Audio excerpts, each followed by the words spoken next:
Mind the divination sprites. They have a...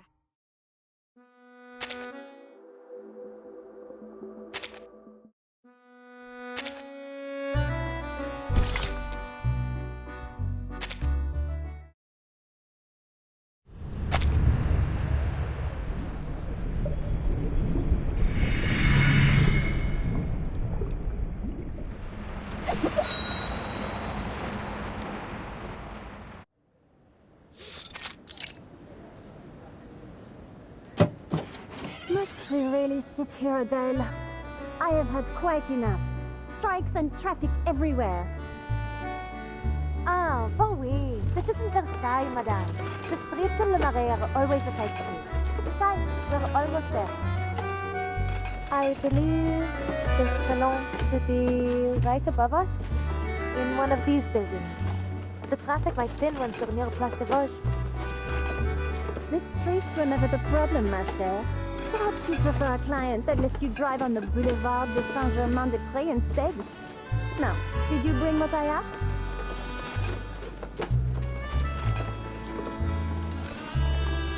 Voilà, it survived all the bumps. I know what you'll say, Madame Felicienne, but I must ask again. Do we really need to carry these pastries around with us? Not at all, provided you ensure there's always a La Durée around the corner. If only that were in my power, Madame. Oh look, we're here! And with time to spare. Great, no need to rush.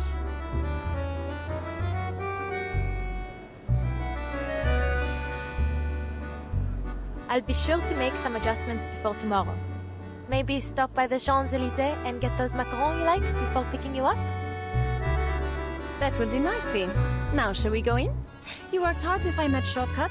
Let's not squander our timeliness.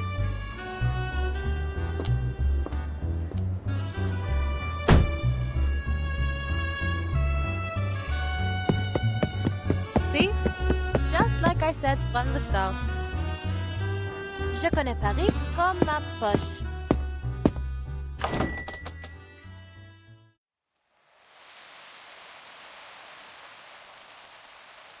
Thou art the kingdom, and the power, and the glory, forever. Amen.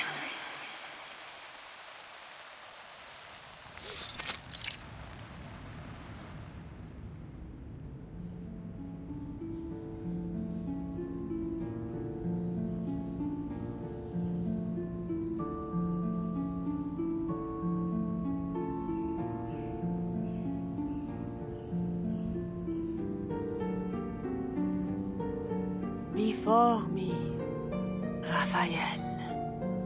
Behind me, Gabriel. At my right hand, Michael. At my left hand, Oriel. Before me flames the pentagram. Behind me shines the six-rayed star.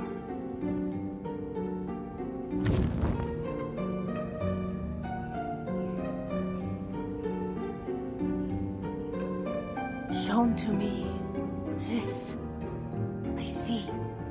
The whirlwind in the north, the giant cloud, and the blazing flames. Through the stifling cloud comes light, a piercing flame, a manifestation of divine wisdom. And what, madame? What do you see? Do you... 4 angels have answered, and 4 aids given, so that I may glimpse the secrets of the archive of imagery. Your husband is nowhere to be seen. Yet, his shadow lingers still in the house. Yes! Yes! How did you know that?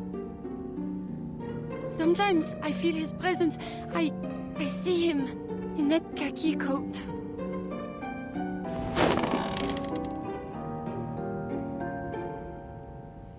Madame, s'il vous plaît, what's happened to him? How do I bring him home?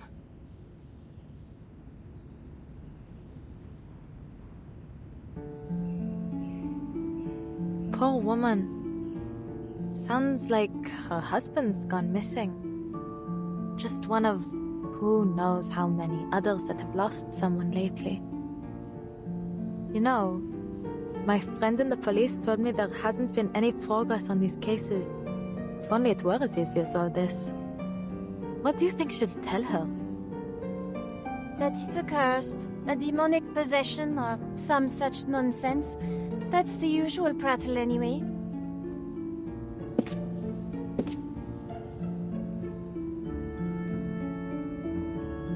He is bound by a curse, held fast in the claws of a monstrosity. A beast born of no mortal womb. A foul creature of darkness, nurtured by the shadows that cloak this city. The old order has been shattered, yet there has been nothing to take its place. We are without shelter, and the beasts are circling, sniffing, coveting our troubled souls. They have awakened from their centuries-long slumber, bringing torment upon us. We have called them forth. We have set loose this horror, the beasts of Gévaudan!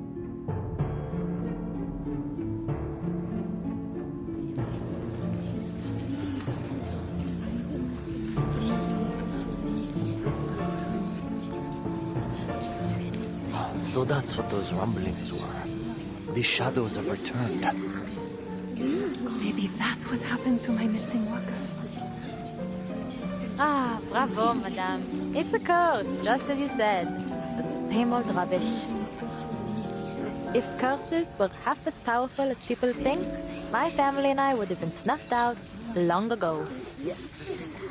Spare me the morbid talk, would you? How would I ever get around without my driver?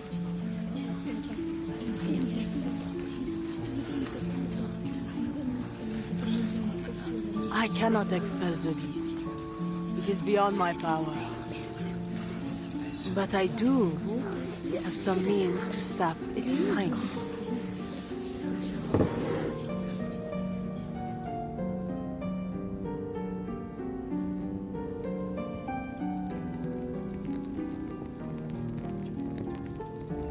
Our world mirrors the one above, bound in its reflection. All things find their place in the great chain of being. Sometimes, powers may be drawn from those higher along the chain. From Saturn, I ask for knowledge and insight, and with its power, I offer you this pendulum. Keep it close, and your husband will find his way home. Merci. Merci, madame. There are no words.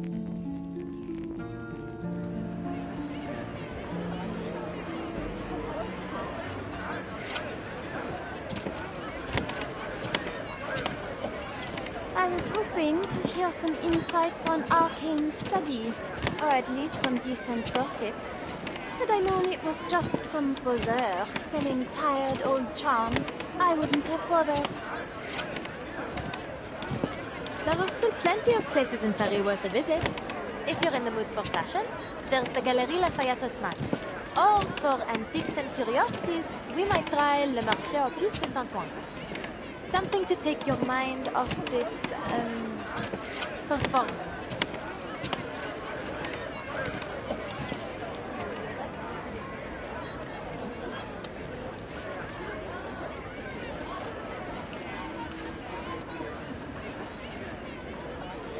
Perhaps next time we could go with Mike. Your hours are paid for. You'll take me wherever I like. Ça va. As you say, madame. I shouldn't overstep.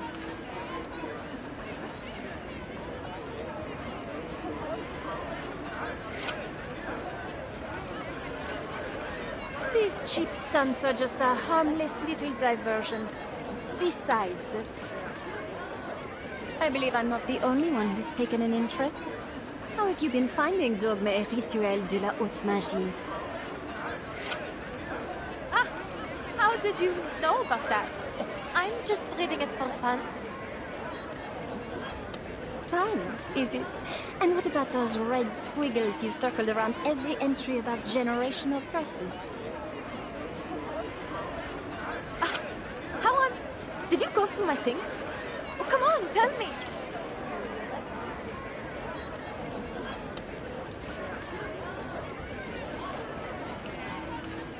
Madame, please, stay just a moment longer. I see clouds and chains around you. The bonds of one led astray, shackled by fixation. I might offer some clarity. Come closer so that I may see you better.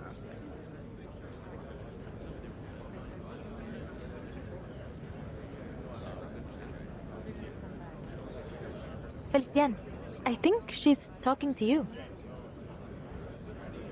I'm speaking to you, madame. No need to look about.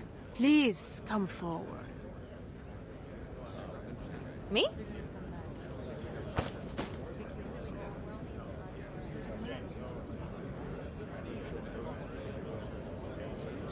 Yes, you, Adele. Well, don't just stand there. Go on. Sure, what's what? Bien.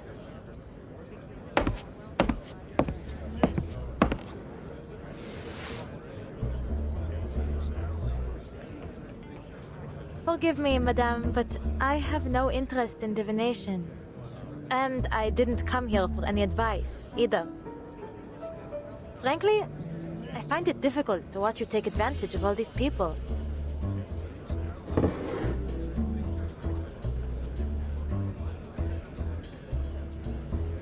Excellent clarity.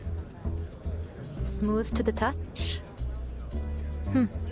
A fine crystal at first glance. But there's something else. The evenness of its hue and that flawless sheen. Nothing is ever this perfect. Whatever do you mean? But Let's put it through a little test, shall we?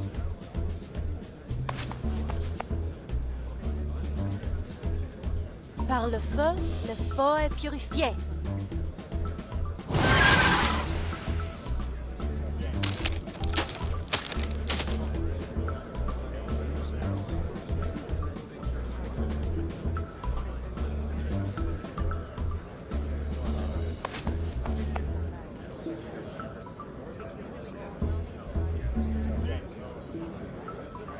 Bravo, Feu.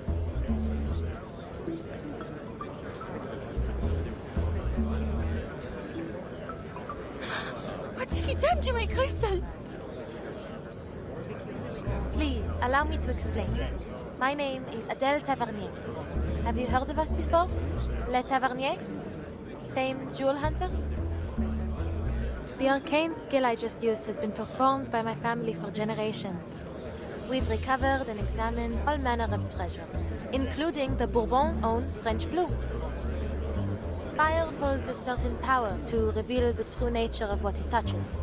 Through fire, we discern falsehood from truth. Sadly, madame, your crystal failed the test. It holds no wisdom of Saturn, nor any power from the so-called chain of being. But luckily, we exposed it before the coin left your hand. N'est-ce pas? This...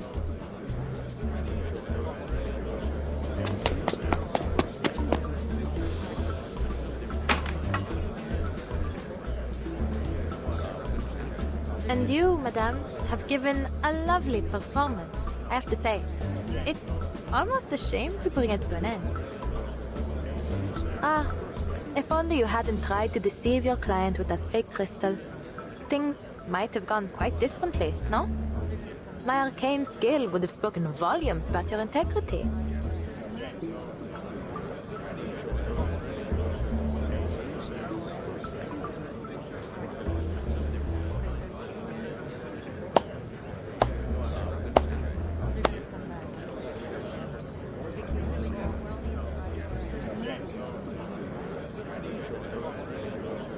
This is close enough.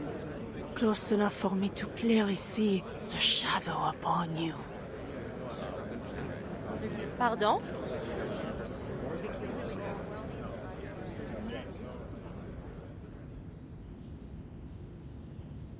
A Tavernier girl, the youngest and brightest, brimming with vitality.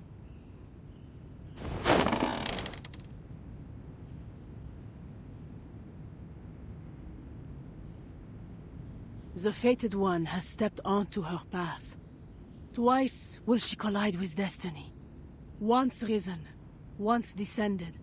For a fate left vacant now shall be fulfilled! You... The call must be answered. Walk with the wise, but beware their words. Beware the gaping abyss of death. What lies below shall reflect what lies above. One shall ascend, but all must be paid. All must return. All must restore.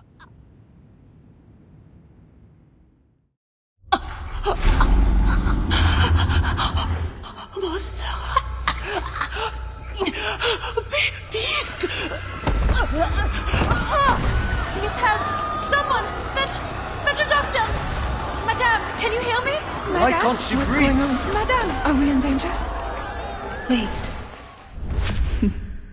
Is she smiling?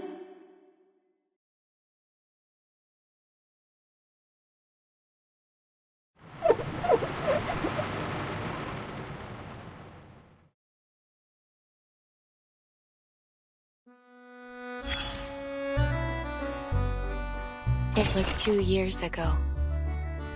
Or 16 years hence, depending on which chronicle you follow. To me, it was as vivid as yesterday. But to young minds like yours, it seemed a kind of chaos unheard of.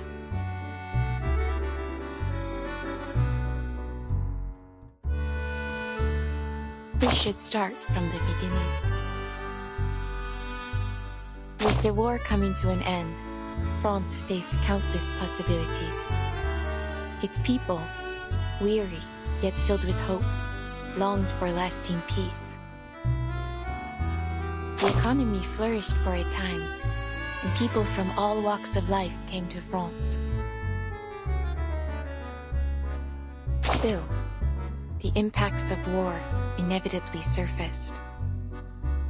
As the wartime factories closed, people struggled to survive. Their hardships gave rise to new demands. And before long, Paris became a swirl of competing ideas. That very much depends on your perspective. If your only interest is in the story itself, not the context, you might think it irrelevant. But I believe context matters. It keeps you from being thrown off by the details. That said, neither the economy nor society is our chief concern today. What I share with you now is a story. Hearsay, really. It ends, as all stories must. Whether that end is a happy one, you will soon find out.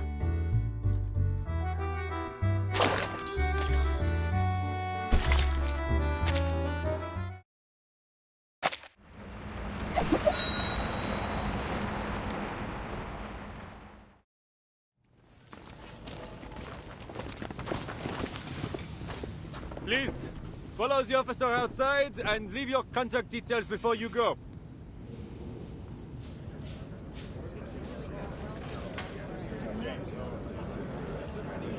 I doubt I'll get any sleep tonight after that sight. I told you we shouldn't have come. Nothing good ever comes of fortune-telling. What could explain all that? Hysteria? A disease, perhaps? It's possible. You know, Fabio and Franco told me their neighbors started ranting about fighting alongside Cardinal Richelieu.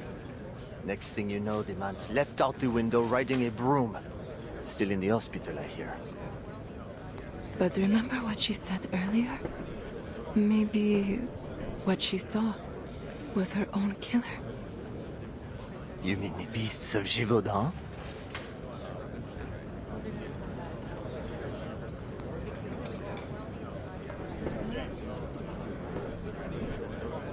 Monsieur Dom, we will begin our investigation immediately. In the meantime, we ask that you not spread any rumors. There's no cause for panic as of now.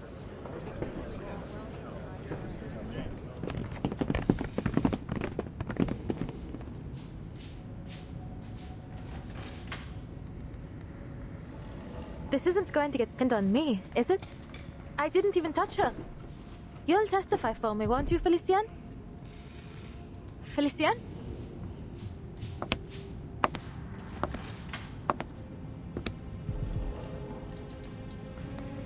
Our so-called prophet failed to see her own demise. Well, if this isn't an interesting twist. What are you doing? Get over here before they scold you for disturbing a crime scene.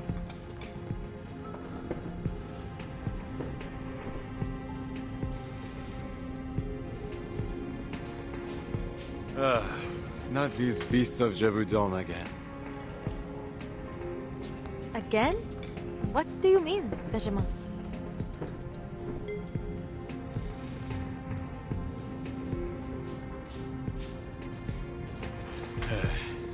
It's just a rumor and a wild one at that.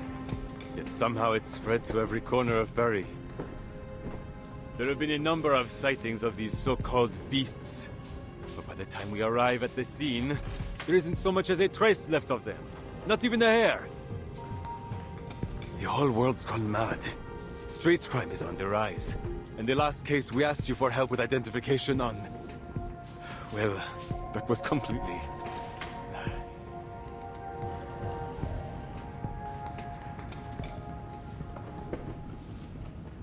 As if we don't have enough to deal with. Half the city's on strike, and every day there's some new trouble, whether from the factories or out on the streets. I envy you, Adele. How simple it must be to sit behind the wheel all day and show visitors around. Well, it comes with its own set of problems.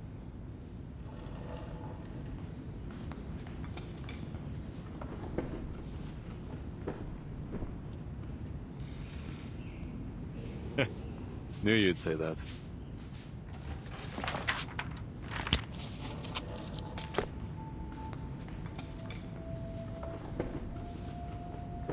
Allons-y. There are some questions we need you to answer. You know how these things go. I trust you know this is strictly procedure. You were the person closest to the victim at the time of death. So please, Adele, answer with care.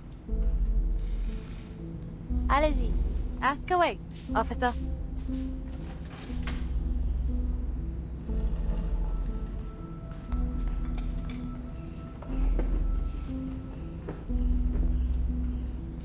Blue lips, dilated pupils, clenched fists, and a stiffened spine.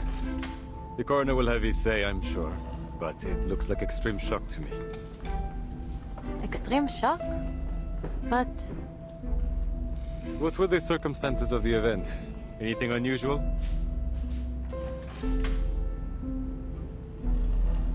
the madame offered to read my fate, but halfway through she started acting strange, staring at me and mumbling things.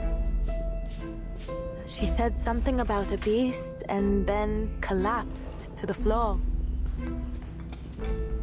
So she was reading your fortune, saw a beast of Gévaudan, and it... what? Scared her to death? It sounds ridiculous, I know, Benjamin. But it's what I saw.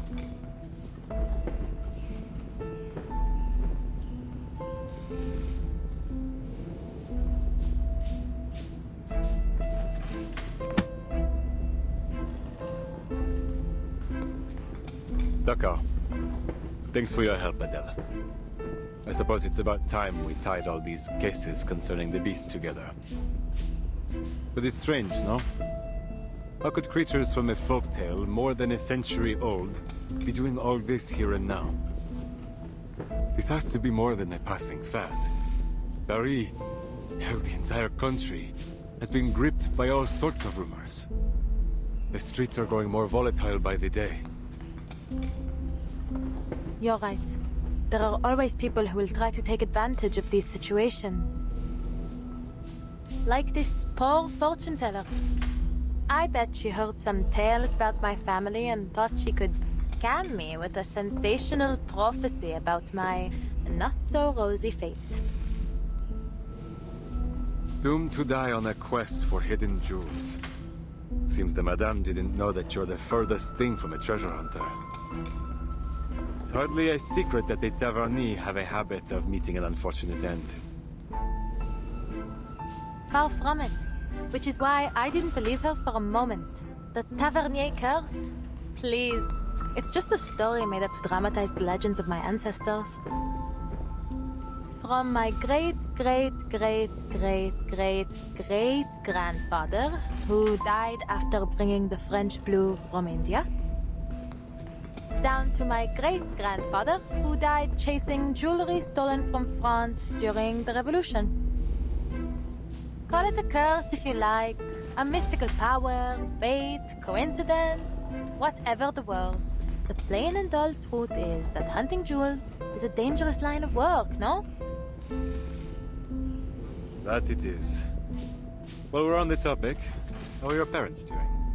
I recall you said they were still in the family business. Out on some quest again. I couldn't even hazard a guess as to where they are now. They move around so often. But they have sent letters. Living life to the fullest, as far as I can tell.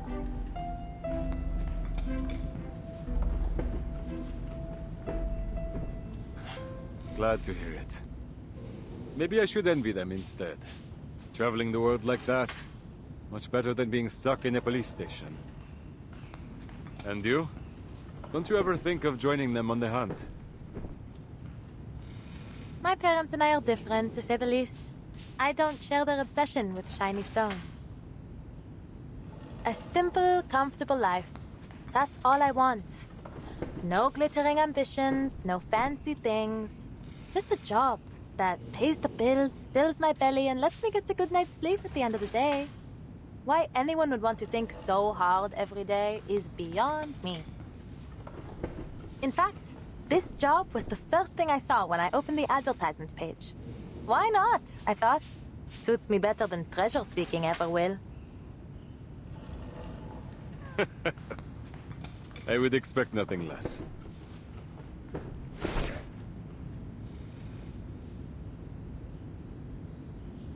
Très bien. I believe we have all we need from you. Please, don't worry, Adele.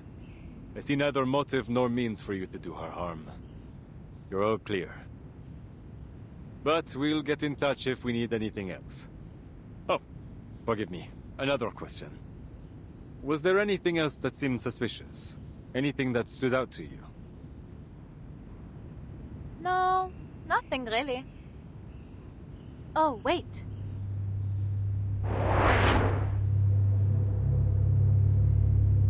There was a woman. I don't know if she's involved, but there was something odd about her. It happened so fast, but still, while everyone else was too stunned to do anything, she sat there and smiled. She smiled. Do you recall what this woman looked like?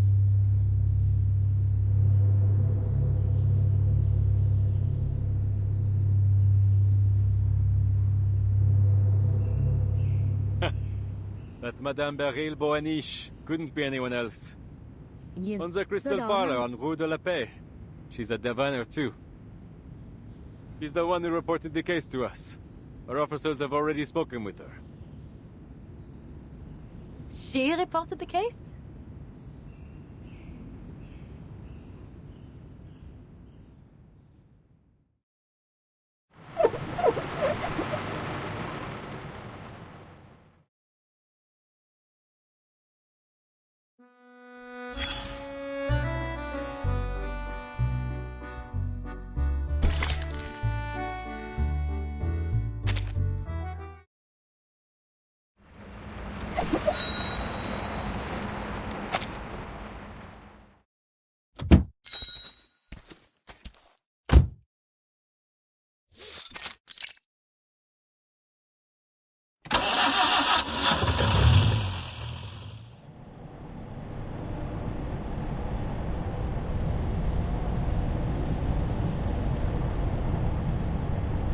Well, I suppose that's that.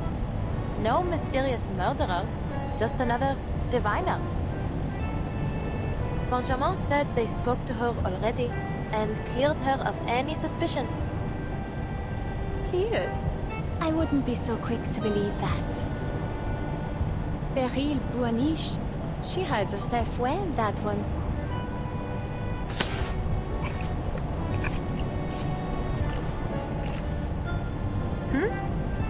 Do you know her, madame?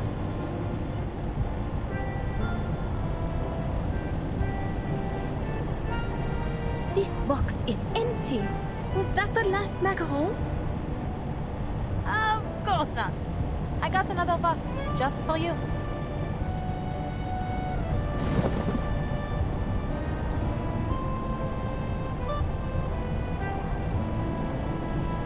Ah, it seems my expectations have been surpassed, low as they were. C'est tellement délicieux. Ah, I must say, you seem to really have a sweet tooth.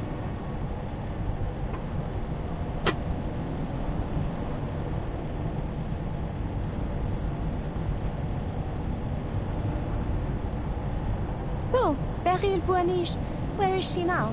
Did your little policeman say anything? He said she's running a crystal parlor on Rue de la Paix.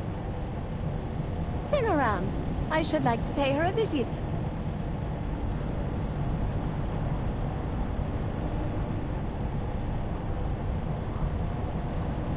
Now? I don't know, Felicien. It's nearly the end of the day. I'm meeting a friend tonight. I told you that. Then you can tell your friend to meet you at Rue de la Paix.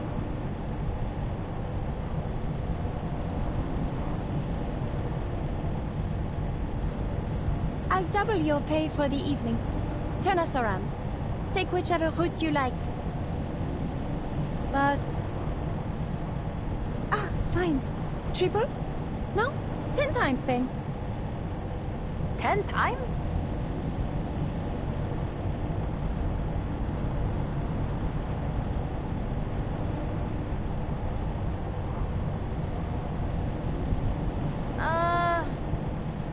No, Felicien.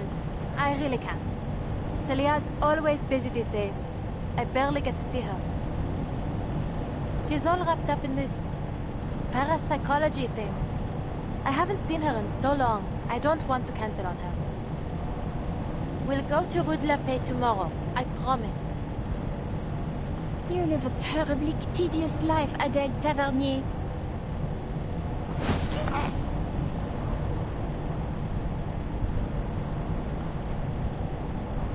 Wait! Look! That's her! What? Who?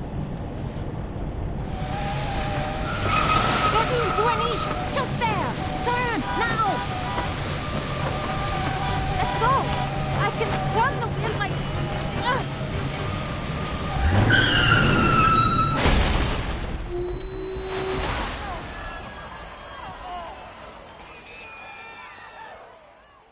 Merde! Have you lost your mind?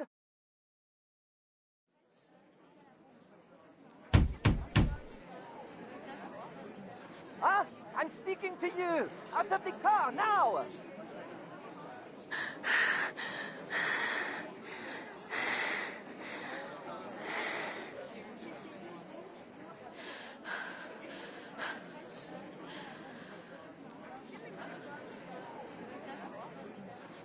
What are you staring at? You heard the man. Get out! We'll settle this later.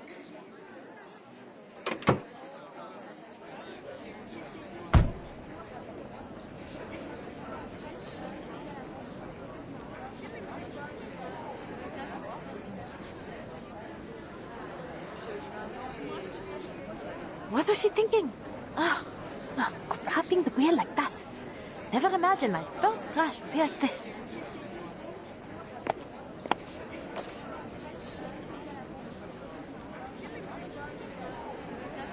I'm terribly sorry, monsieur. I was distracted. Sorry? Do you even have the slightest clue what sort of damage you've caused? We can't afford to lose time here. The nation is calling to us.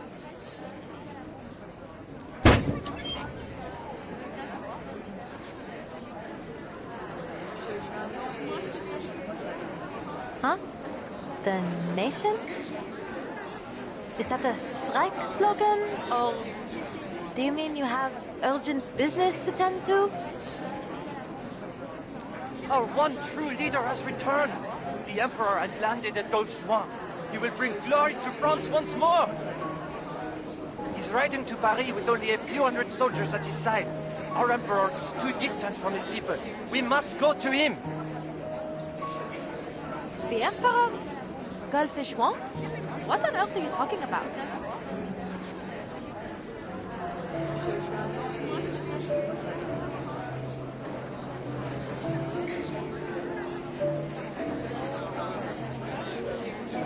I see. You sided with the Bourbon, haven't you? You're another one of the King's stooges. The son of Austerlitz calls to me. I will not be stopped.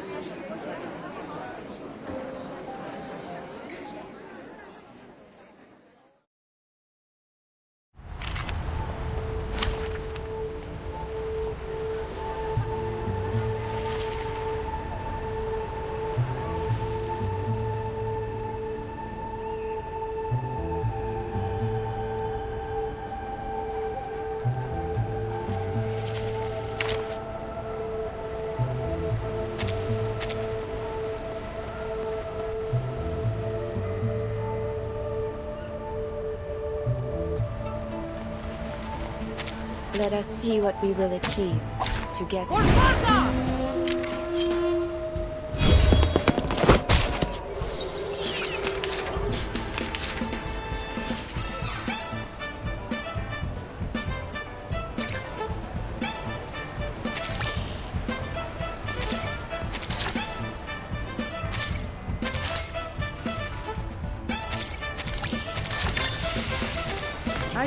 Welcome into the darkness.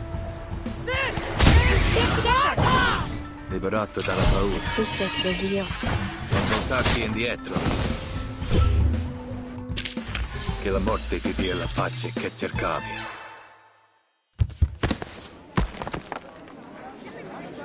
Let me be. I must go to the Emperor. Monsieur, calm yourself. Someone help me, please.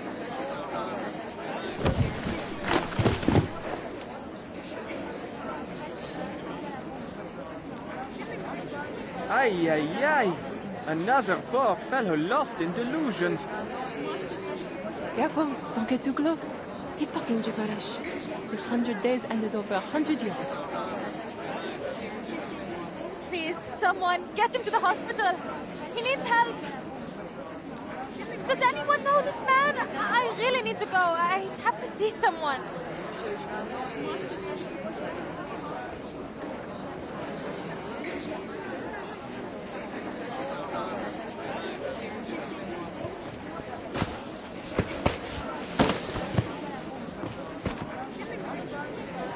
Vincent, my God! I'm terribly sorry for all the trouble he's caused, mademoiselle. He's my student. Please, allow me to cover the damages. Would you mind leaving me your address? I'll take care of the rest.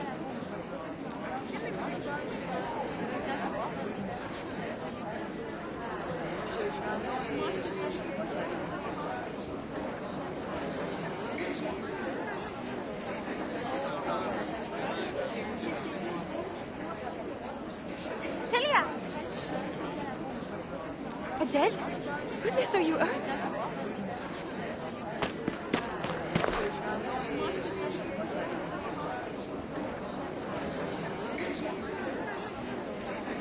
This is Professor Roser, the one I told you about. Professor, this is my friend Adele. She is who I was going to see this evening.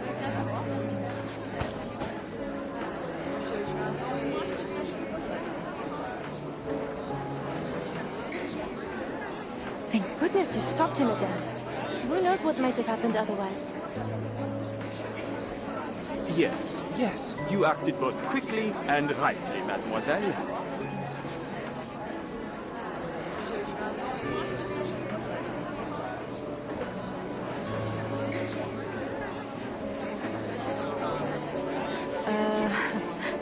What's wrong with him? It's a long story. He's been acting strange for weeks. So, when he didn't turn up this morning, we went to his home to check on him. The door was open and it was a total mess. Poor boy. Such potential. But then, perhaps I pushed him too hard.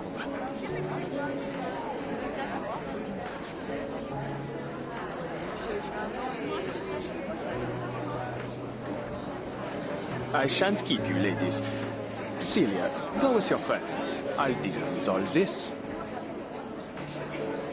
But... Please, Celia, put this behind you and enjoy your evening. But be sure to join me for tomorrow's fieldwork.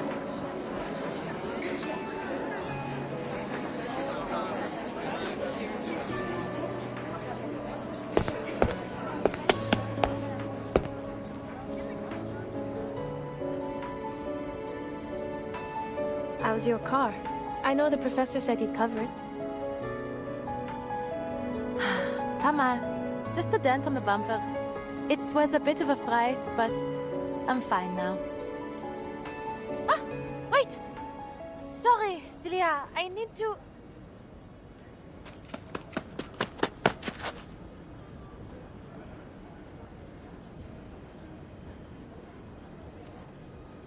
Felicienne's still in the car? I'll have to take her back to the hotel. She's not going to be happy after I left her like that. Felicienne? Huh?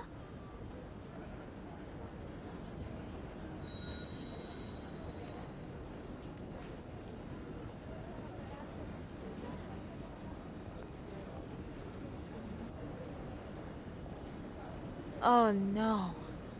Is that lipstick?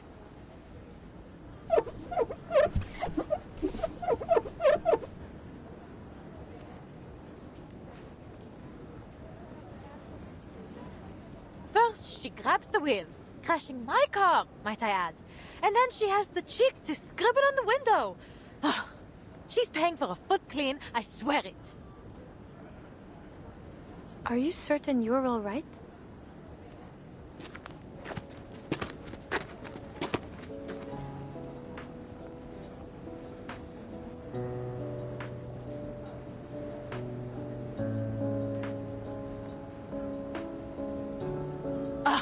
I'm fine.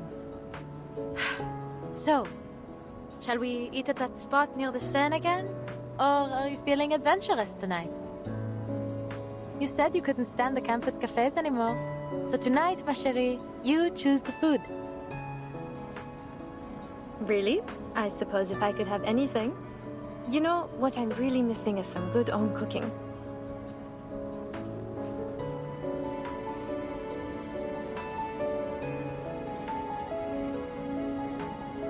Onion soup, gratin dauphinoise, maybe a bit of cheese for a small fondue.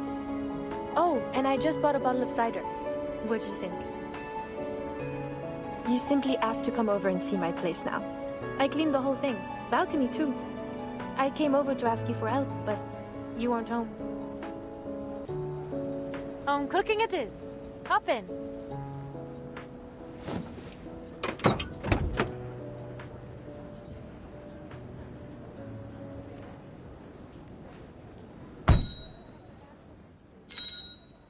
Buckle up to home.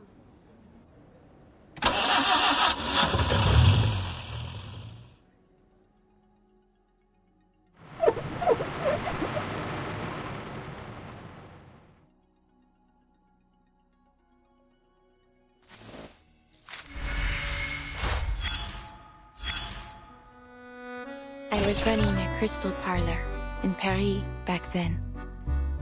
People came for all sorts of products, from ordinary crystal ornaments to the enchanted ones. I had them all. I recognized a few of my customers in your suitcase. But many came seeking something I never put on the shelf. Prophecy.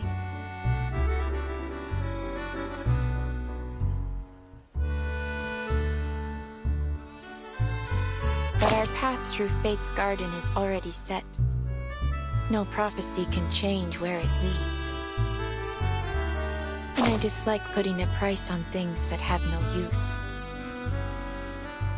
So, I made myself a promise that only those I trusted would get a glimpse of what lies ahead of them. A gift, nothing more.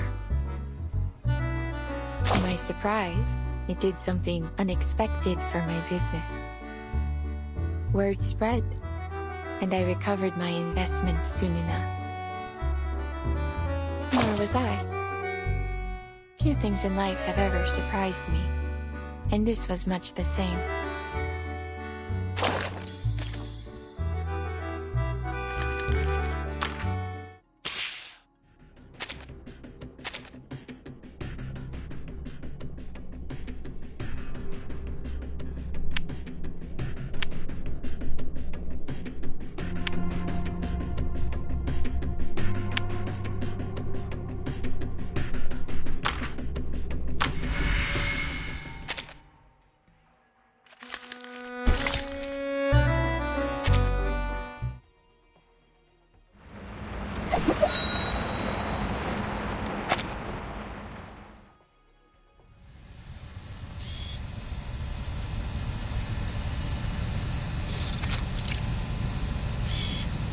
The Tavernier Curse.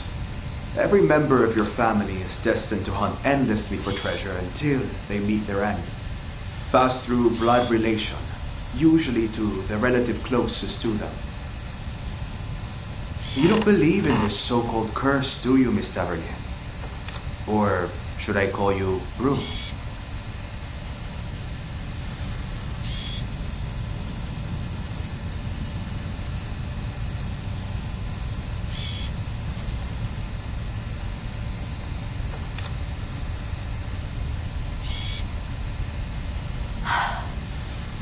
Given how things have turned out, it isn't as easy as a yes or no.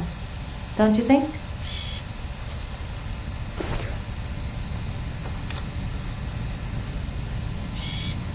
But say it is true, then what of it?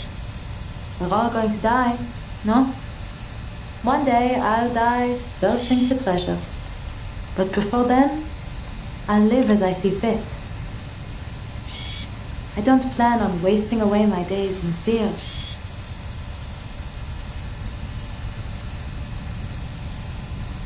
The ending may be written, but that doesn't mean I want to follow the story word for word. That's what I told Sissi as we were driving to her place. And now, looking back, maybe that's when it all began.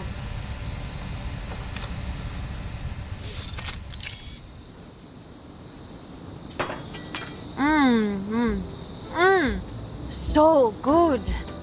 This gratin is the best. How'd you get so much flavor out of a simple potato?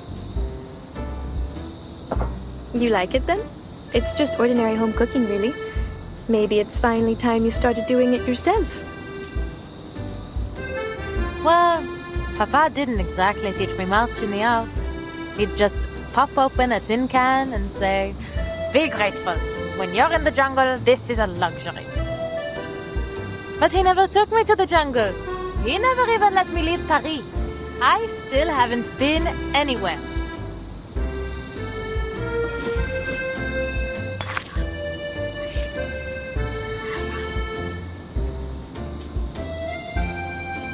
You can only blame yourself, Adele. You were the one adamant about not becoming a hunter. Of course, because I don't want my life planned out like a stage play. And don't pretend you didn't have a part in this. You're the one who picked the page number in the advertisements.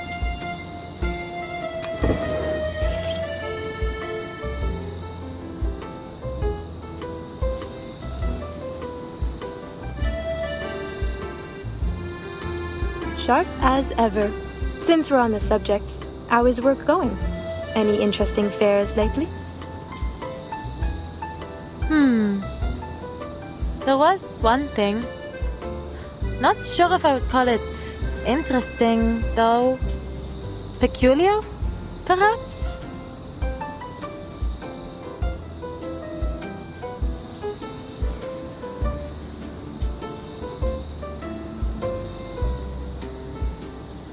I was at a diviner's salon, and the host... I don't know, I think she was trying to scam me. She started rambling about all these strange things that would happen. Things that sounded a lot like the Tavernier curse. And then she... well... she died. Died?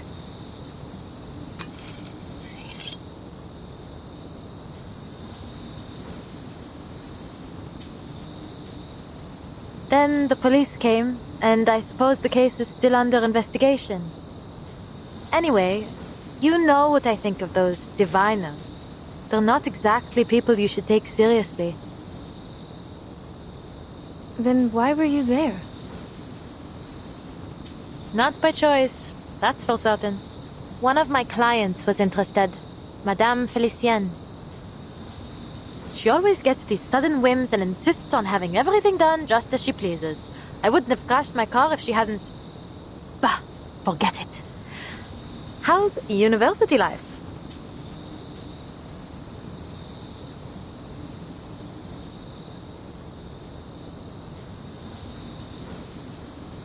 She's a long-term client, then. Can't say you've mentioned her before. Or maybe I've been spending too much time on campus, n'est-ce pas? What do you think? I swear, this little one might forget you completely if you spend any more time hidden away in your books.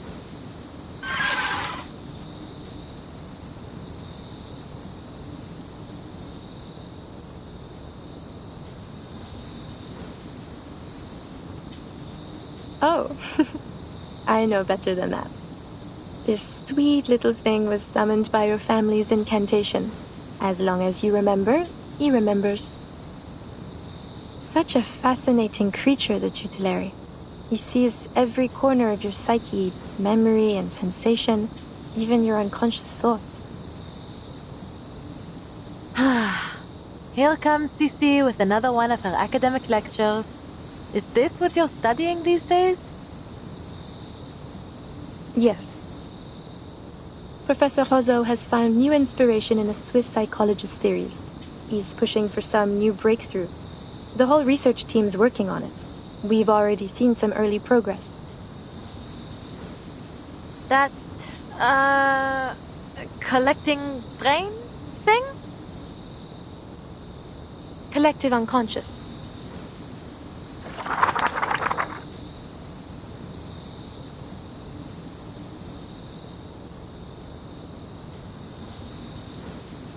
D'accord. I won't forget it again. Says the one who invents a new name for it every time. But it's even more complex than you think, Adele, and very important. It may even help us make Paris a better city. Imagine the minds of people like islands, each floating on their own. And the collective unconscious as the water that links them all. This is Jung's idea of the collective unconscious, a psychic space shared by all of humanity. Human aggression, whether it be war, class conflict, or tensions between humans and arcanists, has always been a constant. It's like the tides affecting the shared ocean between us.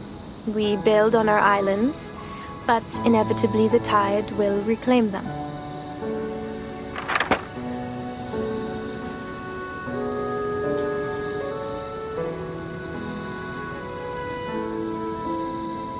Maybe this guy's onto something.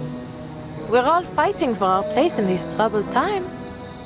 But I don't understand what's unconscious about it. Are you saying that deep down we're all war-hungry maniacs? Certainly not. But we are all under the influence of this collective mind. That's why the same conflicts happen again and again, in all times, in all places, and to all people. We can't force back the tide, but what if we found a new way to change the ocean itself? Fill it with a new nature, one of peace and equality. Even one tiny drop of new thought could make a world of difference. What we're trying to do is find some way to practically influence the collective unconscious, to create real and lasting change for everyone. I believe, truly I believe, it could do more to save us than any law or reform ever could.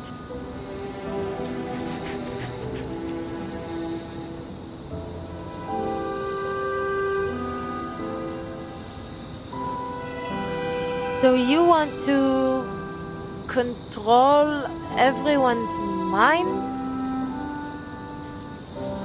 What? No. We still want people to think for themselves. We just want to change how they think.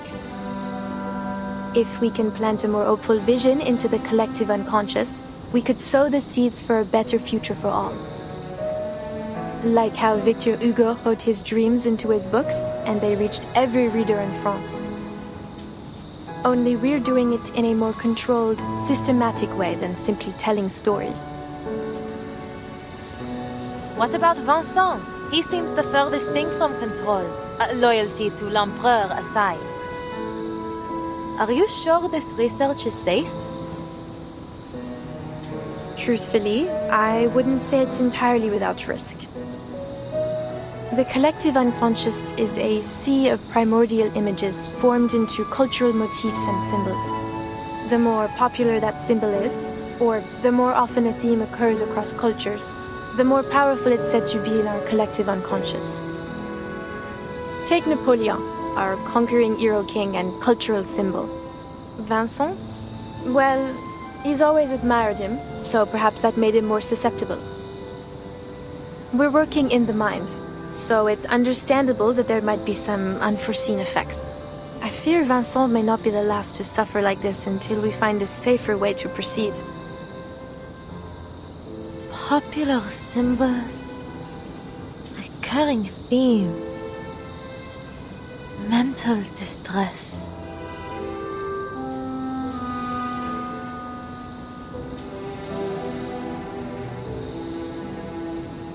They have awakened from their centuries-long slumber, bringing torment upon us. We have called them forth. We have set loose this horde.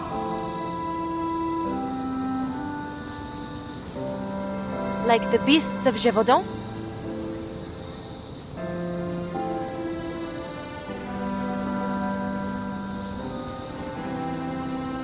That old legend. But why would the beasts of Gévaudan be...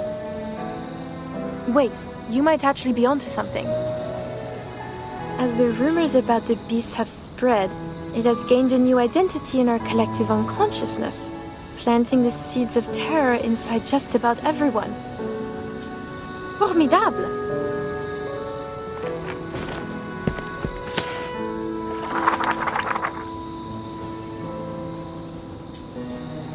Merci, Adèle. You truly are my very own academic muse. I must take another visit to the Danse Macabre mural. It may play a part in all of this. I'll buy you one of those good luck necklaces when I publish my paper. Then you'd better make sure it's chic. I'll want to wear it every day.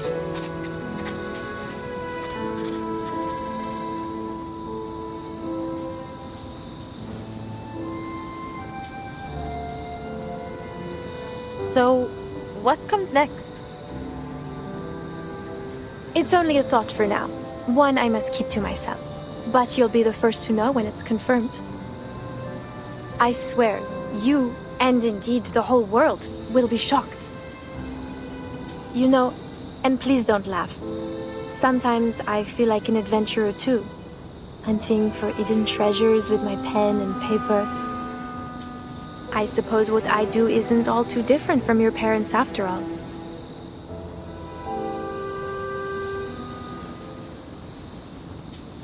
Je m'excuse, Adèle. That was inconsiderate of me. I got carried away. You can find better role models than my parents, Leah. I got another letter from them the other day. C'est toujours pareil. A mind sure to bring amazing profits and something about a mural. So you do read their letters. They sound exciting, don't you think? You know how much I love adventure stories.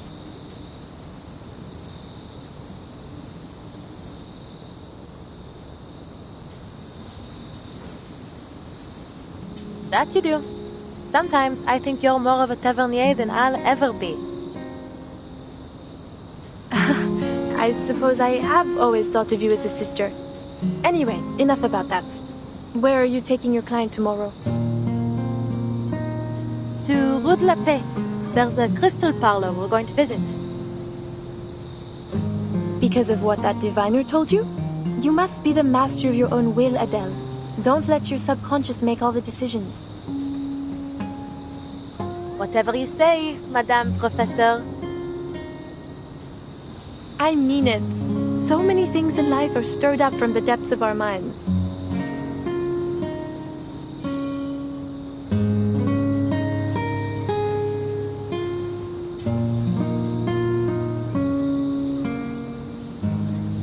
Sissi, dis-moi, tu crois vraiment au destin?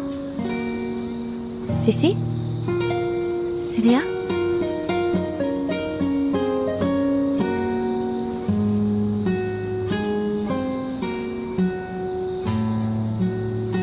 Bon, bonne nuit, chère amie.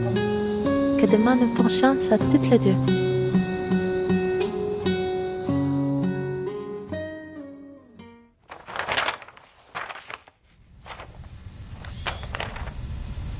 And it was on the following day that you paid a visit to Beryl Boaniche's Parlor of Crystals? Correct. And there, you had another, what did you call it? Unusual divination. Beryl Boaniche had foreseen my visit long before I arrived. Just as she had foreseen all that came afterward.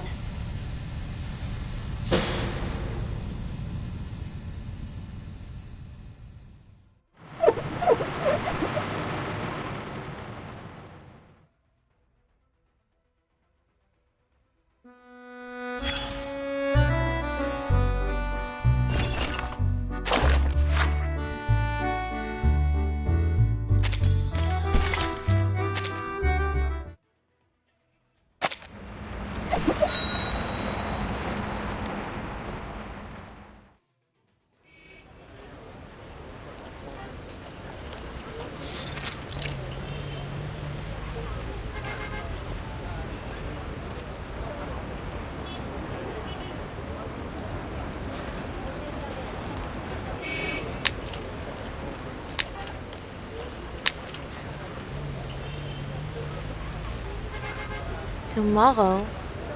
She never said the time. She's not planning to keep me waiting until the evening, is she?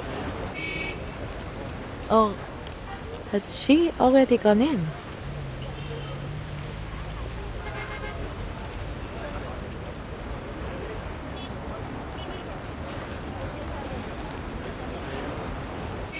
Should I knock again? Someone must be in at this hour. Bonjour.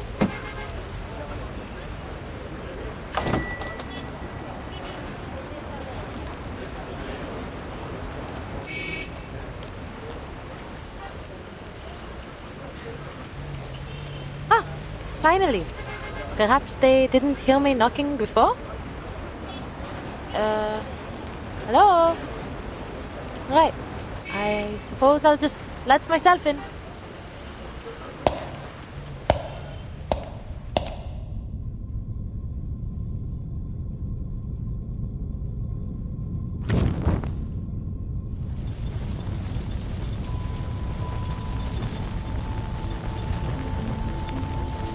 They could at least leave a light on for the customers. Hello? Anyone here? I think my friend arrived before me. She's about this tall, just enough to always be looking down her nose at you.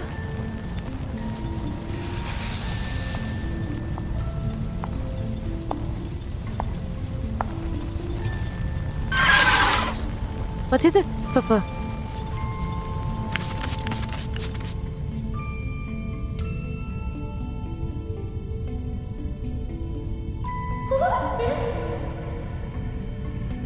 Sprites, of course.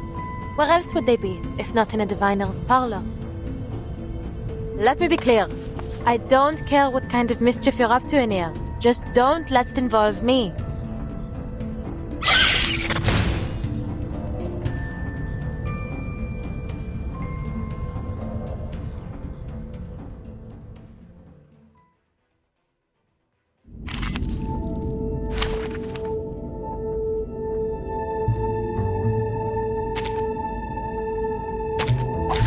Straight to the point.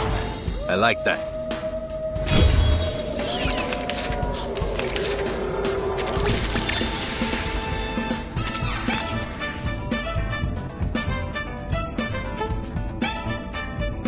Derrière le flot. I found, I'll show you. Comme l'a scellé le destin.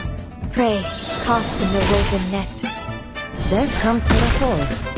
Icaros, find your mark. The tremors of fate.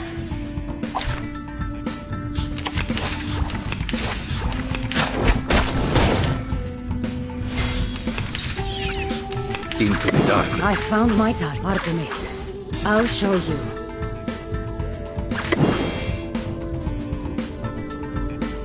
Wait for the right moment. Non voltarti indietro. Che la morte ti dia la pace che cercavi.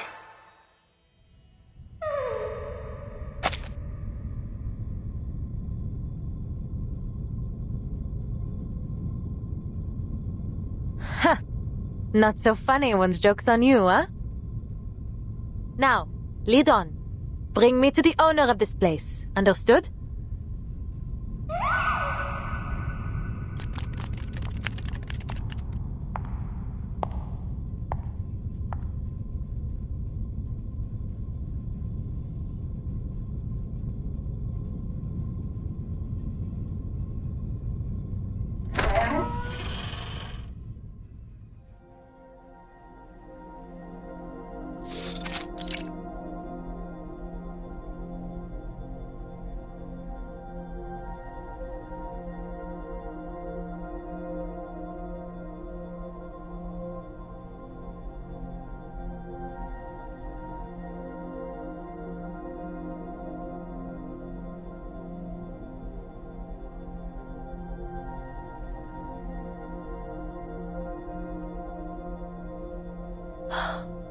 How pretty. Never seen a parlor quite like this. The way these crystals are displayed, it feels like they're not meant for sale or for exhibition.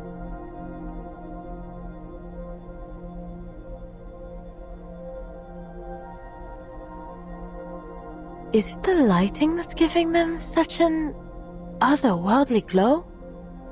Or maybe... Perhaps you are thinking of the Sephiroth. When captured, they may be manifested through crystals.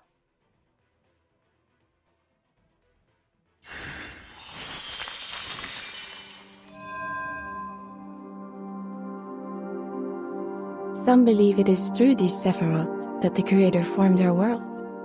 Without them, the divinity is incomplete. The 10 Sephiroth, the astral light, the flames of the fire which burned in the bush, the glowing stream which flows from the tree of life, the numerals, spheres, Enos, and all aspects of reality. Ah, then you must be Madame Beryl Boiniche?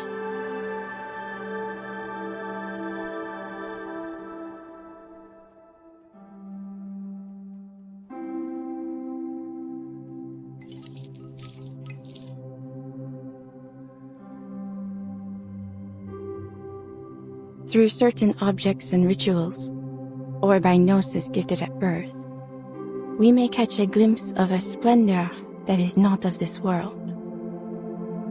These crystals are one such object. In their reflection, we are shown the hidden secrets of the Archive of Imagery.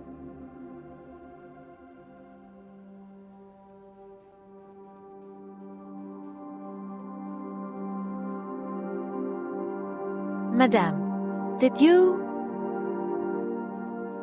I am pleased that you have made your way here, Madame Tavernier. That door was left open just for you.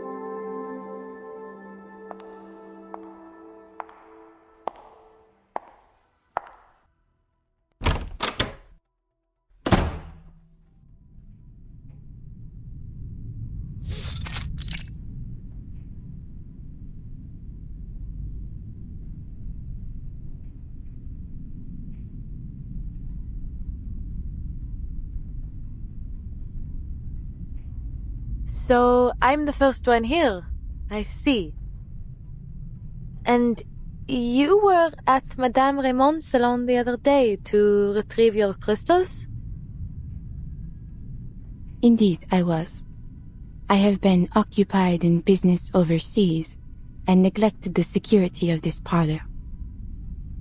Someone has been taking my defective crystals and pawning them off to other diviners.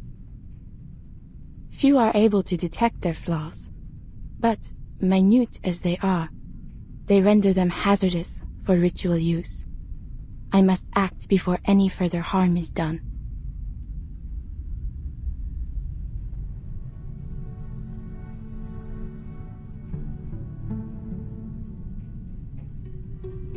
For that, I owe you my thanks, Madame Tavernier. You showed courage that day, in your words and actions. Just Adele will do. And there's really no need to thank me.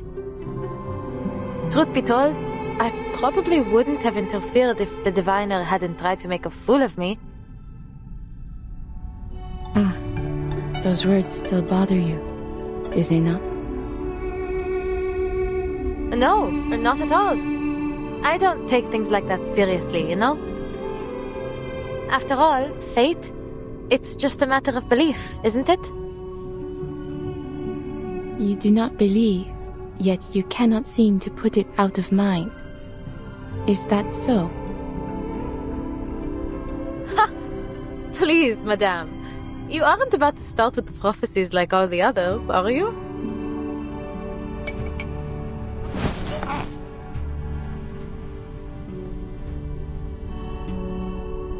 Forgive me. It's not that I think all diviners are liars. It's just that it's hard to believe that fate is shaped by any kind of higher power. It seems just as likely to me that most divinations are simply self-fulfilling prophecies. And whether they be from a higher power or a crystal ball, I won't let prophecies dictate my life. If I have a fate, some road I'm destined to travel, then I will first go as far as I can down every other road until it's the only option I have left. There's still so much I want to do.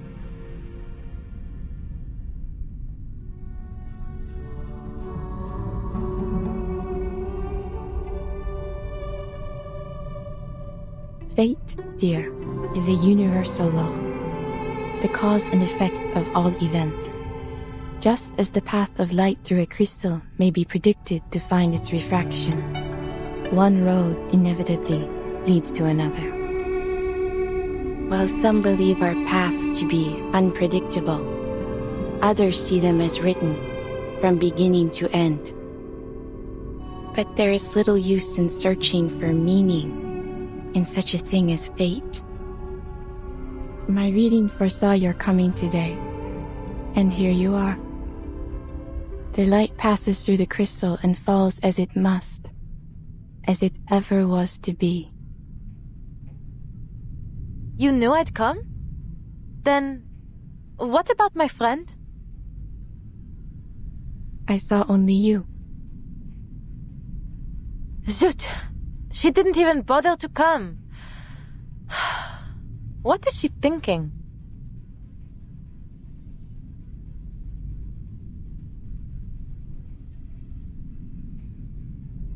You came here only to find your friend. Well, Yes, you could say that.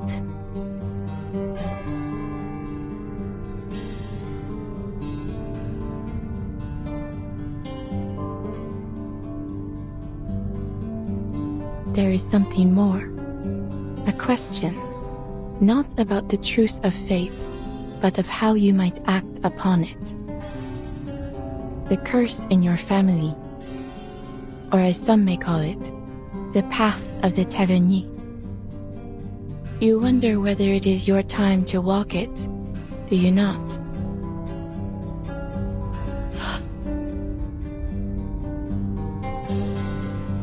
The call must be answered.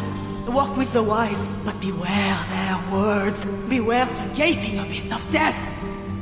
What lies below shall reflect what lies above. One shall ascend, but all must be paid. All must return. All must restore. How come every diviner I meet these days seems to know about that curse? Is obscure jewel lore really so popular in this city?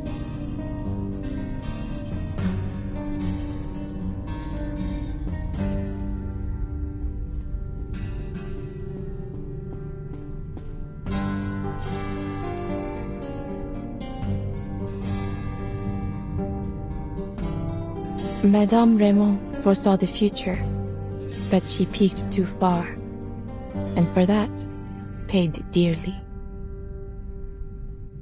You mean...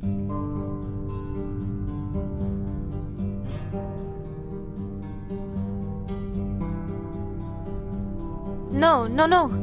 Please tell me you're just teasing me. You're saying that it wasn't her fear of the beast of Gévaudan that killed her, but what she saw in my future? Please, Adele, allow me to finish.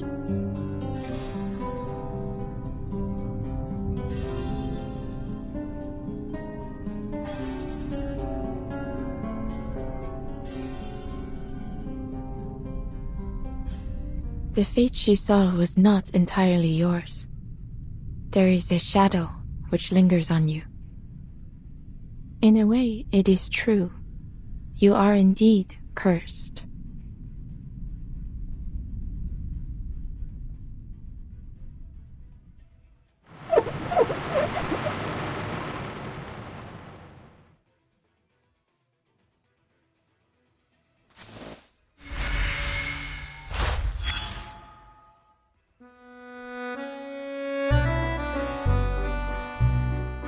I saw doubt on Mademoiselle Brum's face.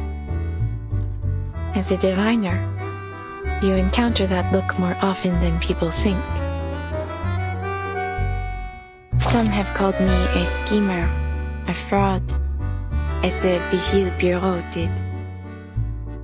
Perhaps they are watching me even now, listening into our very conversation.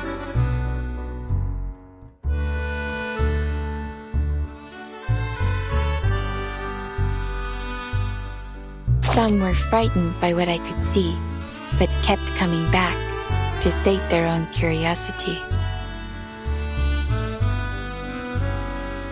Some showed nothing but disdain, not for me, but for the very idea of a predetermined future. I admired their courage.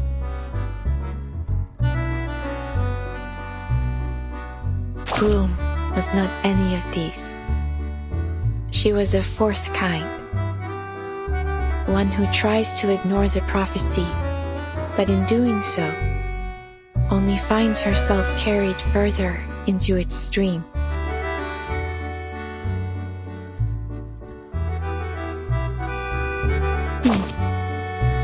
An excellent question.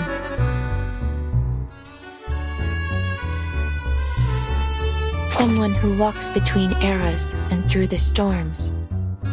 What is your view on fate? Few people can imagine the nature of your position. No more than 3, I would wager.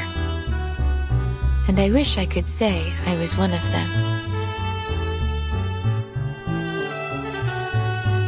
Alas, I am but a puppet dangling at the end of fate's thread. My limited vision cages my imagination.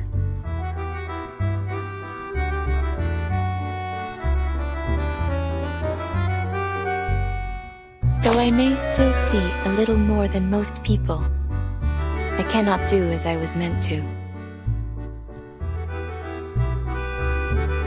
I have lived long enough to know better than to act against fate.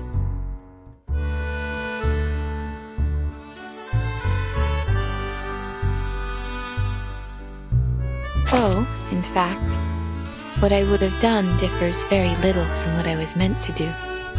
What do you think? Is it perhaps fate that determined my personality? Or my personality determining my fate?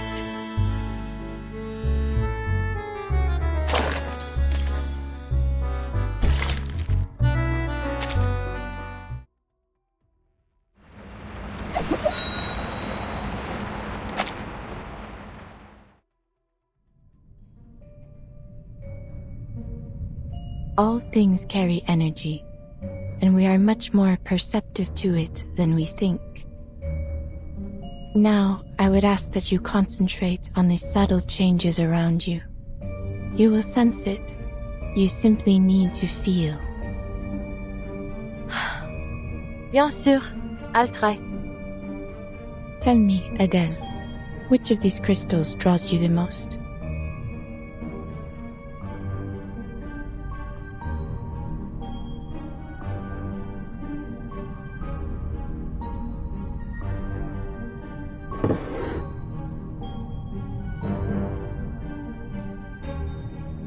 Maybe this one.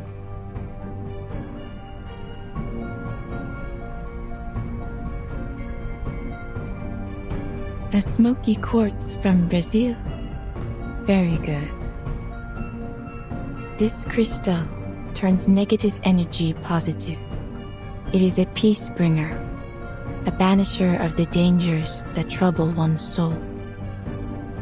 Now, close your eyes.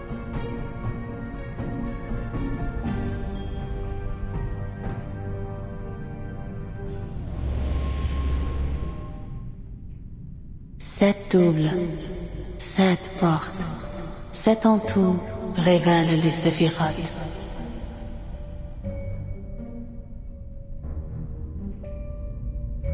Keep your breath steady and look into the darkness. Search for the light. I see it. Only a soft glow, but it's there. Take it. How? Do I make it come to me? Or should I go towards it?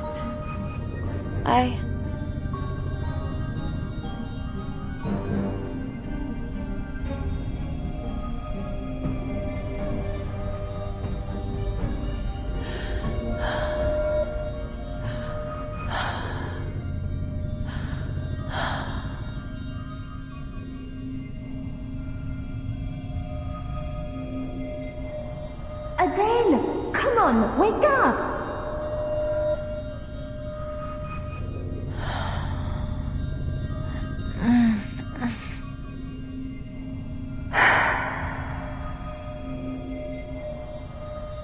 Wake up! Good heavens, how do you live like this?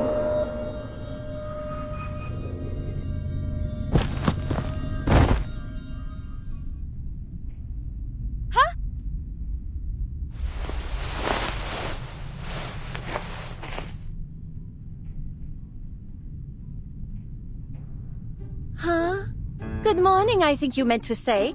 I've been looking all over for you, and here you are napping like a pampered cat. You certainly know how to enjoy yourself, don't you? Abandoning me to take a doze in this cushy parlor. Felicienne?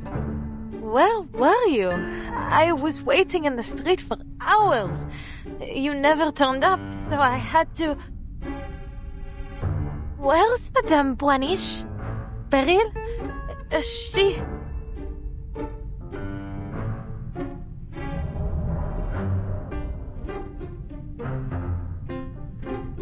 Still dreaming?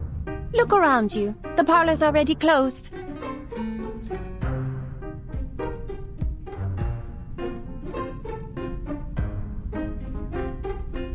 You'd likely have woken up behind bars for trespassing if I hadn't come to collect you.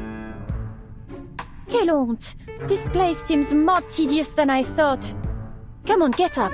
We still have time to look elsewhere. Oh, of course. I'll fetch the car. It's by the back door. No, not the car. I'd rather not get into that death trap for a while.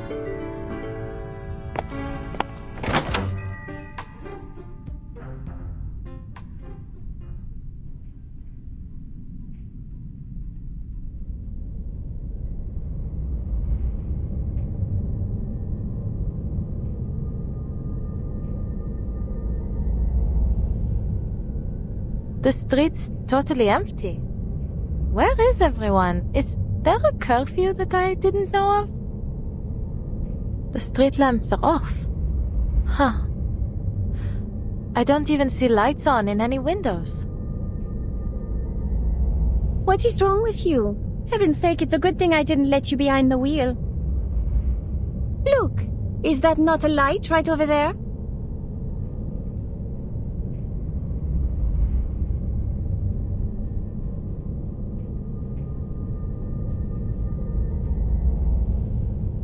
Is that Café de Flore? Do they really stay open so late? I suppose I've never checked.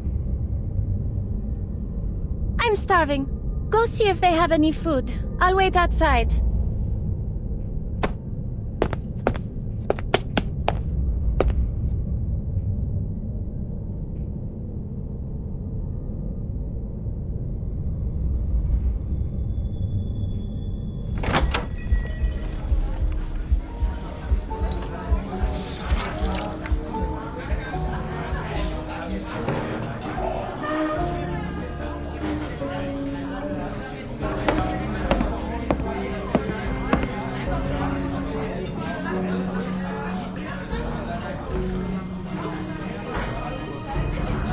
As I was saying, Georges Bataille is looking for executioners for his secret society.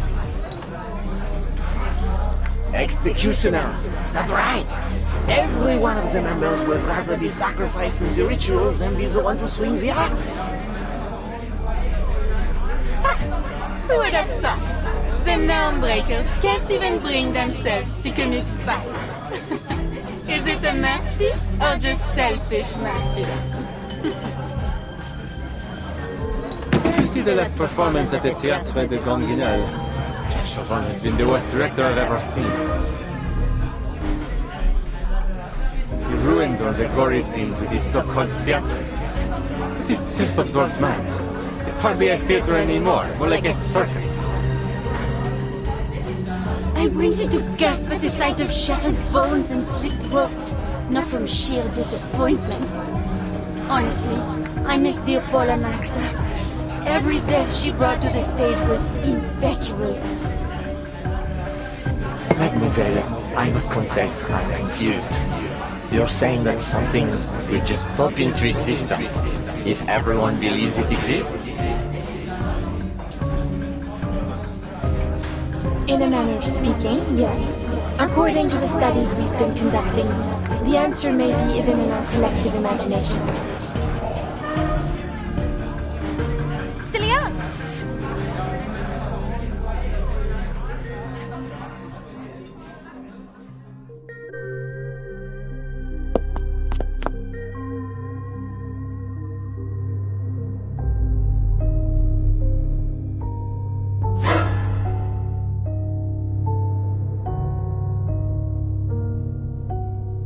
Adele! What a surprise!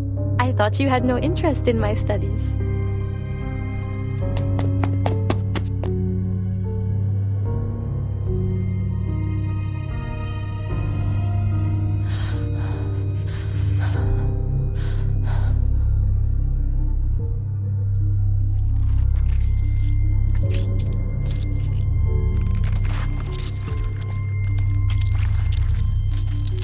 pale. Come, sit with us and have a bite to eat. It won't take long.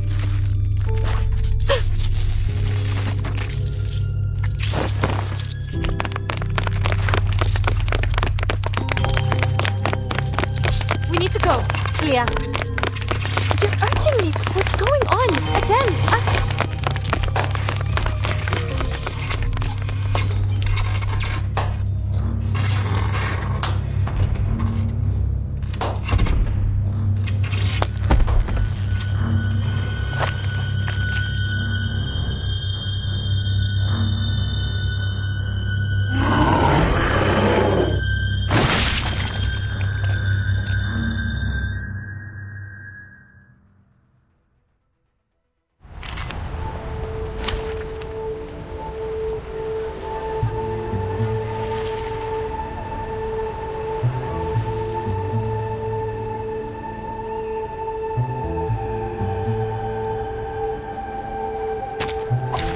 Straight to the point. I like that.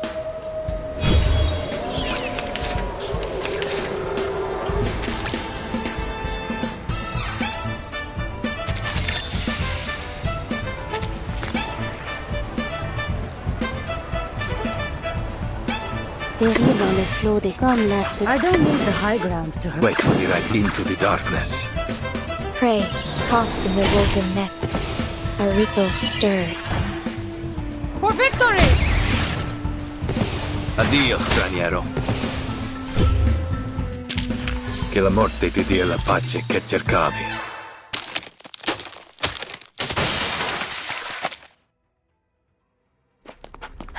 Merde. The car. It's still in the alley. Celia, stay close. Felicien, run!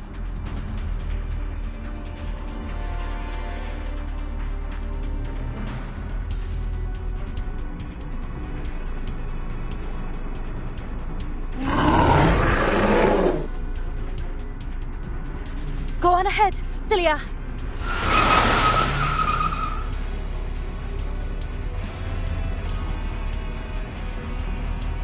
Get in! You... Wait, shouldn't you be in the hospital? You can explain later. Celia, get in the car.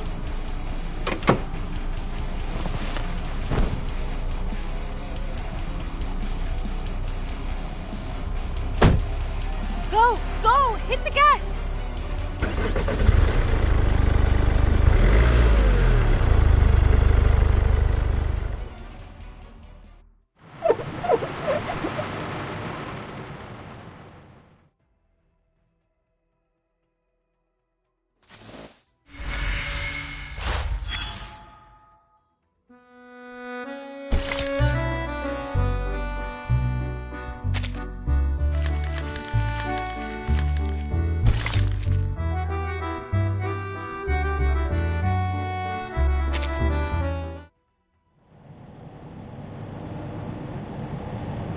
Are you all right?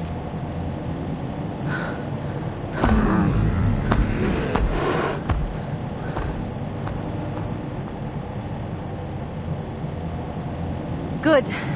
I knew you were tougher than that.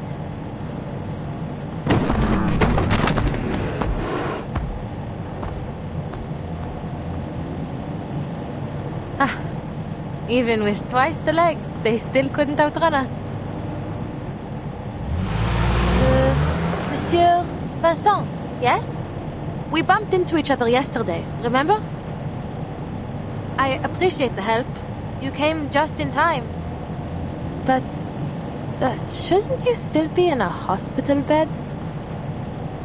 Impossible n'est pas français. I was back on my feet in no time.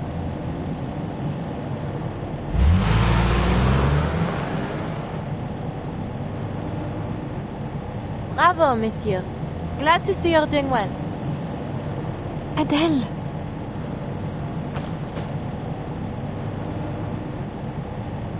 Did you notice anyone waiting outside the cafe earlier, Vincent?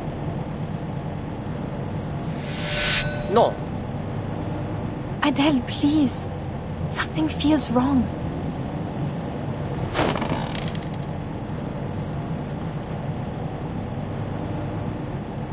those lipstick marks on your passenger window. Rude, wouldn't you say? People really need to learn where to put their lipstick these days, huh? Funny that you got the same message, in the same spot, with the same smudges. But I wiped it off yesterday. And how did it get here? Where did you get this car? Or is this even real? Am I in a dream?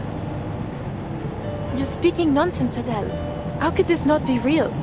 Have you been sleeping all right? Enough, Sissy. You're just a part of this nightmare like everything else.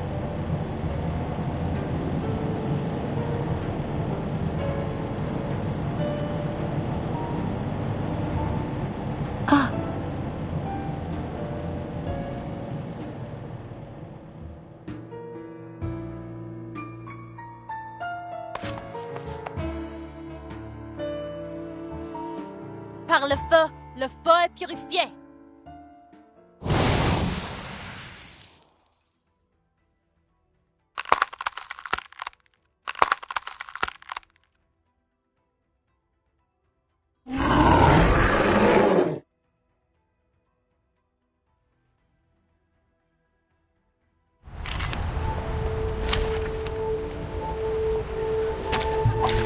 Straight to the point.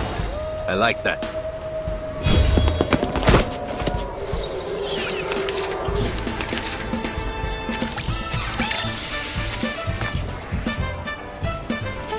I don't need the heart. Comme la soleil le destin dérive dans le flot des séphirotes. Into the darkness. For victory! The overflow of the Sephiroth. A ripple stirred. We stand together! Liberato dalla paura.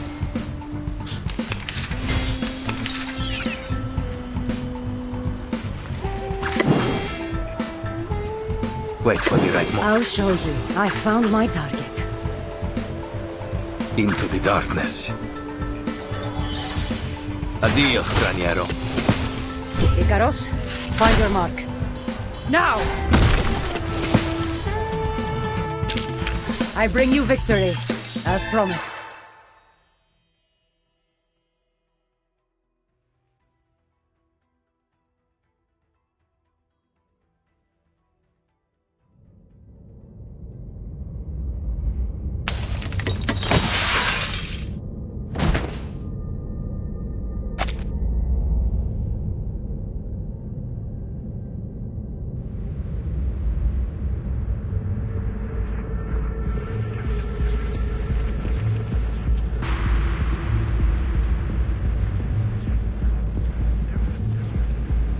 Adele? Adele? Adele? You...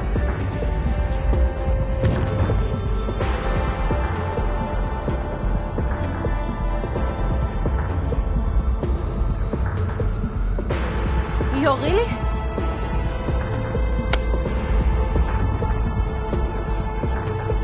Listen to me, Adele.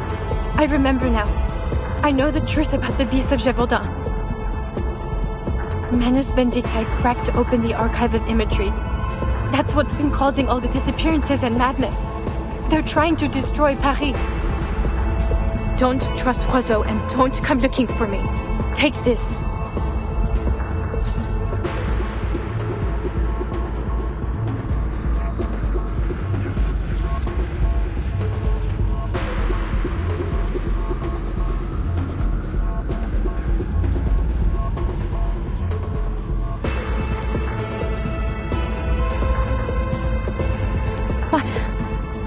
Is this the French blue? But surely this isn't the real thing.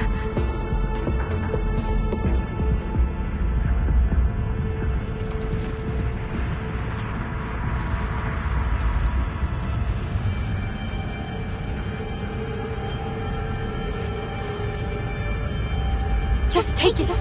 There's so much more I want to say, but just remember this. The archive of imagery must stay closed.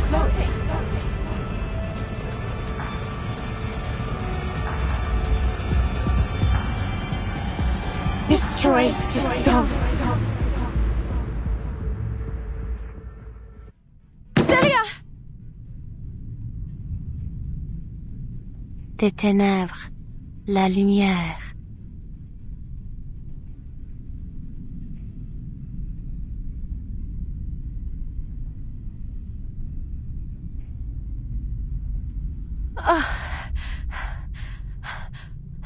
Where am I?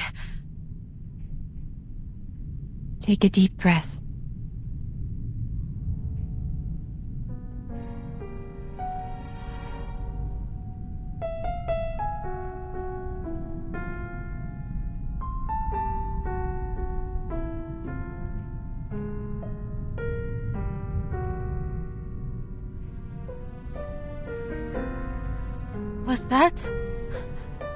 Was I dreaming? Not quite.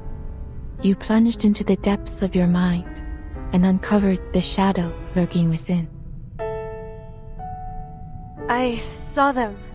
The beasts of Gévaudan. At the Café du Flore. So, did we cast the beasts out of my mind then?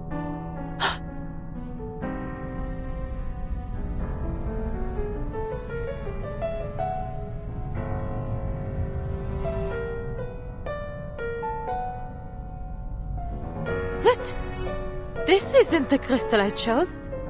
This is the one Celia gave me. In the dream. The French blue. But how is this possible?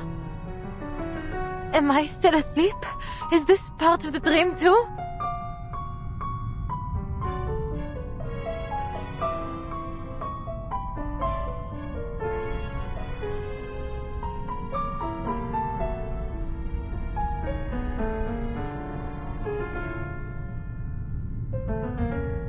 You must be confused. There was no other crystal. That gem was already in your hand when you came in.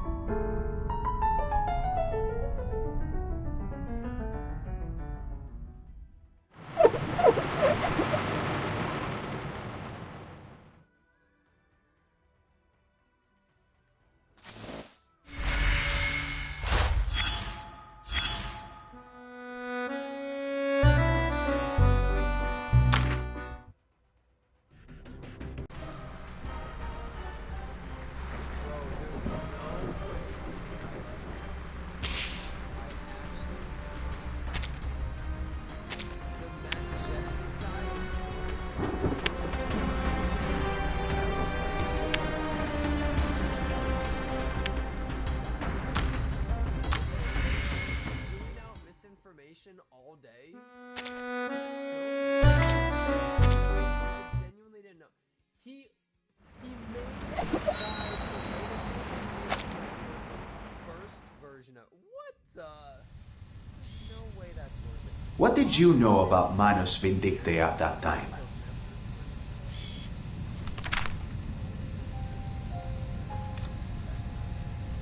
Only that it was some kind of secret society that believed arcanists are superior to ordinary humans. That's just the surface. They're responsible for so much more. Fueling conflicts, inciting wars, manipulating minds. If there's an opportunity to bring chaos, they take it. Their power extends to all corners of the world in almost every time period, including yours. The Hermetic Order of the Golden Dawn, Asafal, and what remains of the Rosenkreuzer. Even Carl Jung and Sigmund Freud were associated with them, whether knowingly or not. And it looks like you got caught up with them too. You must have encountered them in Paris.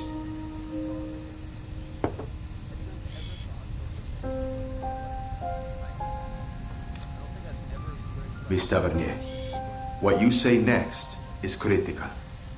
From this moment on, everything you say will be monitored by a lie detector. Do you consent? I do.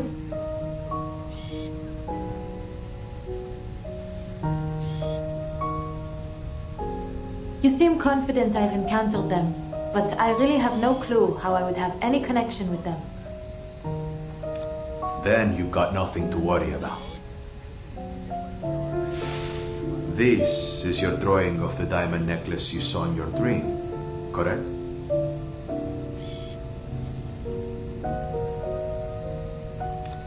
Yes.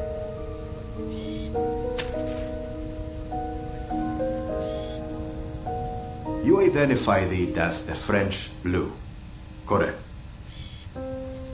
I did.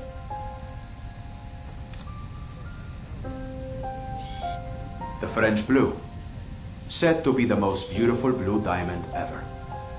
It seems whoever it ends up with meets a horrific end. First, Louis XIV suffered defeats in his final years. His son was taken by smallpox and France fell into financial ruin. Then Madame de Montespan, Nicolas Foucault, Catherine the Great, George IV of England, and Thomas Home. I'm sure you're familiar, Miss Tavernier.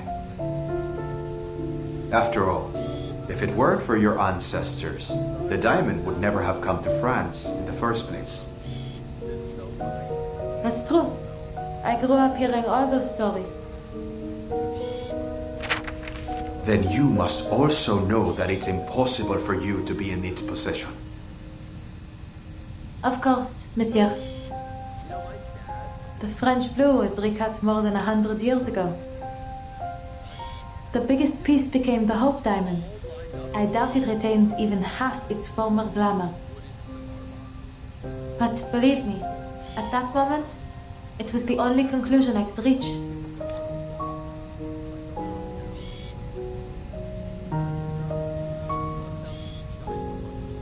That diamond in my hand could only be the French blue.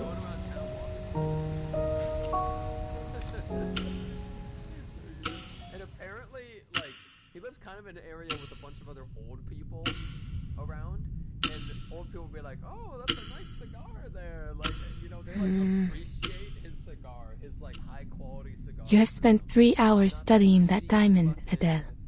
Cigarette bullshit, right? They're classy. They know that good shit, right? What is this? It's real. Whatever do you mean? No sign of forgery. Weighs around 60, 70, let's say 67 carats. And it matches the picture in my family's archives. But how? Is the Hope Diamond a fake? Has the true French blue always been in the hands of the Taverniers? C'est impossible. None of it makes any sense. None at all.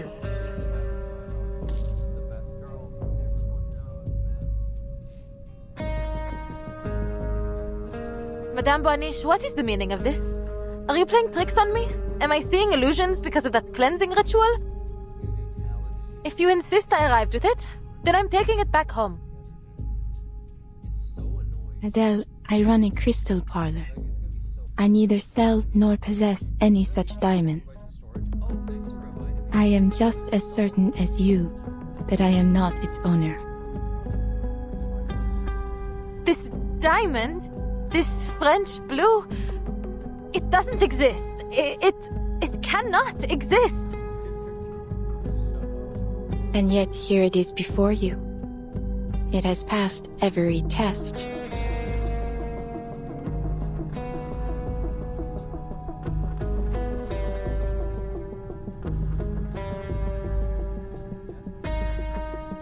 I don't understand. Celia gave this to me in my dream. How could it be here, in reality? How does something from a dream become real? Dreams often reveal truths greater than our senses allow us to see.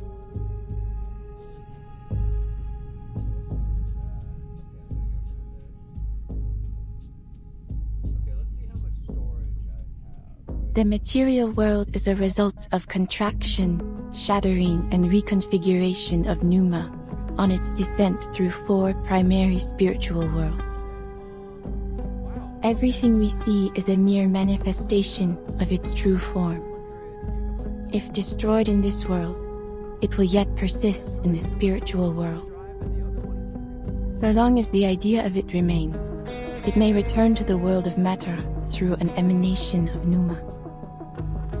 Perhaps this diamond in your hand is the idea of it, manifested for a second time.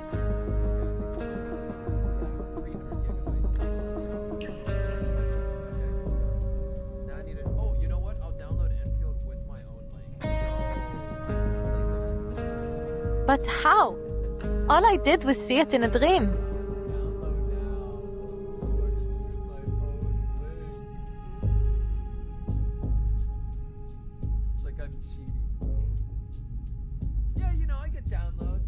So if this dream made the diamond real, why only it? Why not my friend Celia? She was there too. Damn it all!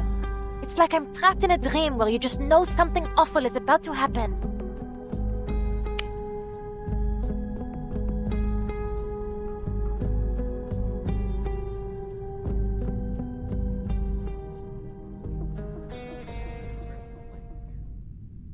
Oh, this is giving me a terrible feeling. I need to find Celia. The things she said in that dream. I have to speak to her before I do anything else. Turn on your computer and immediately Arknay's Infield's client comes up. Like literally why, bro? Literally who does that? Me? You do that? You just Could she be at the campus now? Or still in the field?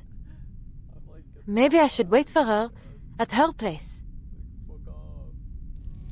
You have auto login on Steam. Well, Steam makes more sense because it's like Madame Boaniche, you couldn't do a divination to tell me where Celia is now, could you? This diamond came from her, so you can trace it back to her, right? I am afraid not. Though it may be a fine material for divination, it will not provide the vision you seek. If we are to find your friend, we require an item she has often used, or something dear to her. No problem. I just need to pick something up from my place.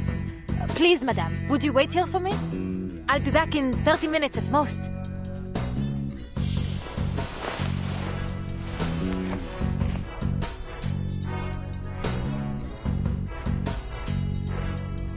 I am sorry, Adele, but I must close the parlor now.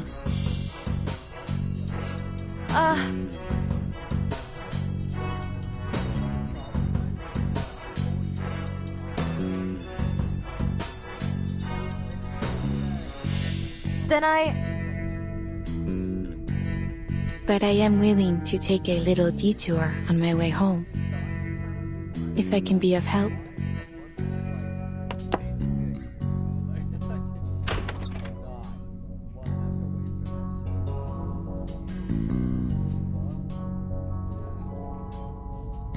Thank you. I mean, sorry for taking up your evening. Yes, how much do I owe you for the divination? Think nothing of it.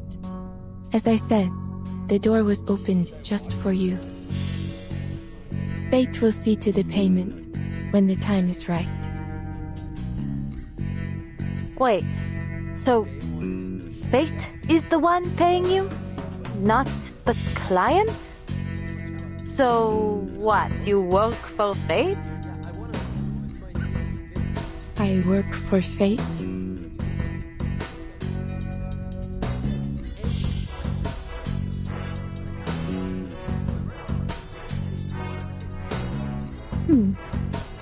I have never heard anyone put it quite like that.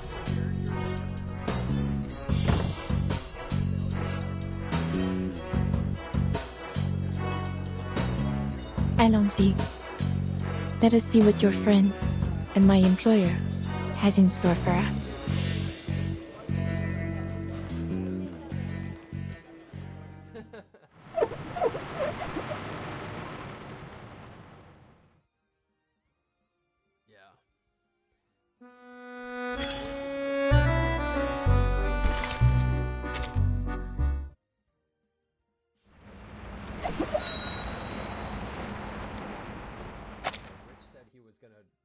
him and double that amount and spend $2,000 a day on the game. Which is so Celia? much money to spend a It's day, Adele. by the way. Are you home? Ridiculous. I thought not. There's no way.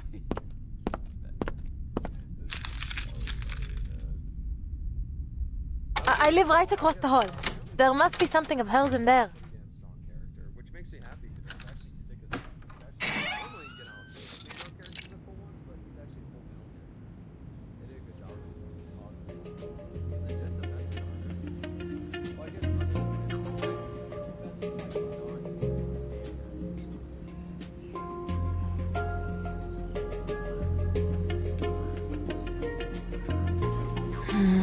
like Come on, Sissy, you must have left something here.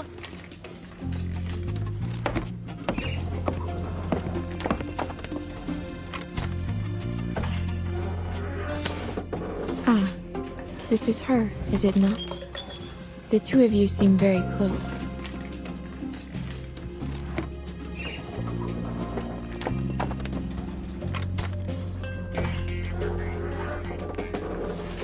Almost like sisters. As actually. you... My parents were always traveling, so her family often took care of me, making dinners, that sort of thing.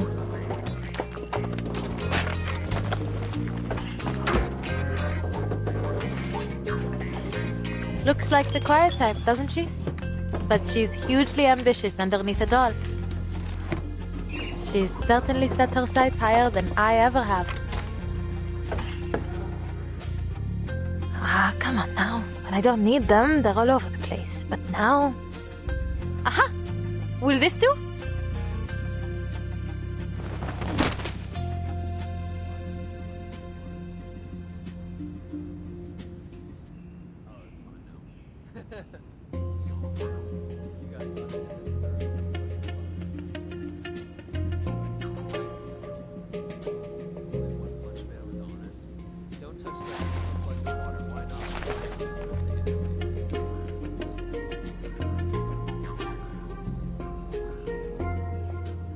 Madame Bonish?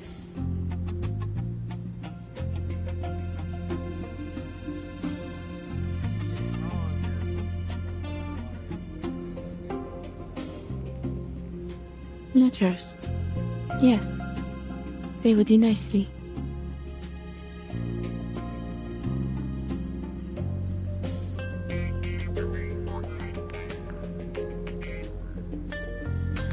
It is little wonder Celia came to be like family to you, with your own so often away.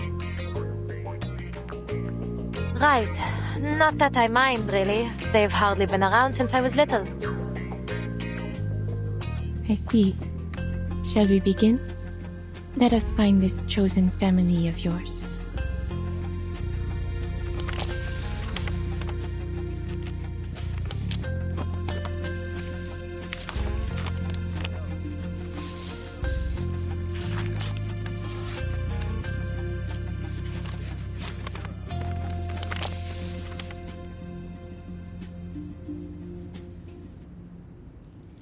I see her, swallowed by the city, sinking beneath the ground, in a relic of the Great Plague, in the world below, dancing with the dead. Swallowed? Beneath the ground?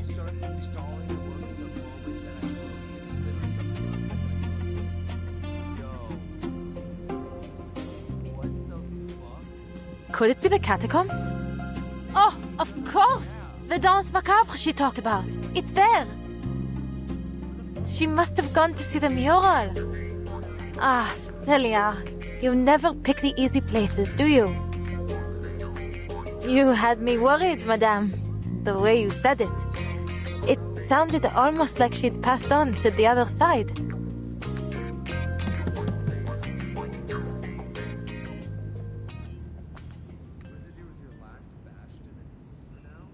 I see you there too, Adele. I think it must be because of the Hmm? And the shadow of death follows close behind. Oh,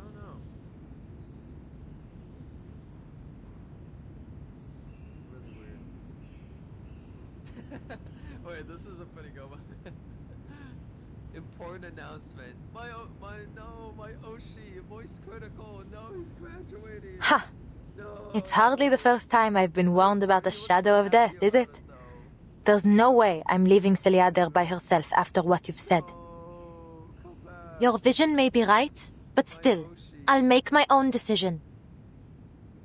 So sad, man.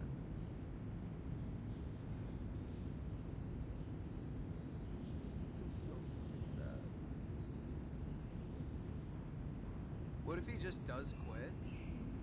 I feel like Moist Critical at least has another, like, 10 years. I expected no less. I think you could go for at least another 10 years.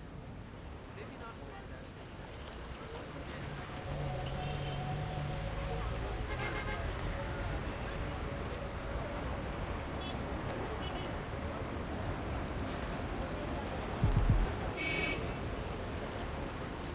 Madame Boniche, if you'll pardon my asking, can dreams be controlled? Think first of matter as the lower form of spirit, and spirit as the refined form of matter. When we dream, we tread in the spiritual world above, and thus we may shape it, just as we do our material world. Then, is it possible for a diviner such as yourself to decide what I dream?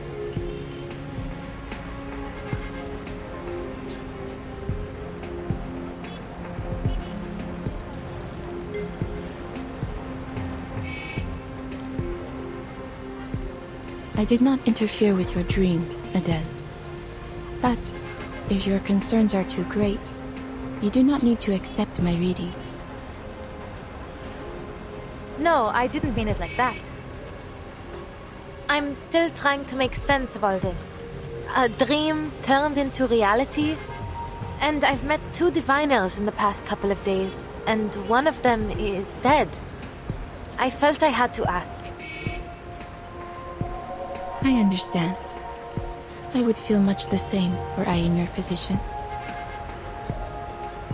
Thank you. I should take you home, madame. I know a shortcut.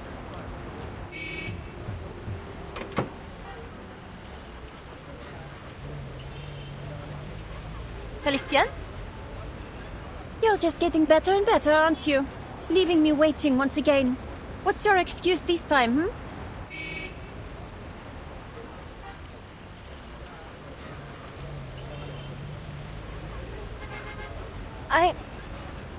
Where have you been?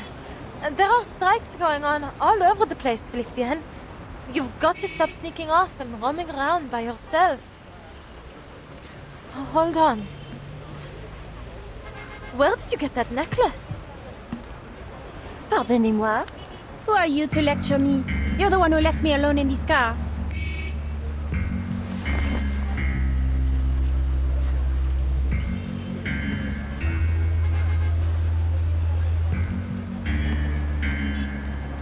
That necklace? Celia gave it to me. How did you get it?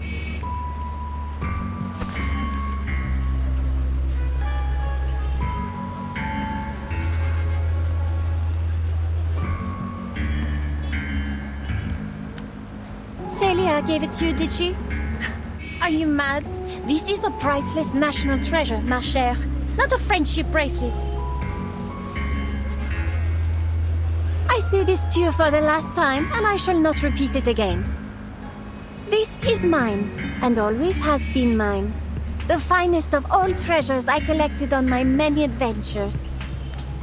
It's a relic of a more beautiful era, shattered and distorted, along with the vision of the Baron family, my family. This jewel is mine, do you hear? Mine, mine, mine!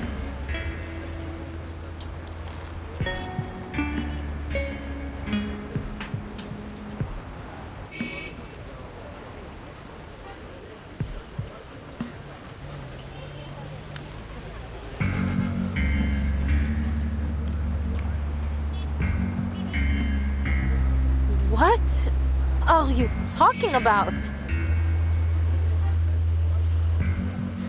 There's something wrong, Adele.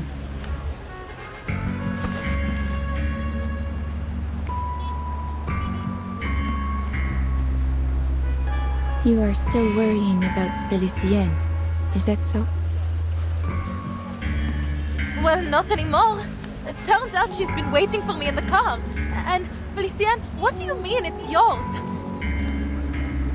Felicienne?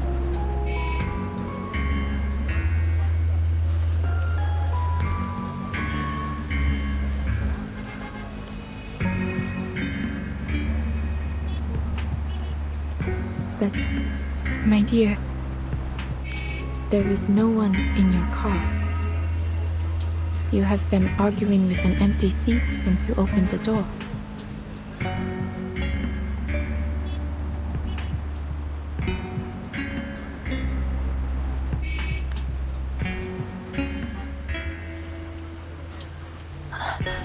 How?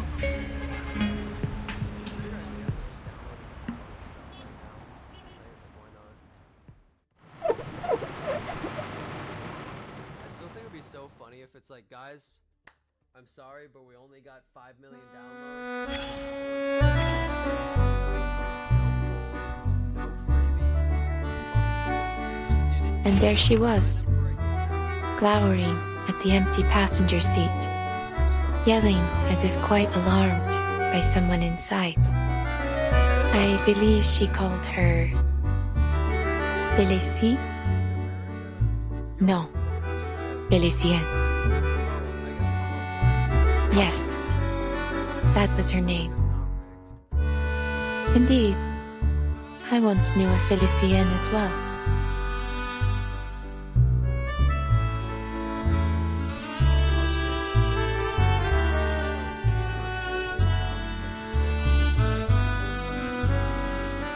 Well, it is far from a common name. That much is certain.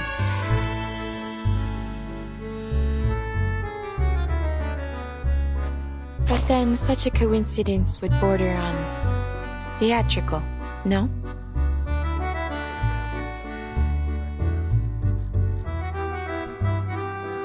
I should like to think that fate has more elegant ways of crossing my path with brooms. Though, of course, it is possible that fate favors the comedy of the absurd.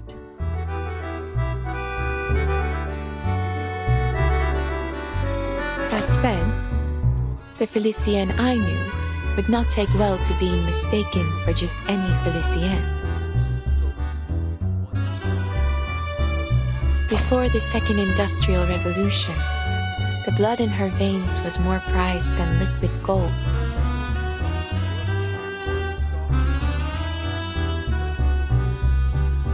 The barons were known as fighters, heroes, priests and priestesses of lightning. That legacy was passed down through generations.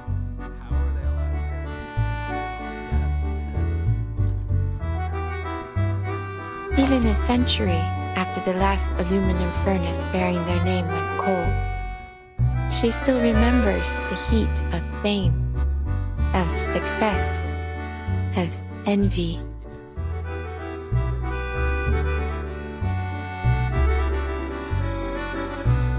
Precisely. When she was born, this storm had not yet begun.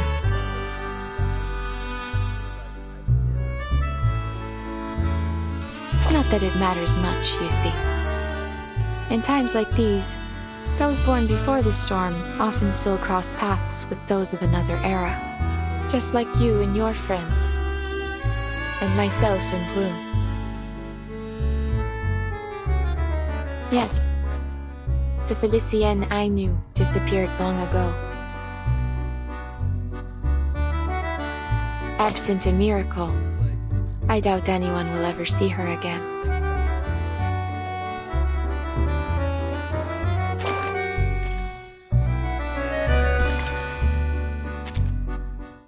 The gacha community want leaks.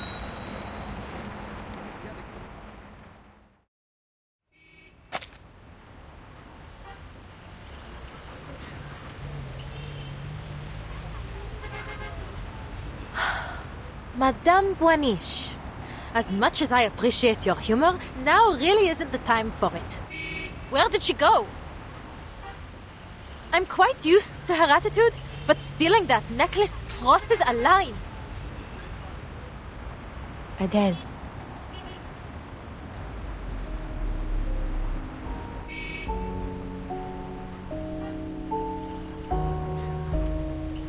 Felicienne was never here. Perhaps it fell out of your pocket. Allow me to aid you in its return. I believe it is best you not act alone in your current state. Ah, I've got it now. She didn't come to your parlor today, so she must have gone somewhere else, and she's been waiting in the car ever since. No wonder she got angry and stormed off.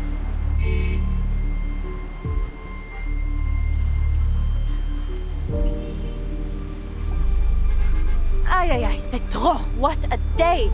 I think it's better we speak again another time, Madame Boaniche. Would tomorrow work? When did you first meet this Felicienne? Oh my goodness!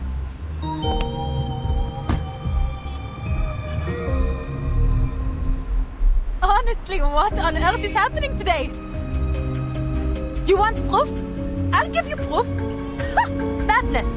Never thought I'd have to actually convince someone that I worked for that terrible woman.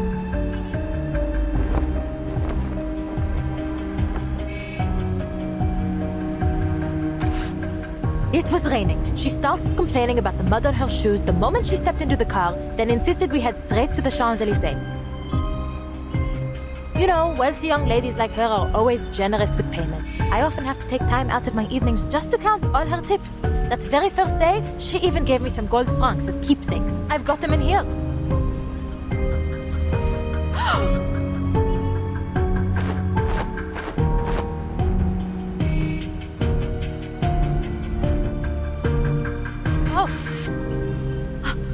I must have put them somewhere else. Give me a moment to check the car. I've got other proof too.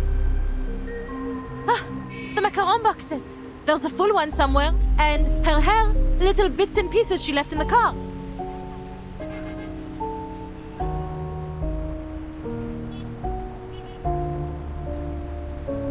I remember that day.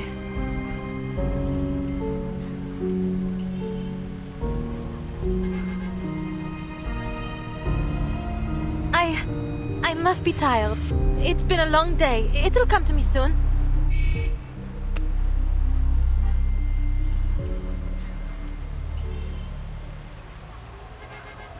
But there is nothing to remember.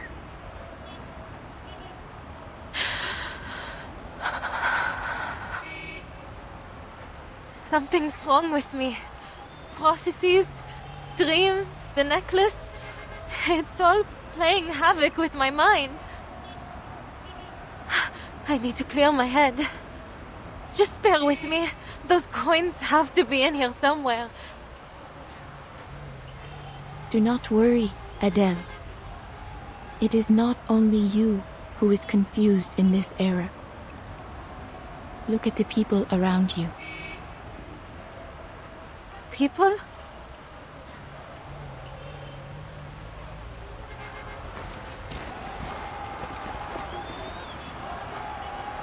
No more atrocities! No more oppression! Liberté! Égalité! Stand with Paris! Stand with the people! Pour the commune! For France! Excuse me, monsieur.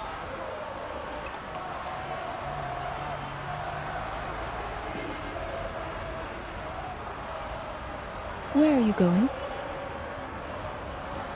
We are following the Garde Nationale to fight the Royalists!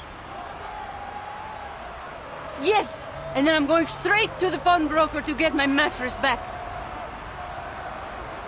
You do that, sister. Brighter days lie just ahead if we fight as one for our city! It is no easy feat, but your voices today may echo further than you know. You will triumph in time. Merci, madame. Pour the Commune de Paris!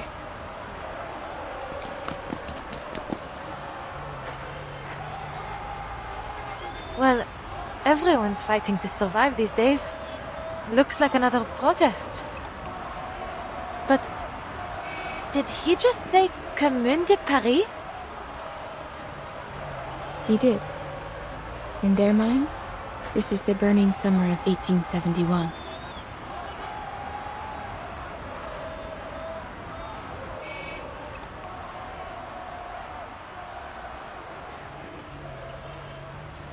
Unconscious thoughts, countless in number, are converging upon this city.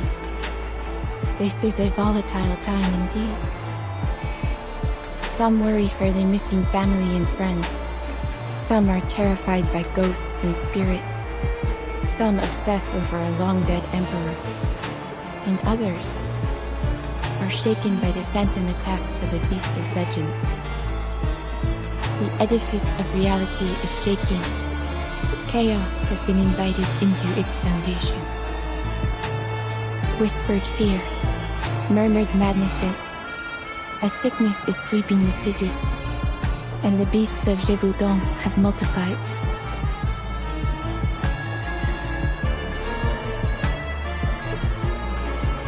Those who invited this chaos did not comprehend that the flaws of reality are not the fault of a single person, nor group of people. This is not the way to mend, Harry. Everyone, everything has an identity, whether it be individual or collective. To attempt to unify them all so recklessly will not create order, but chaos. Chaos is what turned those people into beasts. You mean the sightings of the beasts of Gévaudan were all people? That the citizens of Paris have been turning into monsters? Then are they the ones who killed Madame Raymond? Who cursed me, took Celia and trapped all these protesters in this delusion? And Félicien too?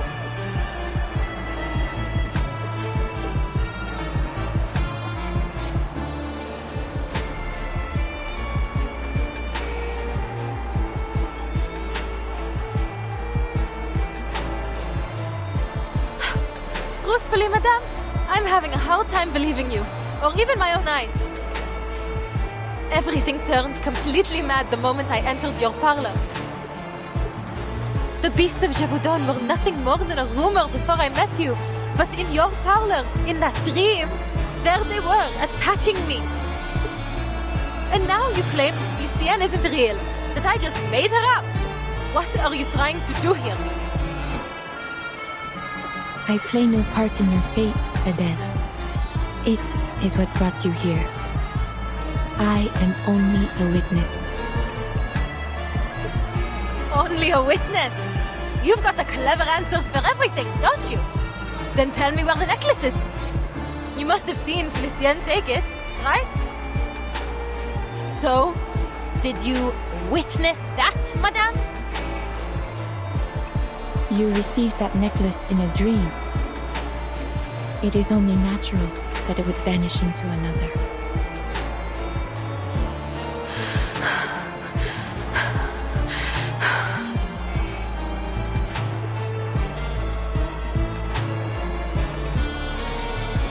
That necklace proves the truth of my words. The spirit world is as real to us as the physical world. I will happily read Félicien's fate. That is, if you still believe she is real. I don't need you to read anything.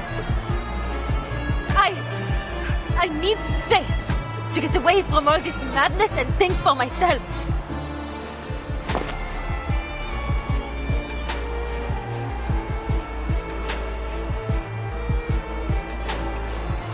Adele.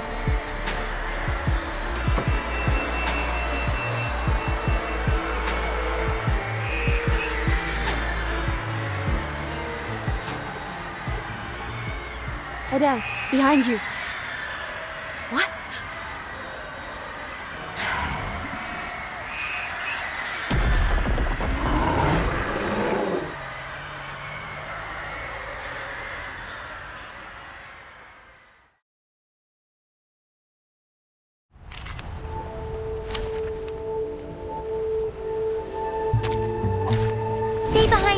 I'll keep us safe. Wait for this. I'll show you. For victory! Liberato dalla paura. The tremors of fate.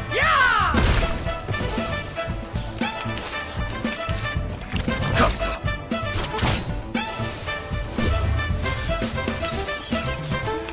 Artemis, grant me your power. Oh look, here's an Comme la soleil, le destin dérive dans le flot des Sephiroth. Artemis, grant me your power. I'll show you. We're not afraid of you. A secret revealed. Fate has revealed itself to you. Che la morte ti dia la pace che cercavi.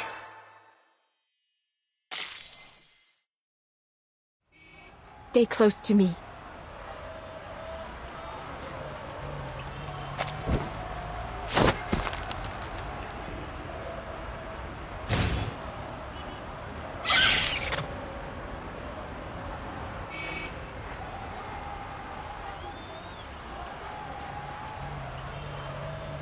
Your hand! Did it get you? Bon sang! This is no dream. How did they get here?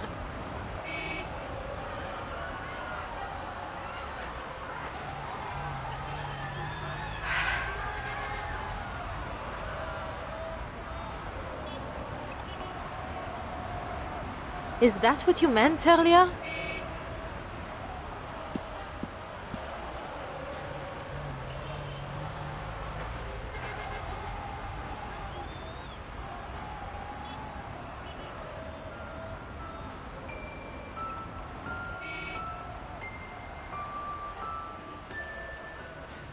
Maybe you do have a point.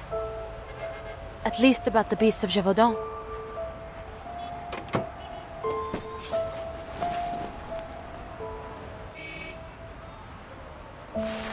Here, take this. It should help with the bleeding. I can't just leave you like this. You'll have to come with me, madame. But I'm afraid I can't take you home. I must find my friends before anything happens to them. I can't just leave them wandering the city while these monsters prowl the streets. Is that so?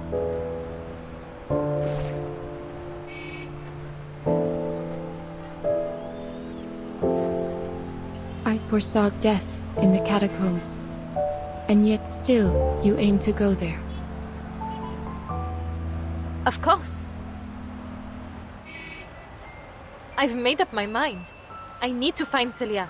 I don't care what it costs.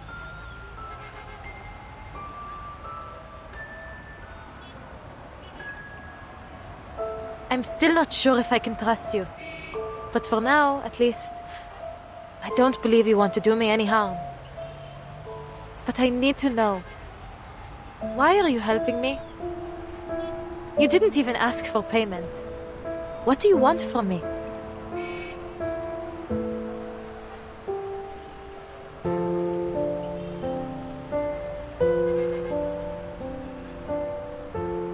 So this is what you choose to ask. Why wouldn't it be? Of all there is to question, your future, this chaos, you choose to ask about me. What's so strange about that?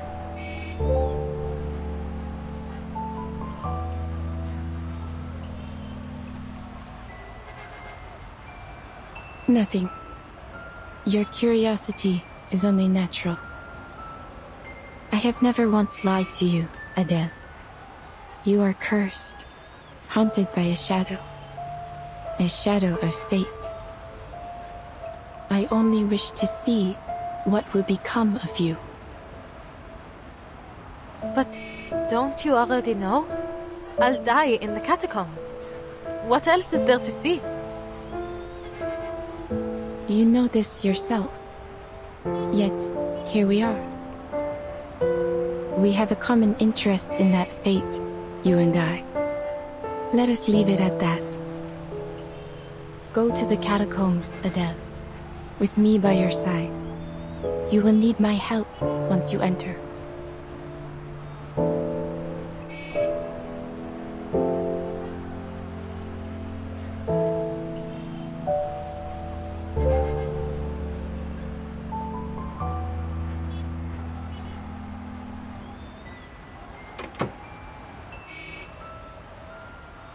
Please, get in. Careful. Let me open the door. Merci beaucoup.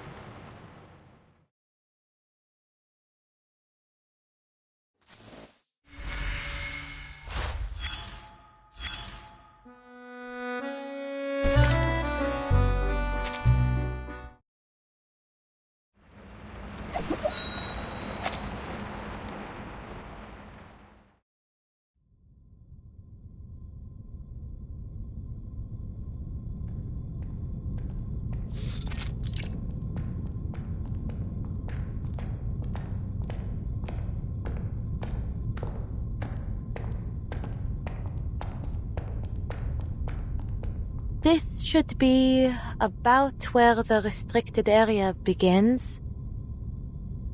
Though I doubt the police have the luxury of worrying about our trespassing.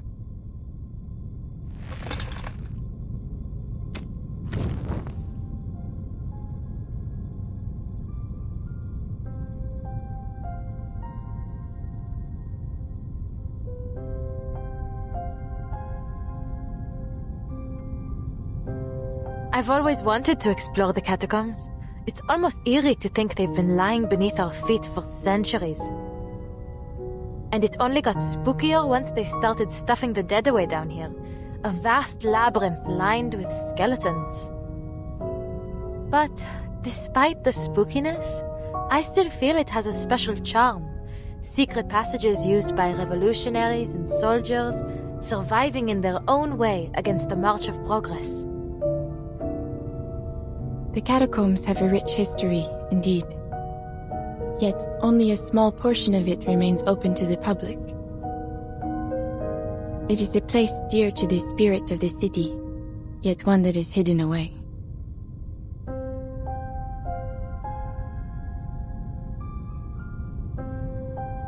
Oh, pardon. I'm treating you like one of my clients. I'm sure you don't need a guide to tell you these things.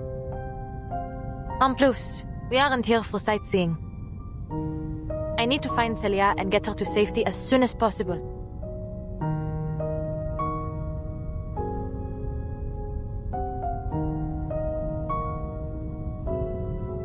But these tunnels stretch out almost 300 kilometers in all directions. We can't go looking for a needle in a haystack. Madame, your divination revealed Celia's whereabouts before.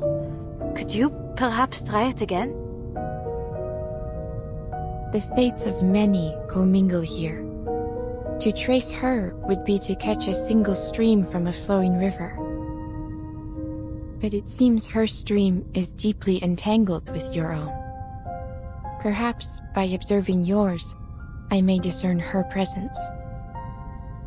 Your stream is quite unique. The familial curse you bear. It may be a gift in some strange way, setting you on a path unlike any other. I've certainly never thought of it that way.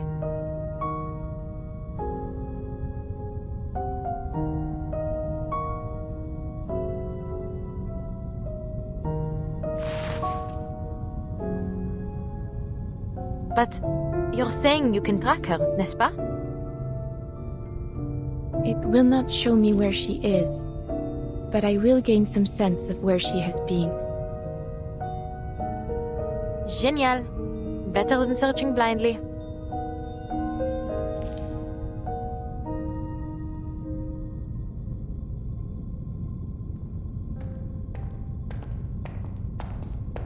To the left. D'accord. Then we go left.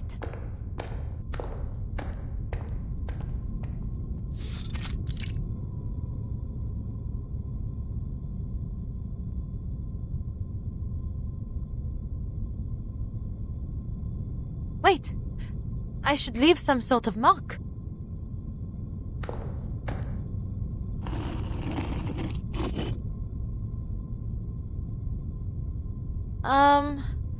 We've been walking for a while now, but we still haven't found anything. Forgive me, madame, but are you sure your divination? Shh. Look. The fruits of your search.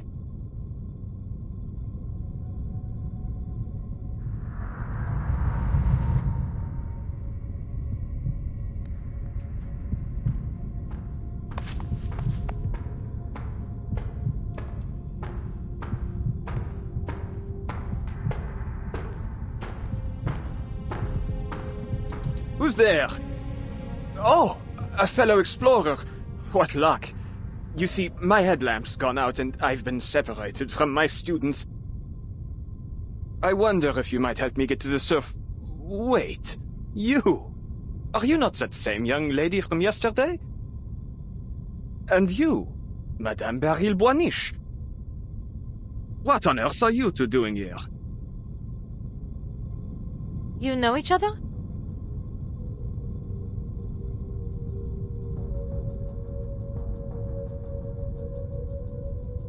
I have attended a number of Professor Roseau's lectures. His ideas are most intriguing.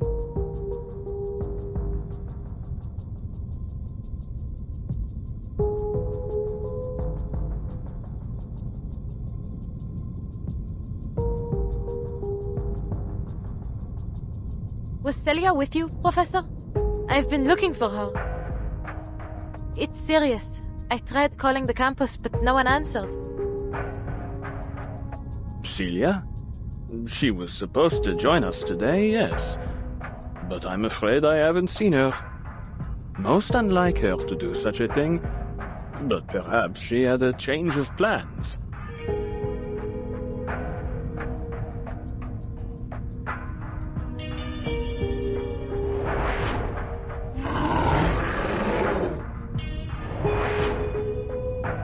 Forgive me. Huh?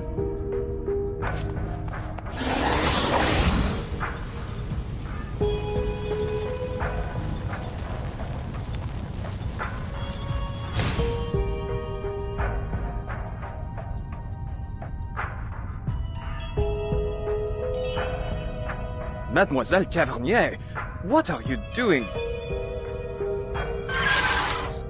No need to be alarmed. It's just my arcane skill. It's a relief to know you're as real as you appear. But you have heard about the reappearance of the beasts of Gévaudan, no? To say nothing of the critters that surely nest down here. Monsters wearing human skin could be lurking nearby. We can't be too cautious. I appreciate the warning.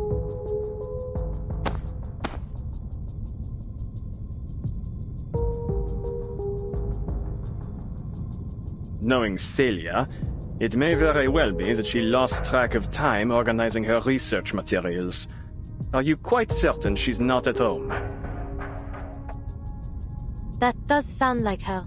But I went to her place. No one was there. In all likelihood, she's in some cafe with her nose buried in a book. But mademoiselle, why is it that you are so concerned with finding her? It's as if you're certain she's in some kind of danger.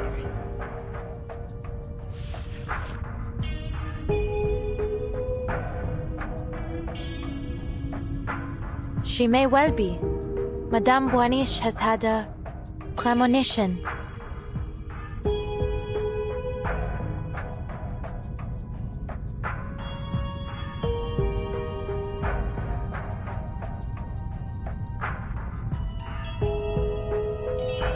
Madame Boiniche, forgive my bluntness, but you've been indulging this mademoiselle far too much. Scurrying about down here? What this young lady needs is a good rest. It is her will that brought us here.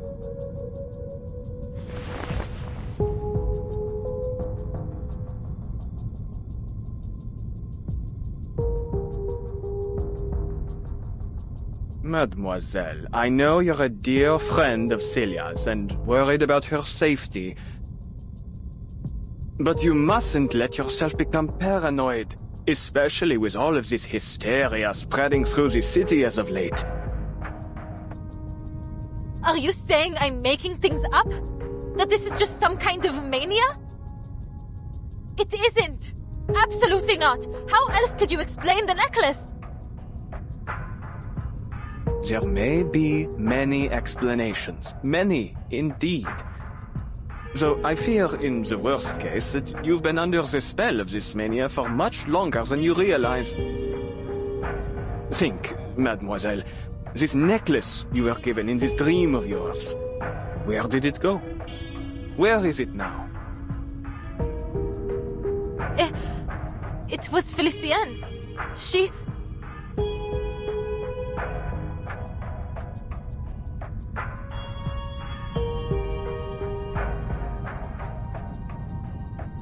I remember. I saw it.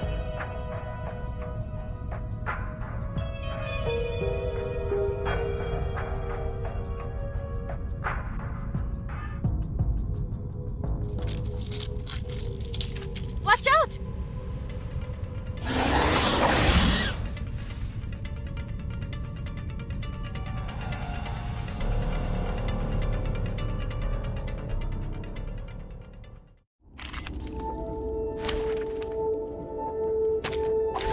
Stay behind me. I'll keep us safe.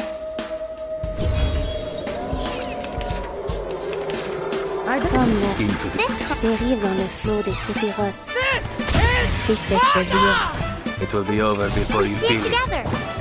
The overflow of the Sephiroth. Stay away from me.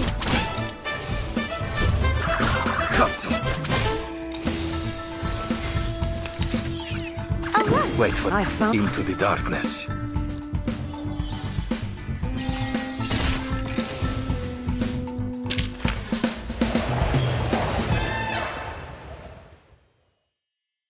We did it. Please, mademoiselle, those were simply ordinary critters, not mythological beasts. I'm afraid my verdict stands. What you need is rest, my dear.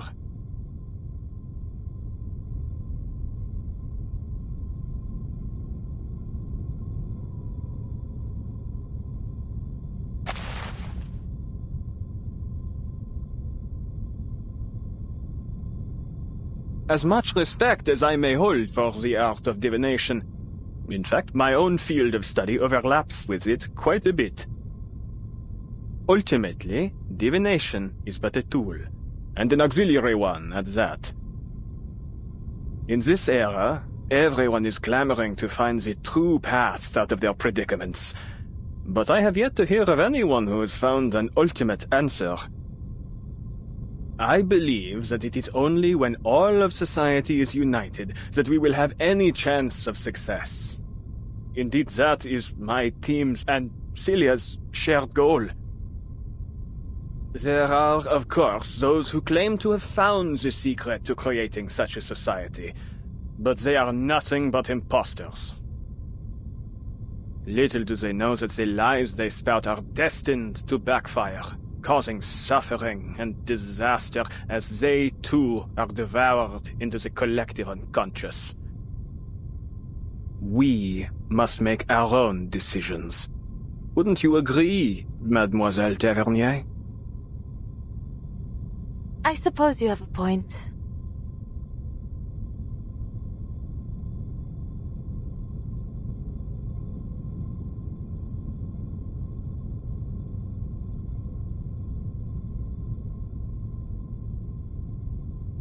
But I'm certain something is wrong.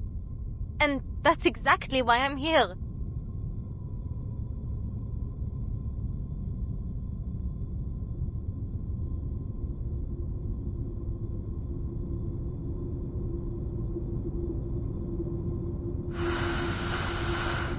Celia? Don't go! Adele?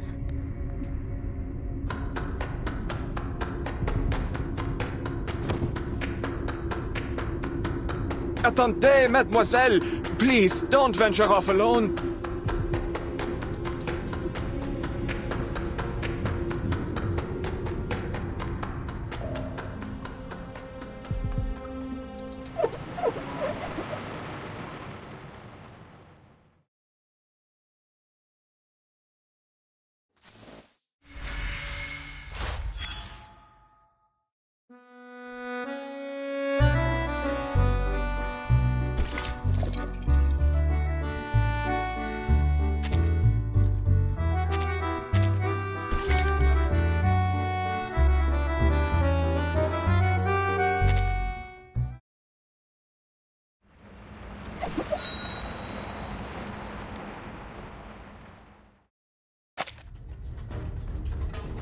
Celia, wait!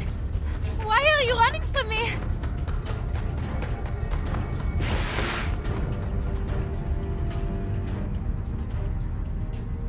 A dead end.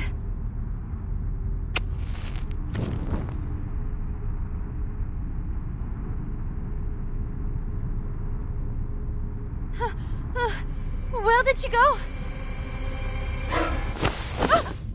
Adele, why are you with them?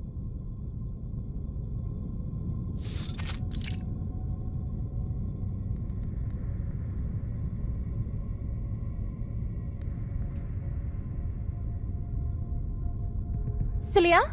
How did you... I just saw you over there. Never mind.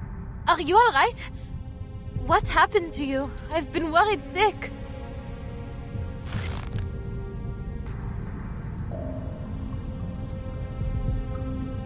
Answer me. Why are you with them? Them? Who do you mean? Manus Vindicte.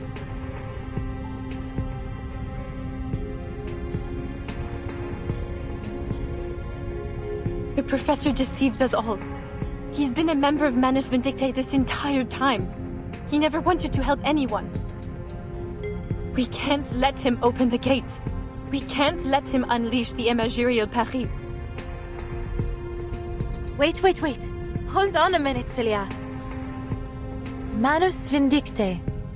In imaginary Paris? Please, I don't understand.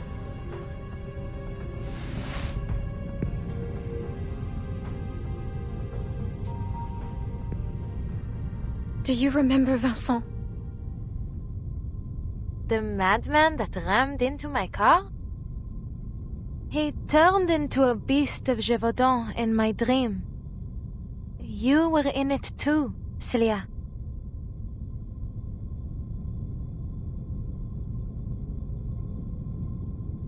No, Adele. It wasn't a dream. Yesterday morning, I went to the hospital to check in on him. That would be around the time I visited Madame Boaniche's parlor.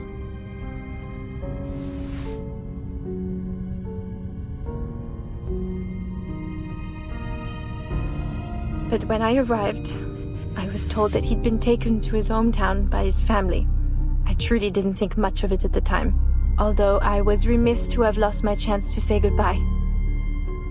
But on my way back, I saw him again. He was getting into a car, one that I recognized right away, Professor Roseau's.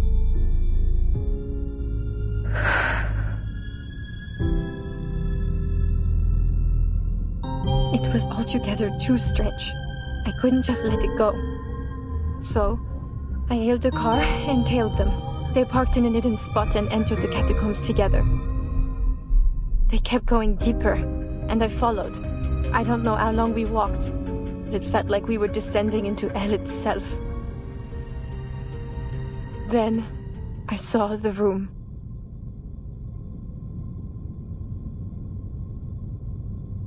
You should feel honored, Vincent. Few have ever had the privilege to stand in this place.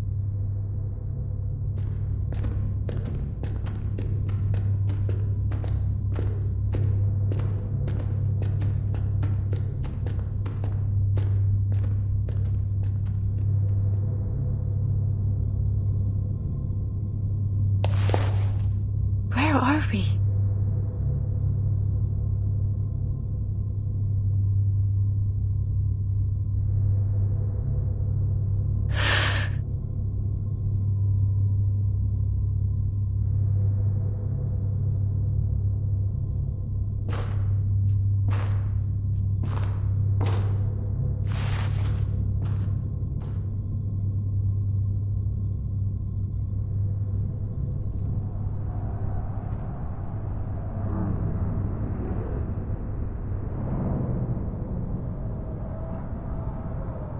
ladder?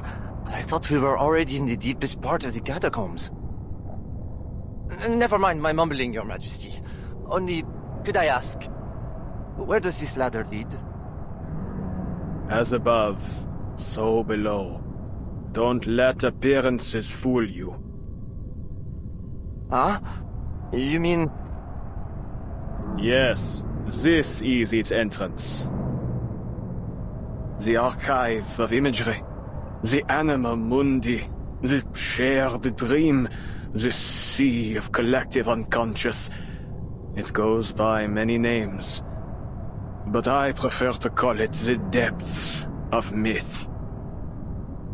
And it exists in a more tangible form than you may think, my dear boy. In fact, it is right in front of you. My god! This is beyond my wildest imagination. For now, it is but a small crack in the veil, nowhere near enough. We must open the gateway. If we wish to restore the glory that once shone on this land, we need a far more radiant light. Like the brilliance of the sun of Austerlitz.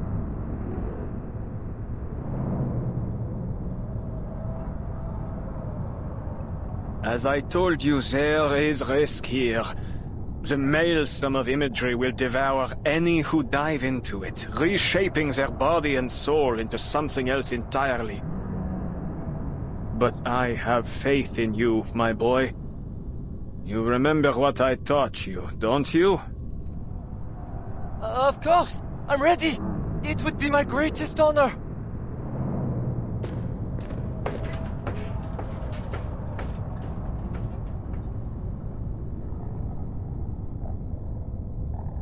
You must find the key. The French blue, a pivotal discovery by one of our most venerable pioneers. Sadly, her existence dissolved into the depths of myth just as she had nearly claimed it. Still, her discovery has paved the way for our victory today. Together we will build a bridge between the material and spiritual realms, one that will guide us toward a more perfect world. Have you found it, Vincent?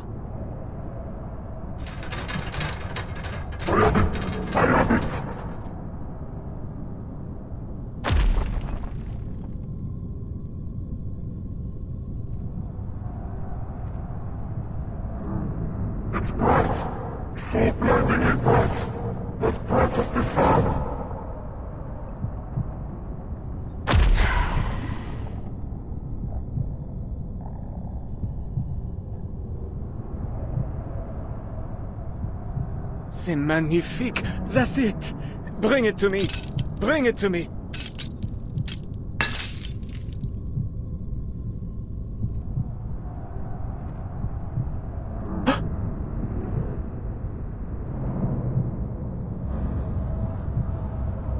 What a shame, dear boy.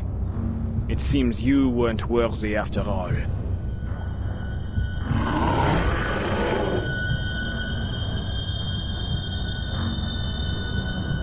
Perhaps, then, the final experiment must fall to you, Celia. My brightest student.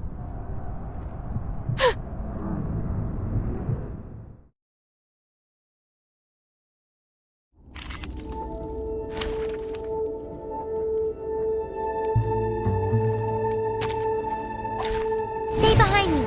I'll keep us safe.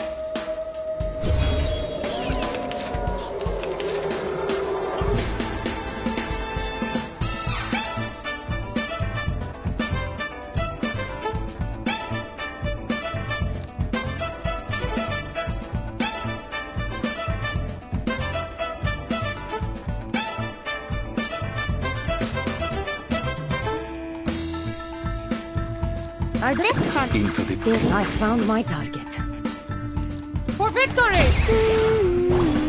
Liberato dal The fratello. tremors of fate. Icarus, eyes on the target.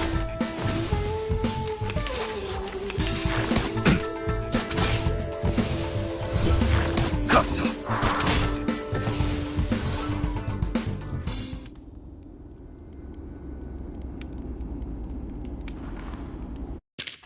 Che la morte ti dia la pace che cercavi. Laurent Roseau is a madman.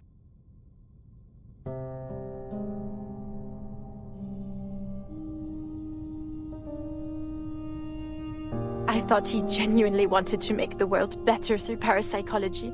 He'd gone much further than anyone else. But I was perhaps too foolish, too naive to realize that all his novel theories, all the inspiring dreams he shared with us, were lies, meant to ensnare us, to use us. All those rumors of monsters in the city, the madness in the streets, the disappearances, they were his handiwork. He and Manus Vindicte. Professor Roseau? The depths of myth? Manus Vindicte? I saw him. Vincent. He became a beast of Gévaudan. I saw it with my own eyes. Then he turned to me and...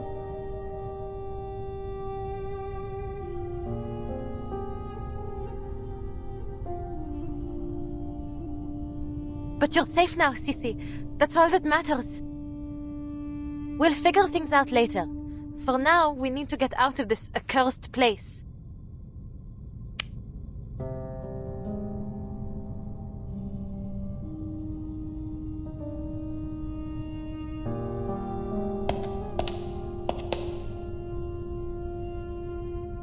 Sissy? What's wrong? Allons-y, come on. We have to go.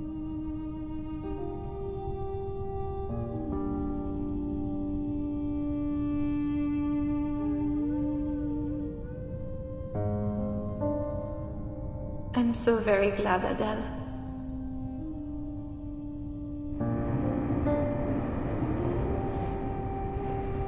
I still truly see myself through your eyes, n'est-ce pas? Sissy? What do you mean? What else would you look like?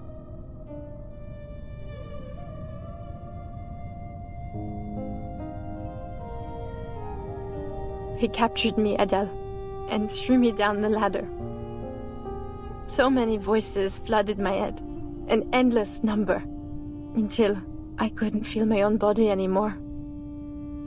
They told me things, whispered about this Manus Vindicte. Everything struck me so quickly, so chaotically, yet it felt so long, like an endless moment. But I found something in the current, a diamond, the key to all this. If that diamond falls into their hands, they'll use it to unleash the depths of myth. And when that happens, all of Paris will be drowned in the maelstrom of imagery. And I'm afraid everyone will suffer just as Vincent and I have. I had to get the diamond away from them. I had to make sure they couldn't use it. But I remembered what you told me, Adele. That the real French blue was recut long ago. Then, the diamond must be an imitation. Something fabricated by Manus Vindicte, no? So a thought struck me. If it's only a forgery, then your arcane skill can destroy it. I kept thinking about that, over and over, and told myself I had to reach you. Then, just like that, a car door appeared in front of me. One I truly could not forget. It was your passenger door.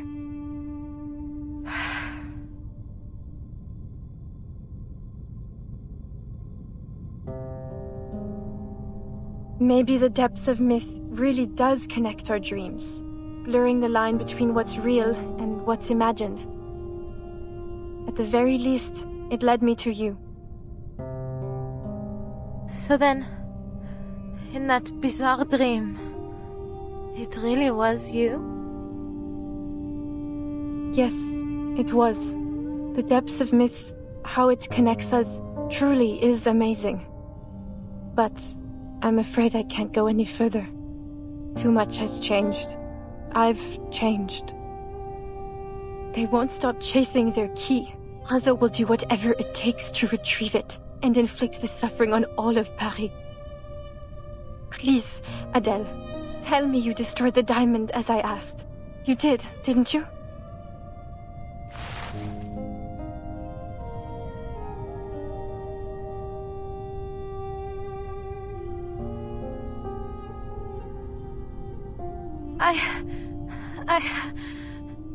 It was all so strange and confusing.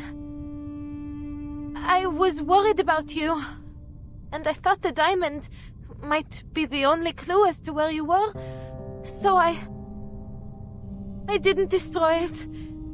It should be with Felicienne now. Felicienne. Quelle horreur! You can't mean that, Felicienne! That's right. I told you about her over dinner.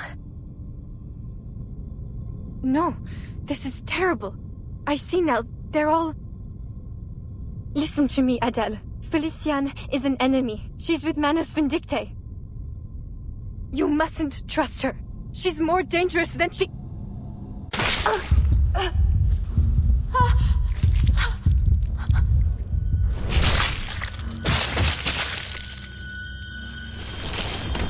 How rude. You really ought to reflect on your choice of friends, ma chérie. I've no patience for personal slander.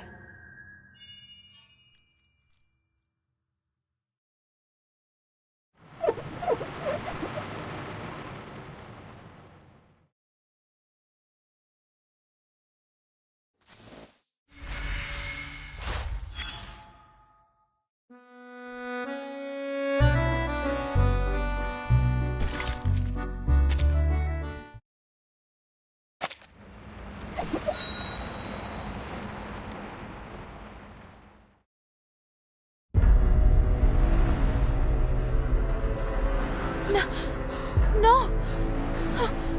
Celia!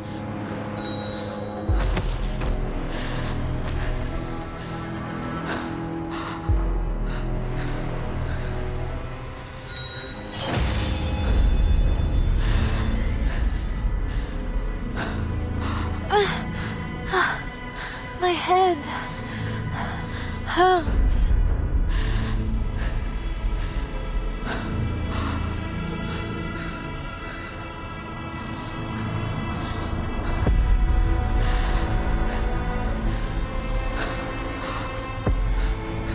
Take a deep breath, Adele. Come, take my hand.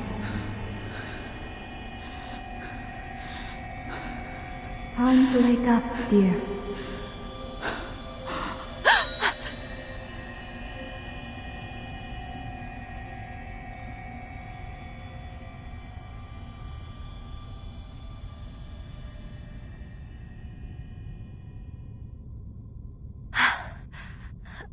Madame Boaniche? Feeling better? Take a breath. Rest a moment. We are here with you now. We?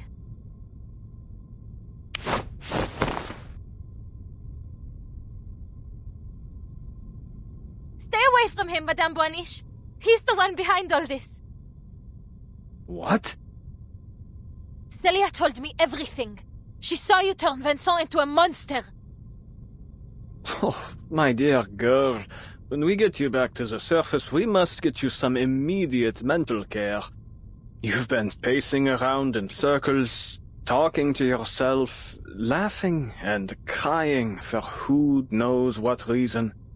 And now, just as I thought Madame Boaniche had managed to calm you down, you start spouting this nonsense. Enough with your lies! You can't fool me! If you know what's good for you, you'd confess all your evil plots and come with me to the police. Wait, isn't that...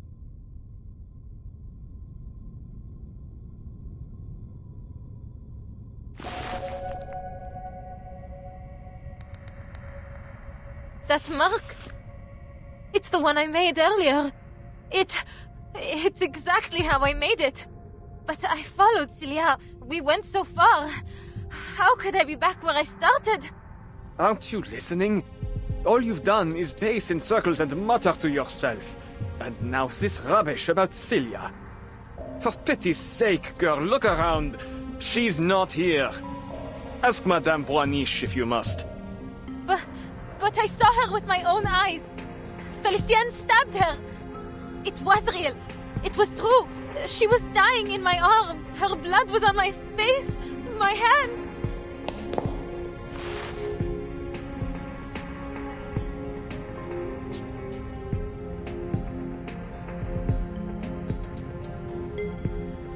How could this be? This must be another one of his deceptions. You have to believe me.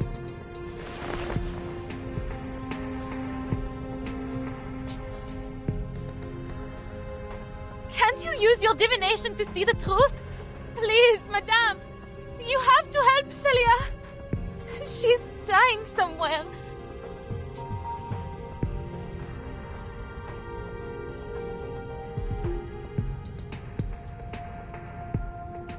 It seems this curse still shadows over you. What you saw were simply illusions. Rest assured, I will do what I can to help you through this.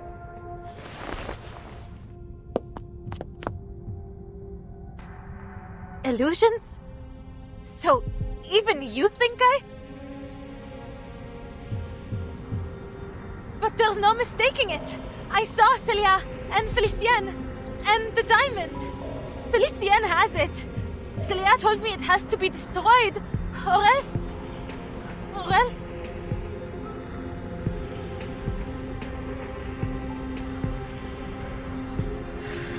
The diamond? You mean the one strung around your neck? Huh?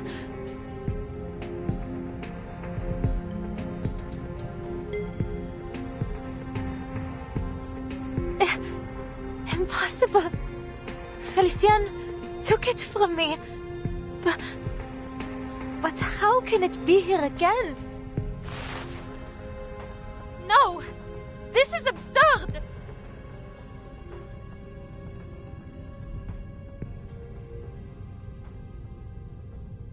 Celia was right. This wicked imitation must be destroyed. It must be destroyed now! Come, Fefe!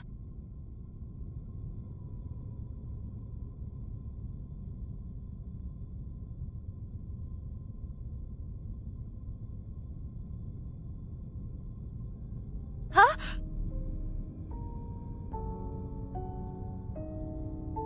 What's wrong, Fefe? Destroy the diamond! Fefe?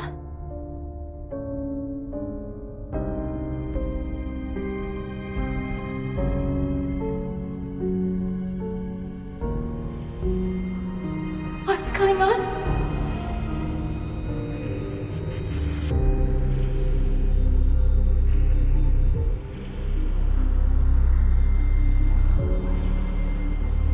This is all too strange. What was I doing again?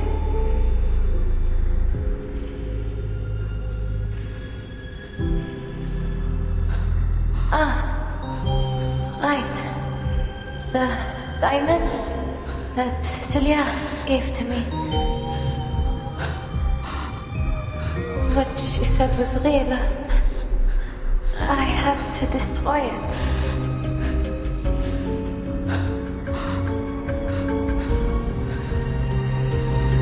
But this isn't any ordinary diamond. It's the miraculous French blue. Do I really have the right to destroy a national treasure?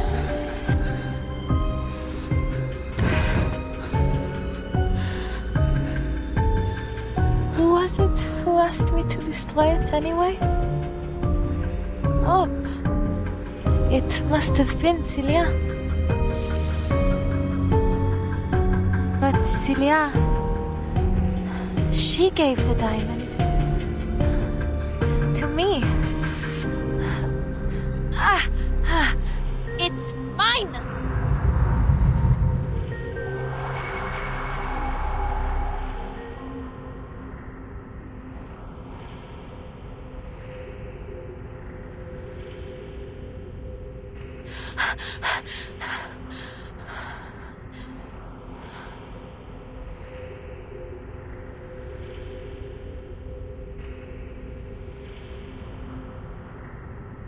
Please, mademoiselle, you seem to have been through a lot.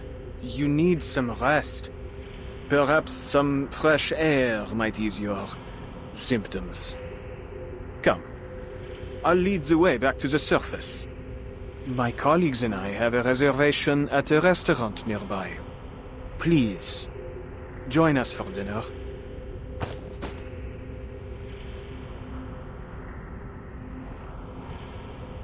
I think you're right, Professor. I need some fresh air.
You cannot cut steak with a necklace in your hand, Adele.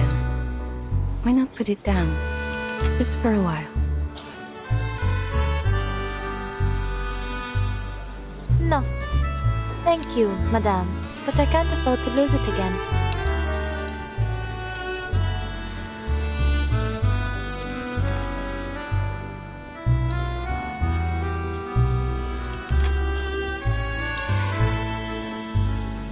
Zut!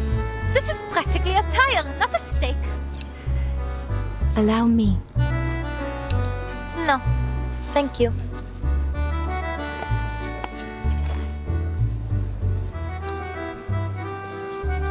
Oh, Madame Boaniche. It's been a long time. I'm glad to see that you're still in Paris. And you? Still in search of your lost fate?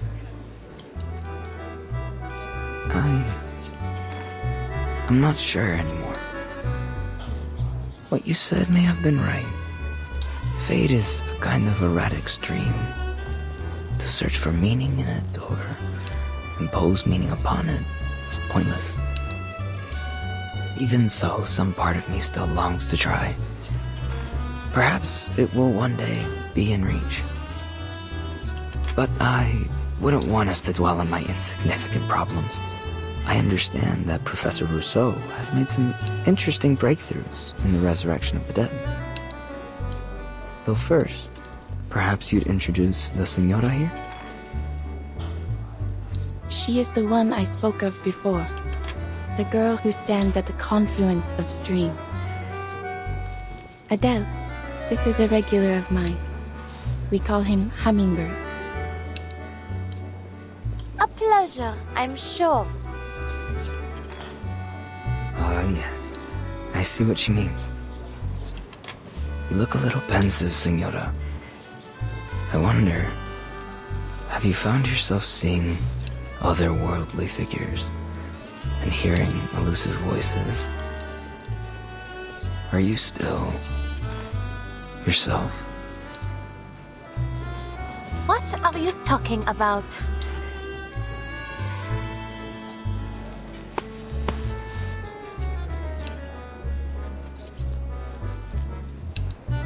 I'd say you'd prefer these over steak.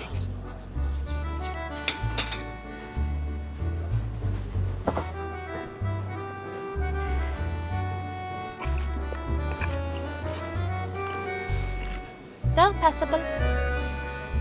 Though nowhere near as good as La Durée, I must say.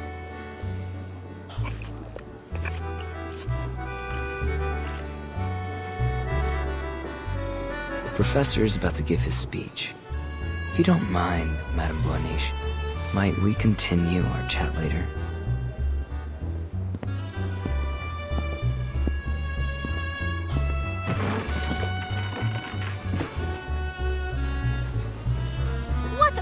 is Roseau up to? He has an announcement to make, one that defines his life's work. Ah, it seems he's made himself presentable for the occasion.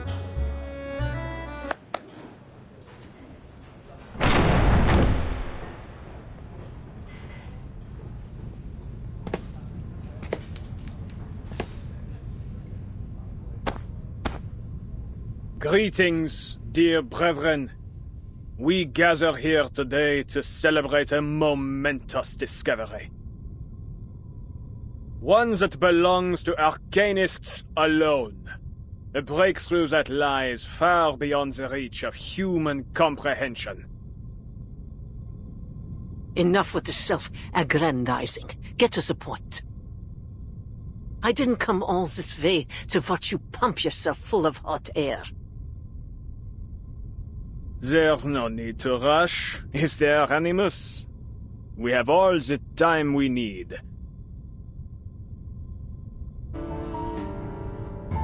Since the year 1999, our search for the Promised Land has never ceased. Following the will of the Guiding One, we have unraveled countless mysteries of this storm. For this great cause, many of our noble comrades paid the greatest sacrifice, their souls sowing the seeds of our coming harvest. Our endeavor was never expected to be easy. But tell me, has it ever crossed your minds whether this storm is the sole path to the Promised Land we have collectively sought to bring about? Further still, do all of us here, myself included, share in the same vision of that world? We are nothing like the Foundation's numb, obedient lapdogs, incapable of independent thought. Wouldn't you agree? This storm promises only a change to our imperfect, superficial world. Yet I believe a transcendent world may be drawn up from the depths of myth.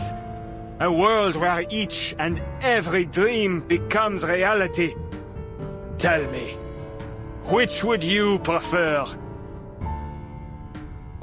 Same old song and dance. Perhaps you care to show something new and actually feasible for once. Otherwise, you'll get naught from me. My dear Animus, worry not, for I have come well prepared to open your eyes. I have discovered a means to access the depths of myth, and through it, achieved a miracle. The miracle of resurrection. Allow me to demonstrate.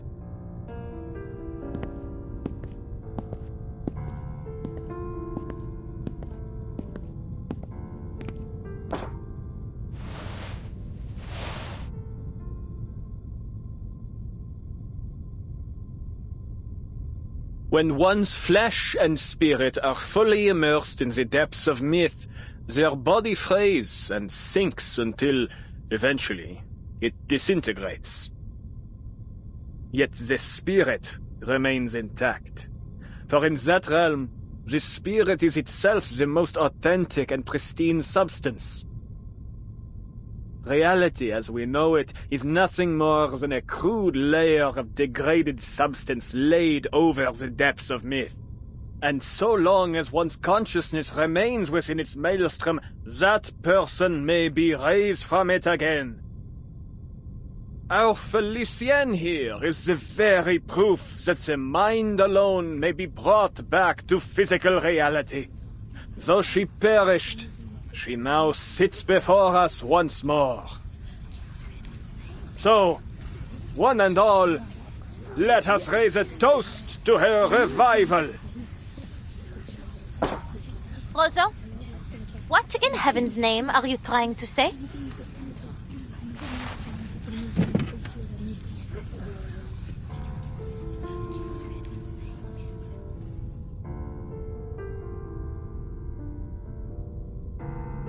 Ah, Felicienne, You've fully rejoined us now, haven't you?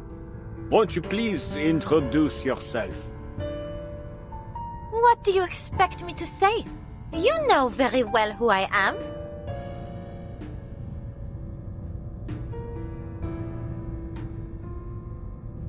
How are you feeling? I would feel a great deal better without your patronizing tone, madame. I have neither need nor want of your sympathy. Ahem.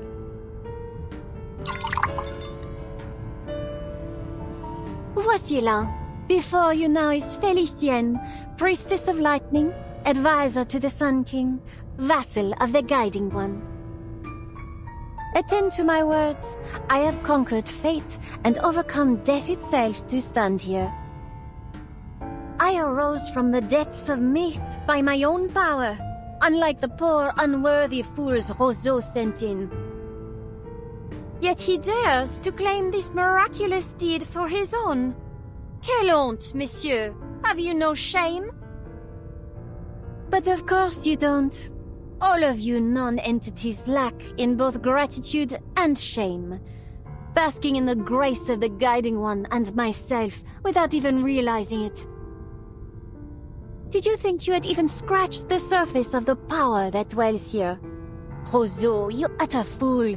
This affront of yours ought to cost you your life. Yet, I am not so base as to destroy what may still have use. So, just this once, I will forgive you. As for the rest of you, my forgiveness likewise extends to the rudeness you all showed in stuffing your faces before toasting to my health. Et maintenant, à ma santé!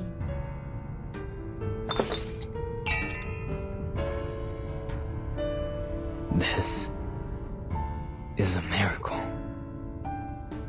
Bringing the dead back to life. It isn't really possible, is it? She came back to life? So we can't die anymore like what the Guiding One said? What a farce. All you've done is manipulated some girl into believing she's Felicienne, and yet you dare to call it a miraculous resurrection. What utter blasphemy! An offense to the word miracle and to the Guiding One herself. I heard another voice in Felicienne. One that belongs to someone else. Could that mean... Why do we speak as if she is not present? Let us bring our concerns to her. There are things only the true Felicienne would know. Mind alone, returning to reality? But has Felicienne lost her arcane skills in the process? If so, then this revival is meaningless. Whatever the case may be, if this is a true venue of life eternal, should we not seize it? At least until we find an alchemist capable of concocting the Fountain of Youth. I believe I see one drawback already. Only one who dies in the depths of myth may be returned from it. To die elsewhere would be to lose the original image of one's being. I imagine this is our shared goal then, to unleash the depths of myth upon the material world, so that we might render a collective image of all who dwell in this era to be raised anew.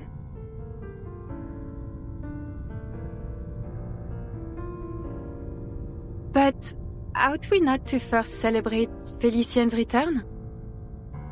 Though I must say it is a strange sort of return. How different she looks, n'est-ce pas? True. This dowdy girl is a poor vessel for one so noble. Mind your tongues. You're speaking of my new body here. For all her faults, I would not call the girl dowdy. She simply chose to turn a blind eye to beauty. I've always felt she picked the wrong career. I admit, it did her some good. She learned to read people and how to put them at ease. But it pulled her further from her true heritage and from the refined taste expected of a jewel hunter.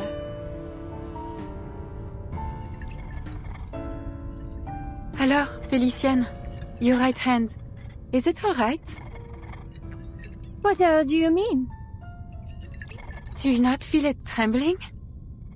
Oh, shoot. Is something wrong?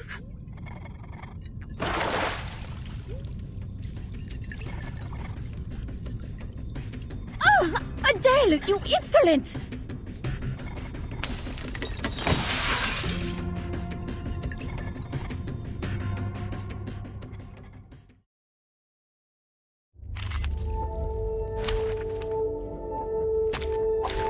Straight to the point.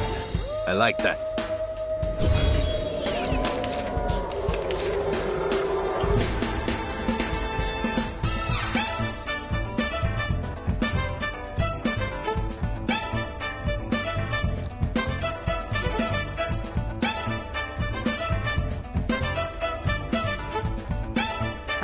Wait for Comme l'a scellé le destin.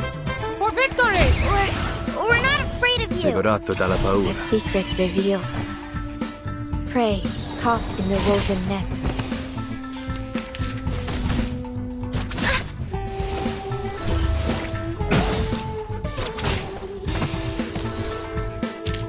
Che la morte ti dia la pace che cercavi.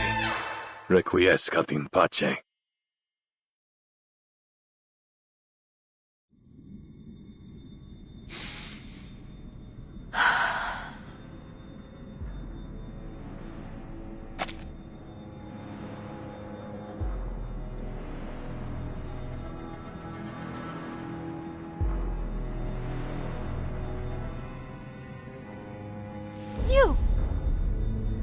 You're Manus Vindicte.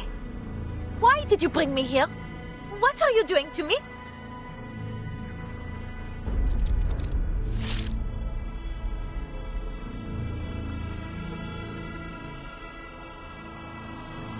Arrête! I will not accept any damage to my body, Ustrina. Nor from you, Lyra. One move, and I'll burn you to a crisp, inside and out. What's happened, Felicienne? It is only us. We're still here at the banquet thrown in your honor. Stop your prattling, you rubbish dump. Another word and I'll rip that canvas to shreds.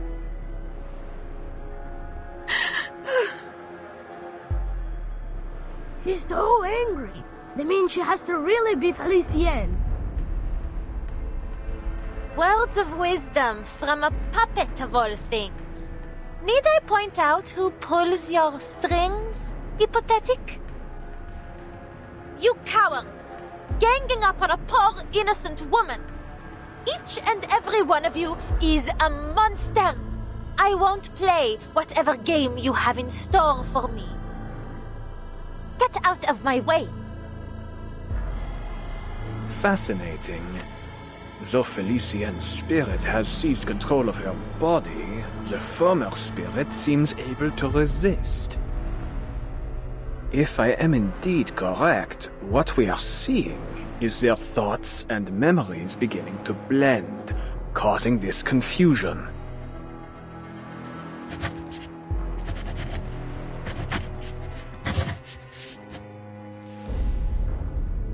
Laurent Rousseau. You've been in league with Manus Vindicte all along. You were lying to me. Everything Celia said was true.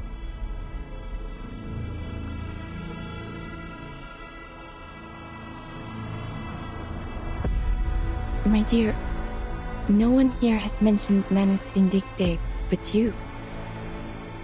Yet you seem to know a great deal about those present already. Far too much to be a mere guess. You have met these people before. I won't let you play with my mind again, Beryl. Celia told me all about these thugs. She told me everything.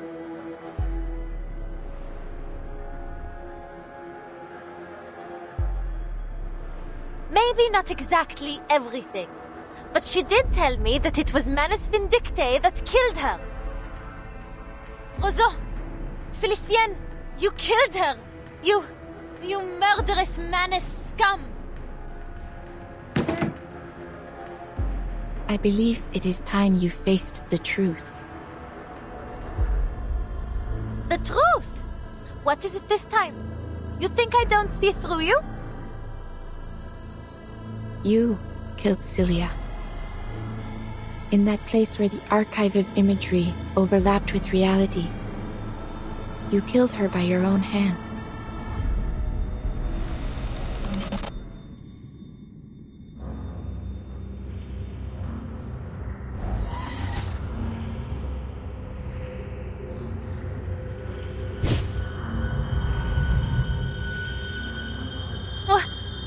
What?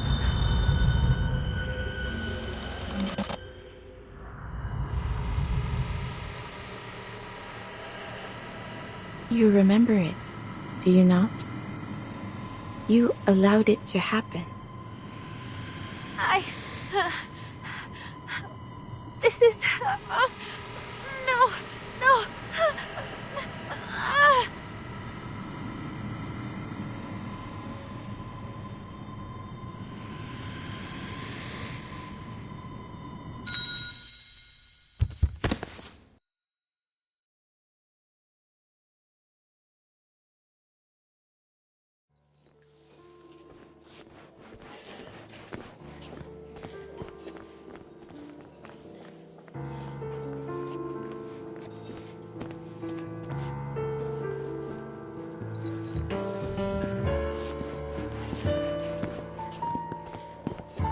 Felicienne has quite the flair for the dramatics, doesn't she?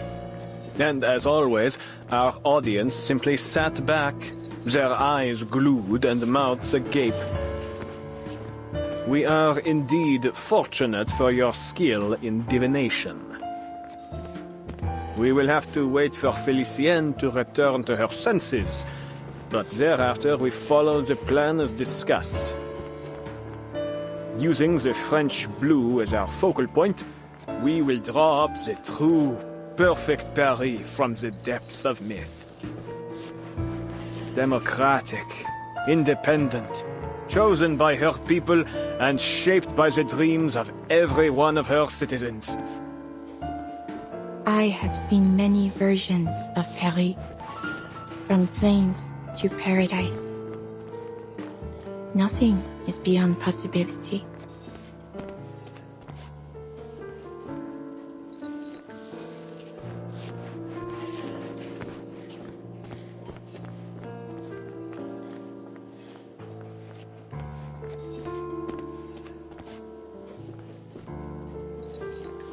Alors, tomorrow at dawn, we will perform the final ritual atop the Eiffel Tower.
Liberté!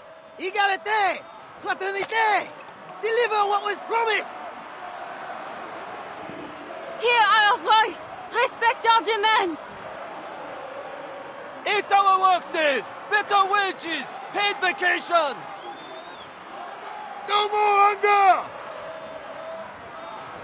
We will not let the Bastille frighten us!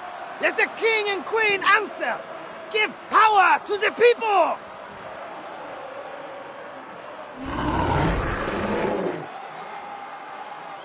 Drive them out of Versailles! Bring them here to Paris! Liberty or death!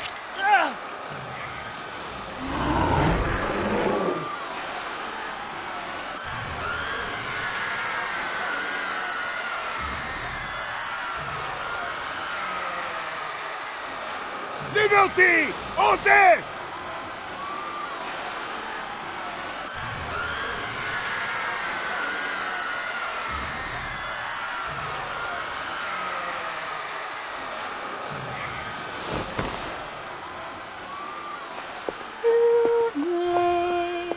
Jeunesse, je l'ai offerte. Le diamant tout court, tu m'as noué. Mots de miel, faux langage, m'ont jeté dans la cage. Quelle surprise! The great Felicienne seems in better spirits now. Et tout ce qu'on ne clôt dans le silence, dans un coffret noir, loin sous la terre. Though I feel this isn't the time or place for such a song, mademoiselle.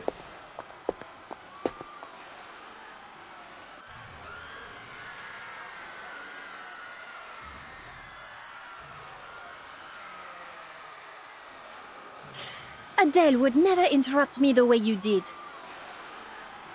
What a shame she never heard this song.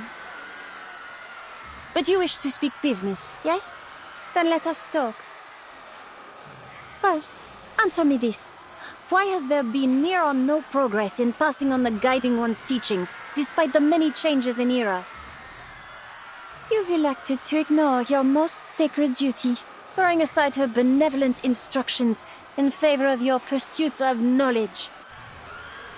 Without my leadership to inspire you, this organization is about as useful as a chocolate teapot, it seems. Please, mademoiselle. All these problems will be solved once I unravel the deepest secrets of the depths of myth. Look at you, still clinging to that old drivel. Did I not already expose your worthlessness? I'd have had you swept out by the servants in my day. But you're living proof of my thesis. You came back from the depths of myth. How can you not believe? What I believe in is my ability to conquer death.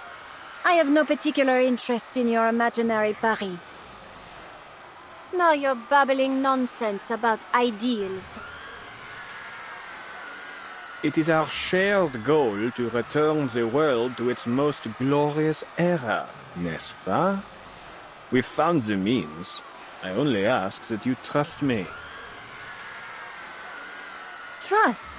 You'd have me scale the Eiffel Tower of all things to use my diamond to unleash the depths of myth. While you stand at a safe distance and watch? That's your brilliant plan? I admit we made a mistake, mademoiselle. But I've discovered the truth. The depths of myth don't lie below, but above. Altitude represents ascension, a primordial image as old as civilization itself.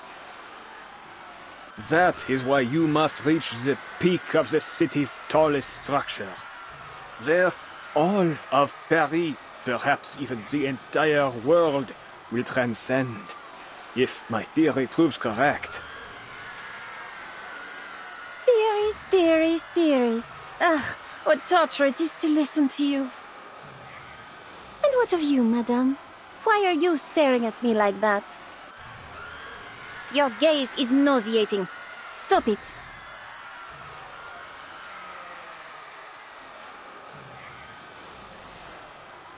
Are you even listening to me? I am.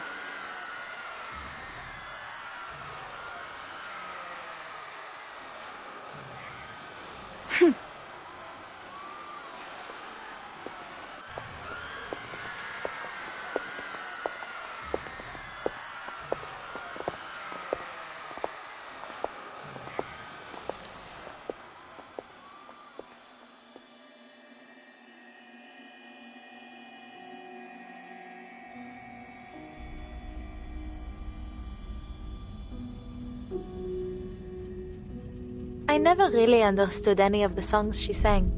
That's why I didn't bother to say anything.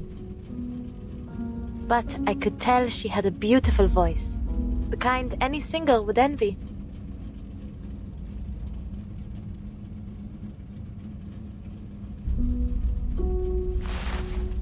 She has a real sweet tooth, particularly for macaron. I've seen her eat a whole box in one go.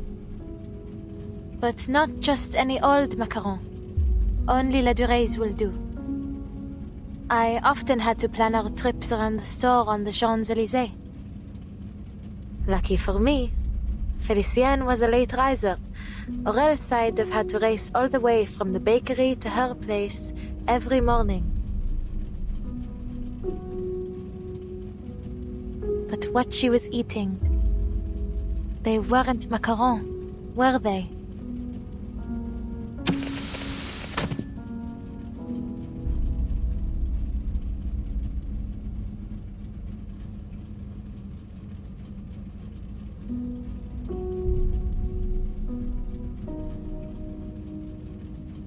Madame Boaniche, please tell me, what did she do to me?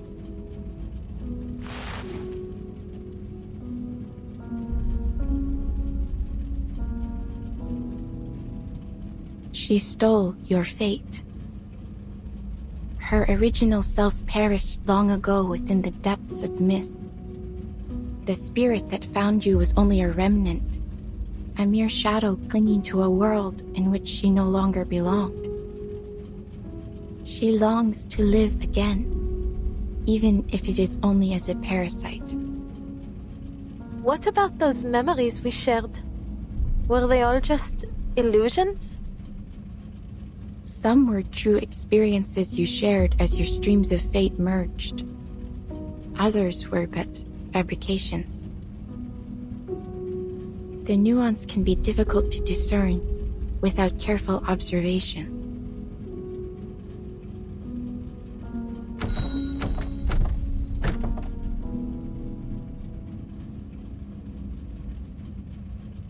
You've really confused me, madame. What side are you on?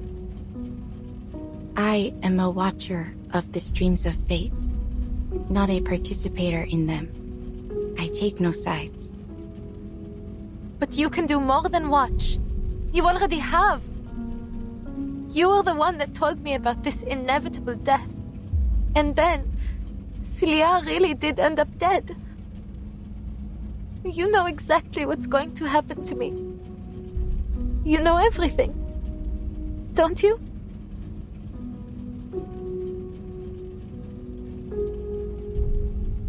It is not nearly as simple as you might imagine, Adele.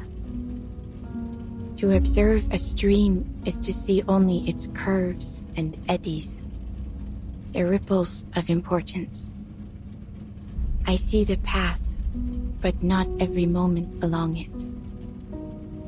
That is itself sufficient for me to ascertain one's eventual fate. There are rarely any exceptions. You said rarely. So, there are exceptions? An exception, yes. I told you about her, did I not?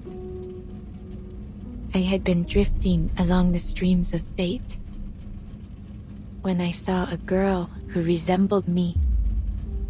who, in some part, came from me. It was quite a revelation.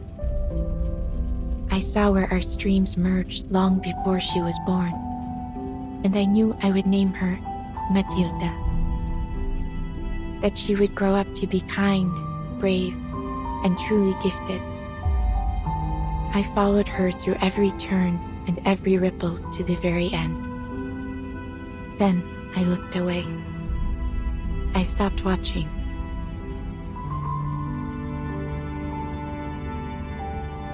The way you describe it? It sounds strange, madame. Almost cruel. As if you've ignored her in the present because you're afraid of her future. I studied the entirety of her stream, every moment of her fate. It seemed enough.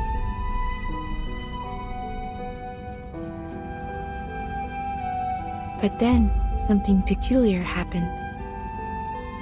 In the final moments of this millennium, there was a certain kind of rain. Since that time, the streams of fate have lost their clarity. At times they are muddied, at others interrupted, twisted into vortexes. As they began to shift, so too did everything else. The fates I had seen had taken a new form. Nothing was the same. Soon, Felicienne will complete Roseau's ritual. Once that happens, your spirit will rest forever here in this car, and a calamity would fall upon Paris. All the visions I saw end here. You're implying something, aren't you? Are you saying that my fate isn't set in stone? I am simply stating what I saw. Many who learn of their fates become passive to them, hoping that by inaction they might avoid their consequences.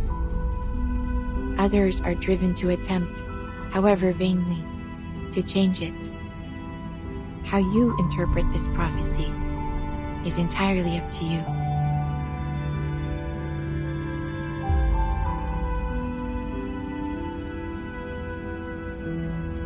Then there's still a chance for me to leave this car, n'est-ce pas? This is a spiritual haven, a place which belongs to you alone.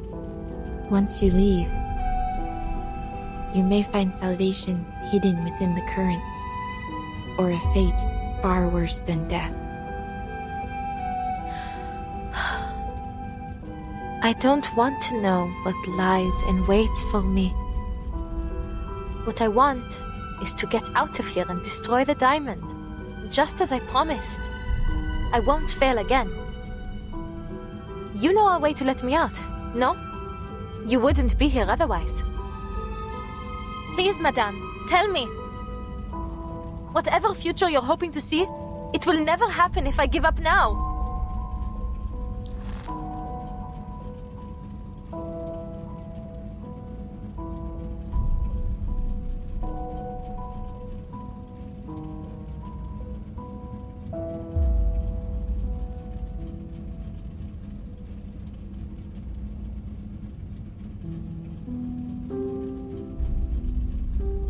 Even in the face of oblivion, you would try to change your fate.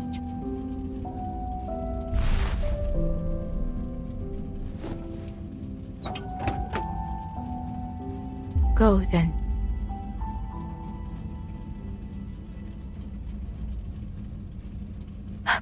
Merci.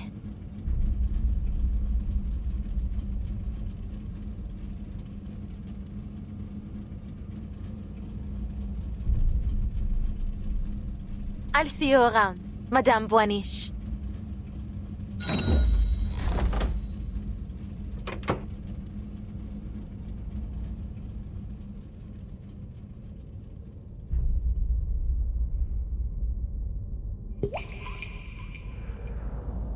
So, where is this so-called fate you've been waiting for? You've seen the end already, n'est-ce pas? The only one possible, anyway. My triumph.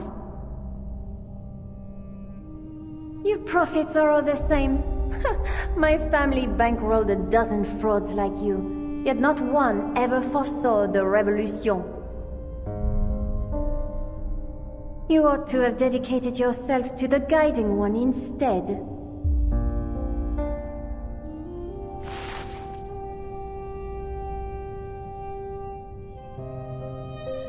You speak because you seek my direction.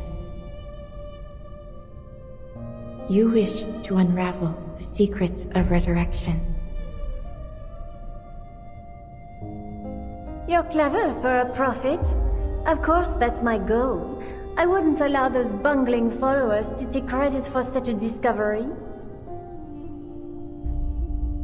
I must determine the truth before anyone else.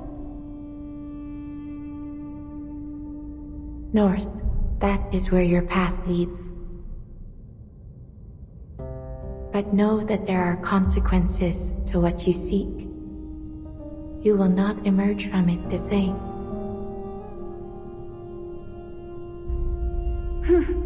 Spare me the theatrics.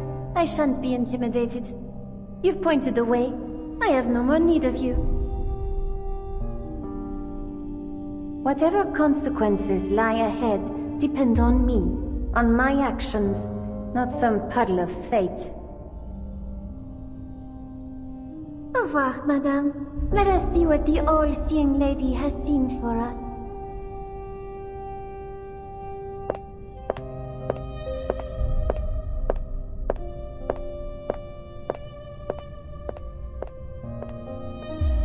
Goodbye, Adele. I look forward to seeing what comes of your actions. To seeing another prove me wrong.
is true. I have held back many important details concerning matters like the nature of Felicienne and Brum's relationship, and Professor Roseau's true intentions. But I believe it is not my place to disclose such things. People deserve to discover these things on their own.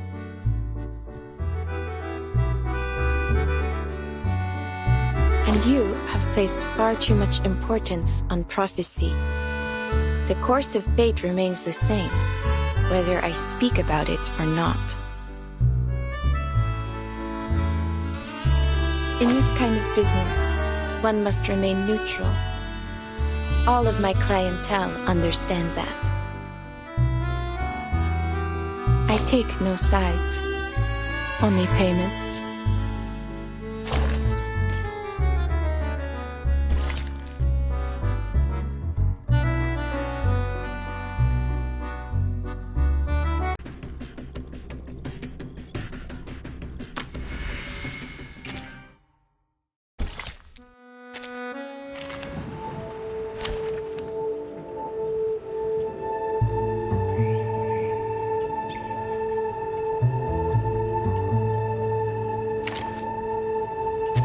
Let us see what we will achieve together.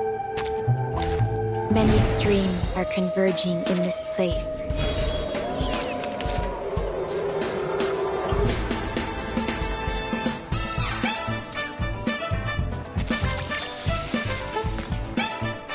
Dérive dans le flot des séphirotes. It is heat-plated, no? Oh look, this card should do. Prey, caught in the woven net. We're not afraid of you. You are not welcome here.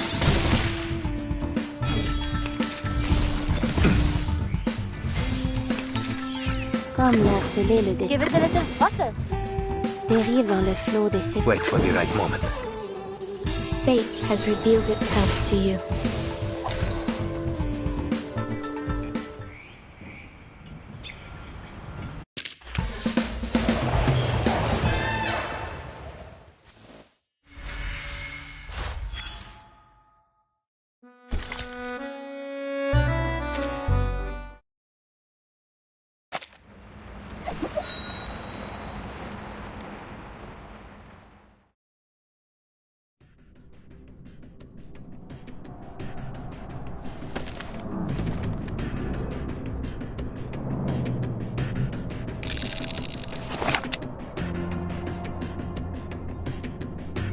Zanadel's personality wasn't entirely consumed.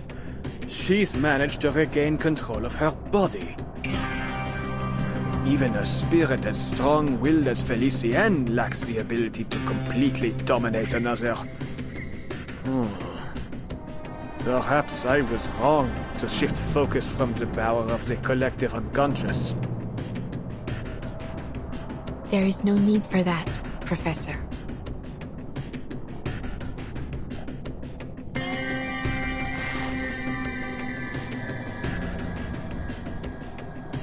Even were you to interfere, the outcome would remain unchanged.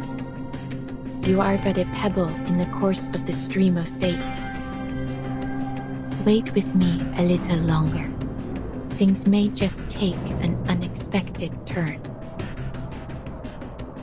You saw something, didn't you? Quite the contrary. I see nothing. And that is what fascinates me most of all.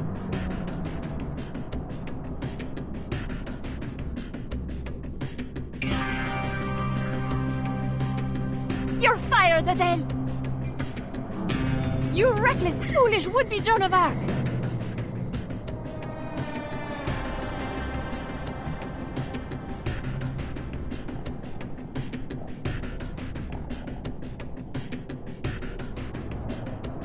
That's almost flattering. But this is nothing compared to what you did to Celia.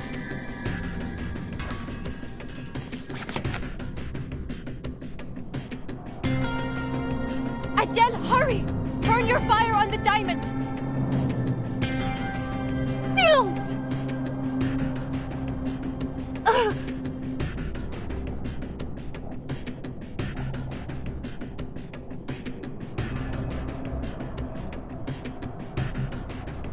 Stop this, Felicienne!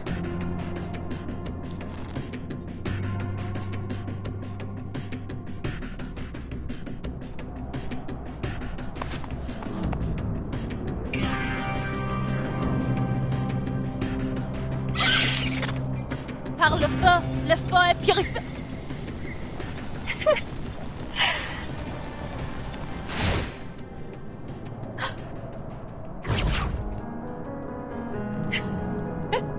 You disgusting hypocrites!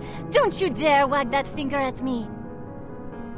You may fool everyone else, but not me! I know you better than anyone! I know your true colors! Deny it all you want, but our souls are entwined. Because deep down, you and I are just alike. Take pride in it, girl. Hosting me will be your greatest achievement. Be honest now. No need to play pretend as you did with Celia. All that time, you let her keep writing those letters, knowing full well that your parents were long dead. How wickedly false indeed. No, I just...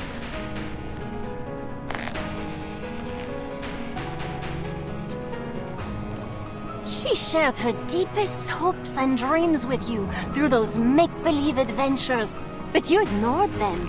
What's there to envy about a cursed bloodline? I suppose you kept her as a salve to your dreary, miserable life. You really thought you could fool the world into thinking taxi driving was your highest ambition? Deep down, you've always craved more. Don't act like... you know me.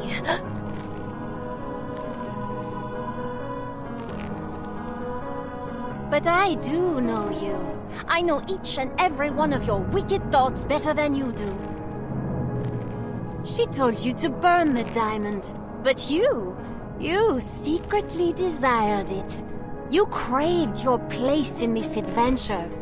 Your death. Who could blame you for triggering the curse? You weren't chasing treasure, not by choice, not like your parents. All of this to pretend you are unwillingly caught up in this adventure. You even get to play the savior. And oh, how your dear little friend fits the role of a damsel in distress. All you need is a villain.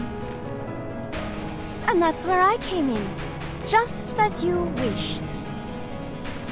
Of all people in Paris, why did I come to you? Have you given it even the slightest thought?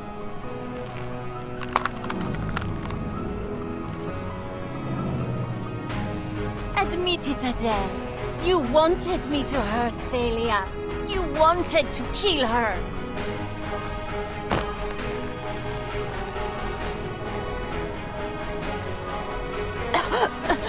You're lying. Ah, yes, lies. She lied to you too, Adele. You really are a perfect duo. Two little liars keeping secrets from one another. Allow me to reveal another secret. Destroying this diamond will bring an end to more than just me. It will end her as well. Though perhaps, without her, you might at last be free. That's not... true.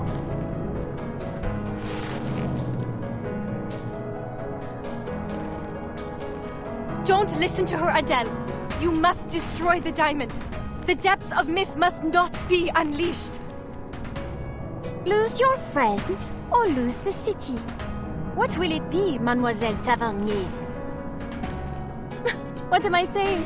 I have no intention of giving you the chance to decide. I am not about to die again.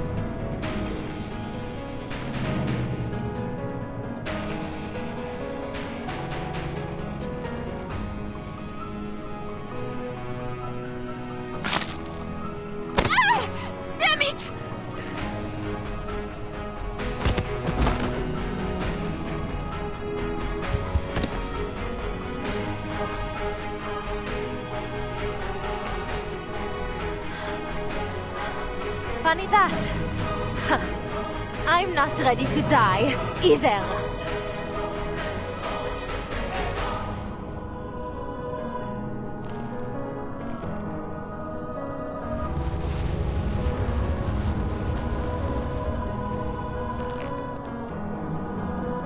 I won't let you get away.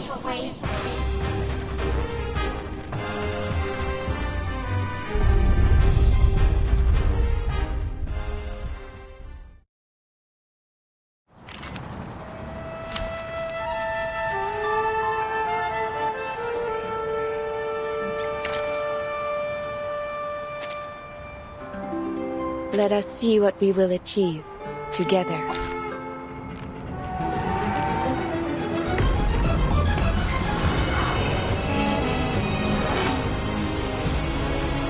Will there be time for a nap later?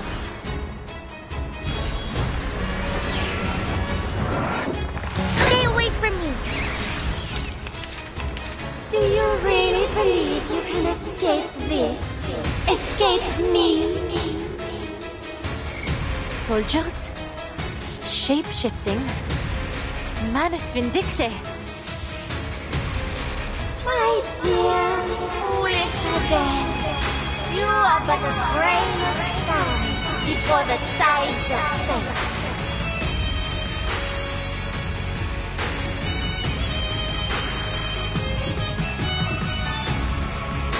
What good could possibly come from fighting me?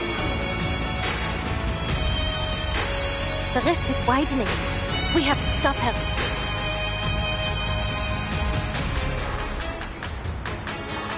Those monsters, they're forming some sort of shield. We need to break through.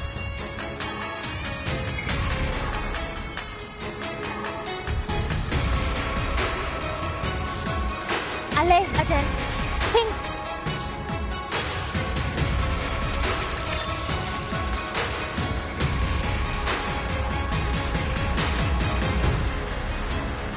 Comme l'a scellé le destin.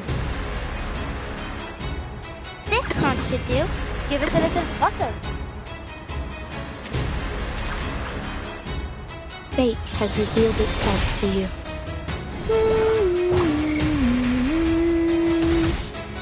Eliminate what is false. Leave me alone, you phantoms.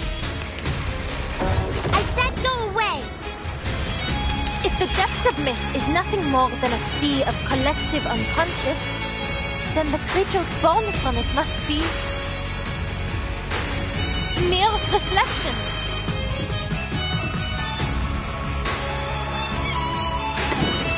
Into the darkness. Wait for the right moment. Into the darkness.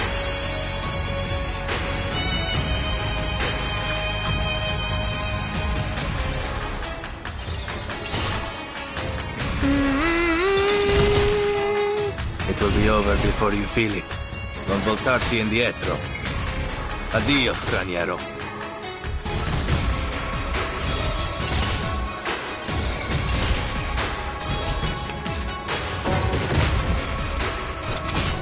You are not welcome here!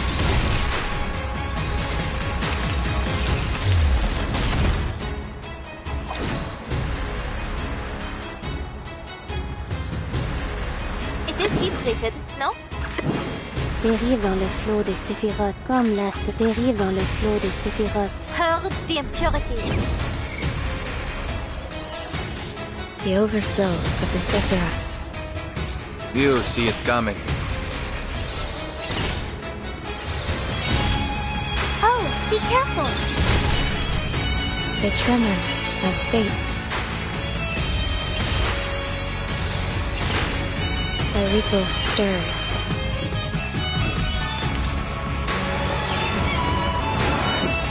Patience. Is that feeble little flame supposed to scare me? Open your eyes and look around! Can you not see what these miserable people want? A glimpse beneath. Wait for the right moment.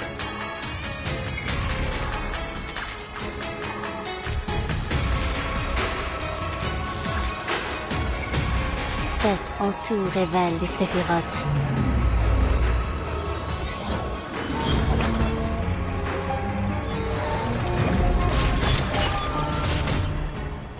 Addio, straniero. You are not welcome here.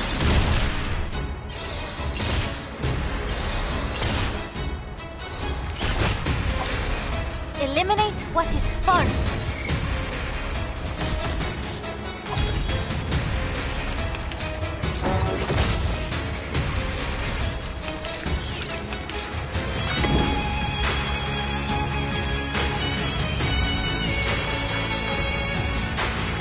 Give it a little water.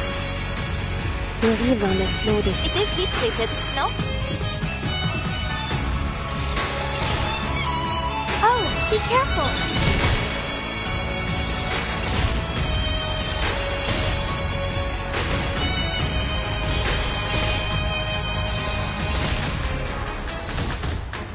Fate has revealed itself to you.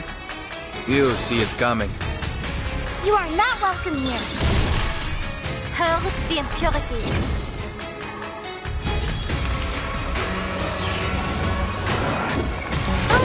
Enough! Stay away from me.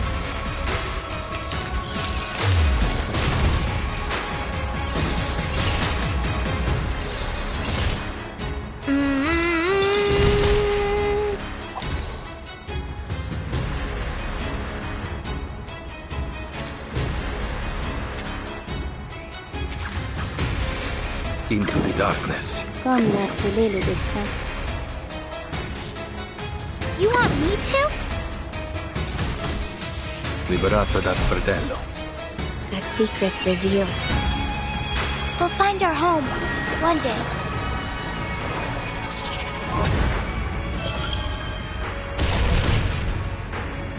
Non voltarti indietro. You are not welcome here. I said go away.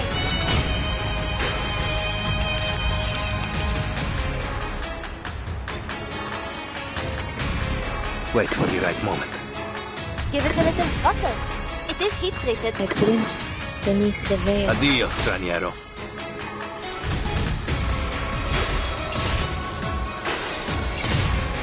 Oh, be careful. Cette en tout révèle les séphirotes.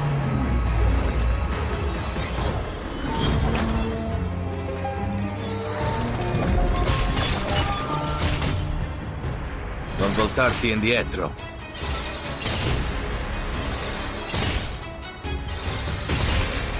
You are not welcome here.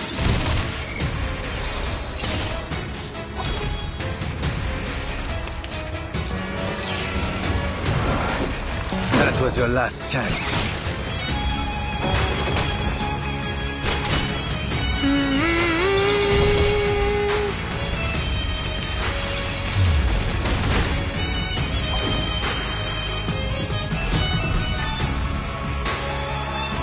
Abbraccia la morte.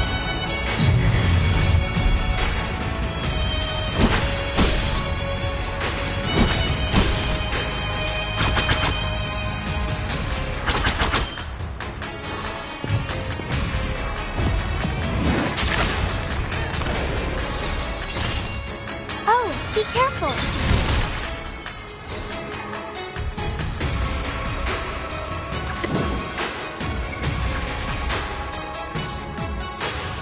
This plant should do. Comme l'a scellé le destin.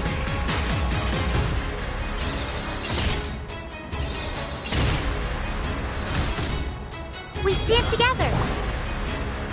Eliminate what is false. A ripple stirred.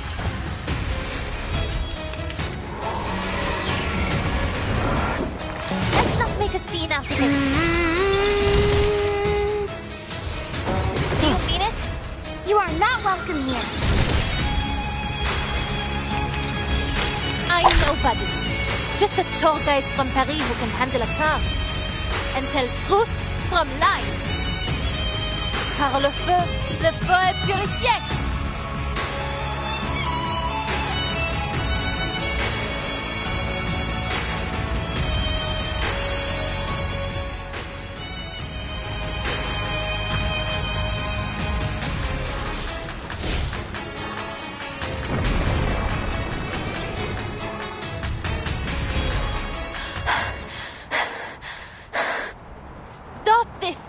Felicien!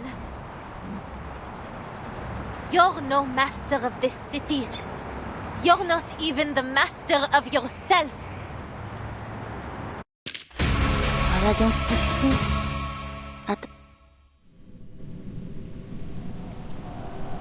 She's going to destroy the key, Beryl. If I don't intervene, all I've worked for will come to nothing. Give me one good reason I shouldn't shoot. The rift of the Archive of Imagery has shown no signs of closing, Professor. Look up again. Watch closely.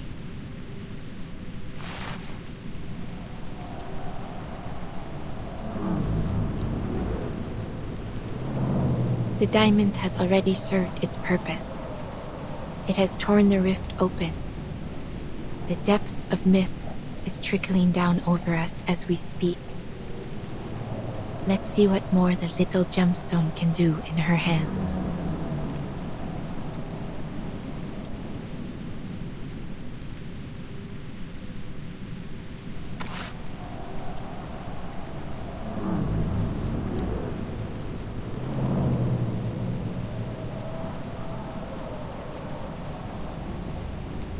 Celia, you said you'd buy me a good luck necklace after you publish your paper. Will you keep that promise?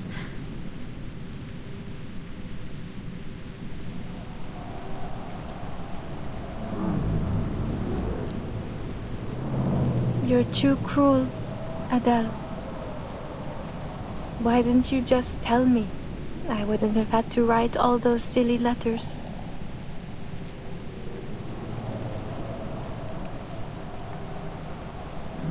Will I see you again? I'm not sure.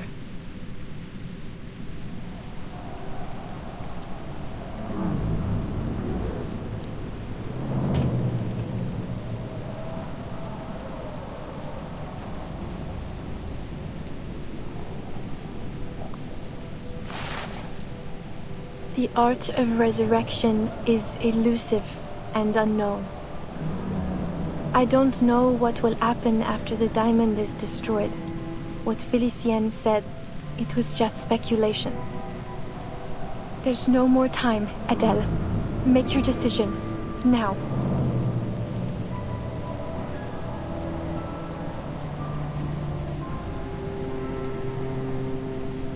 You know what? Felicien was right. I am a foolish, pathetic hypocrite. But she still doesn't know all that much.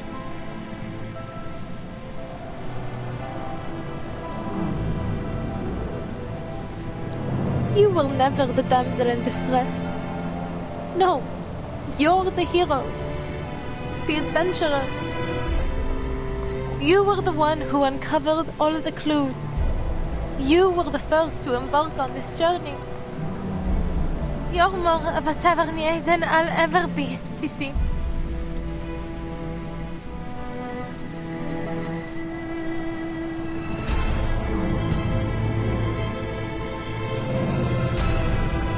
Don't be silly, Adele. That never mattered to me. It wasn't the tales of gemstones or adventures that drew me to the Tavernier family. It was you. Me? You've always been so driven and sure of yourself. Even when we were kids, you never hesitated, never looked back. I wish I could live without regrets like you do.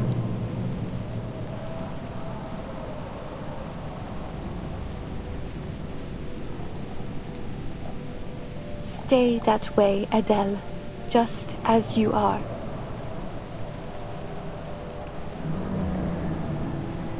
Well, maybe not completely without regrets.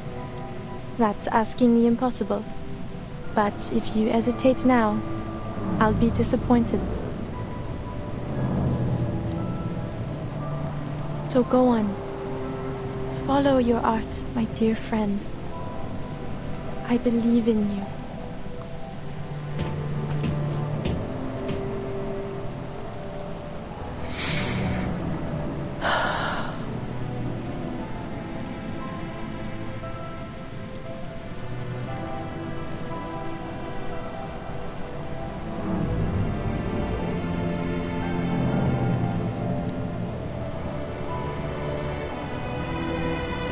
Par le feu est purifié.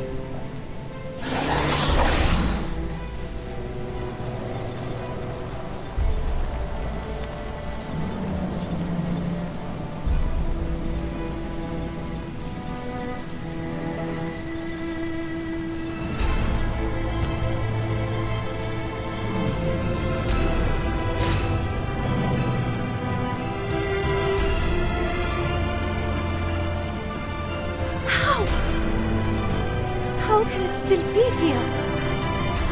Par le feu est purifié.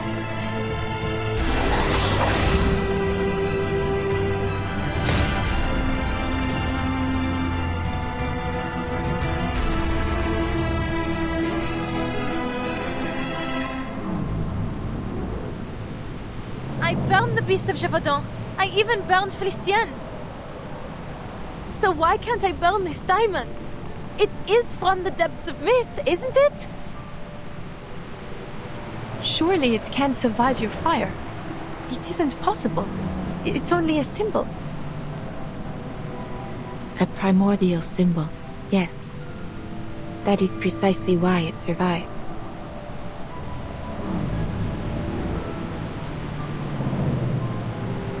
The French blue is both abstract and concrete. An iconic symbol held deep in the collective imagination of our society. No matter how many imitations or counterfeits may exist, none will ever take its place.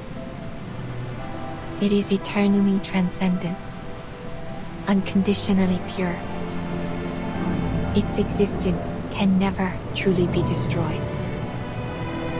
You have done all you can, Adele. Bravo.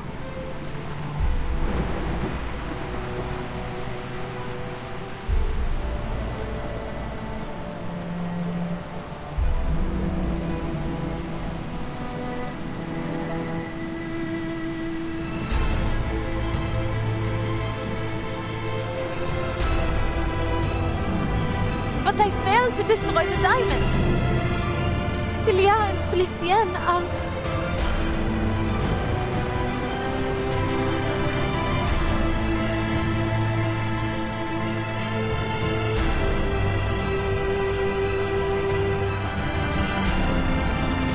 Countless streams converge and intertwine here in this moment.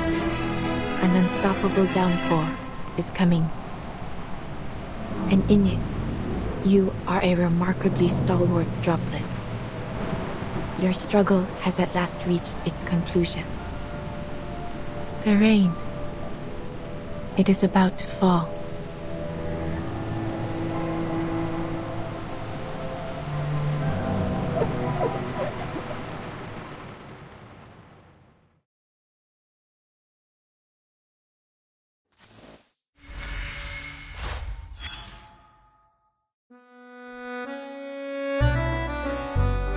What a cruel storm. So far, the story has followed along a classic direction. Broom walked the hero's journey.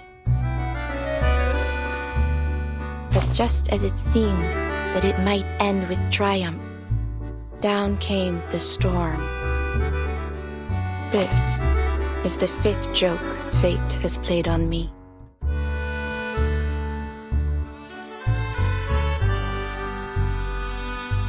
I must be honest with you. There is something in it that I like.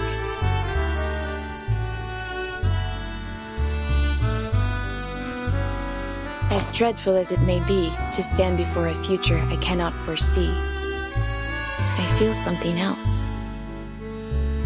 Perhaps you might call it hope. For someone born with my abilities, There is a strange beauty in moments like these. To know how it feels to know nothing. Yes, though I understand, it may come at a great price. Perhaps that is why the Vigile Bureau and the Foundation have kept such a keen eye on me. Perhaps they think me one of those storm advocates. But why would I advocate for it? I have never asked for it. All I have done is try to understand it.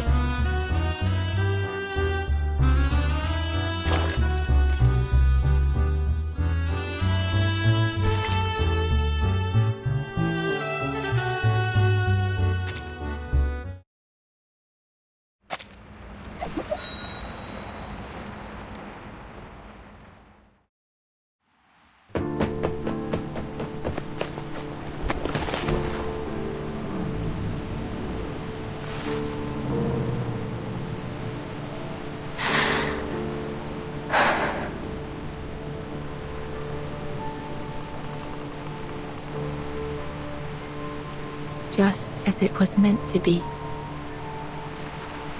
What? This ridiculous sight. This distorted Paris.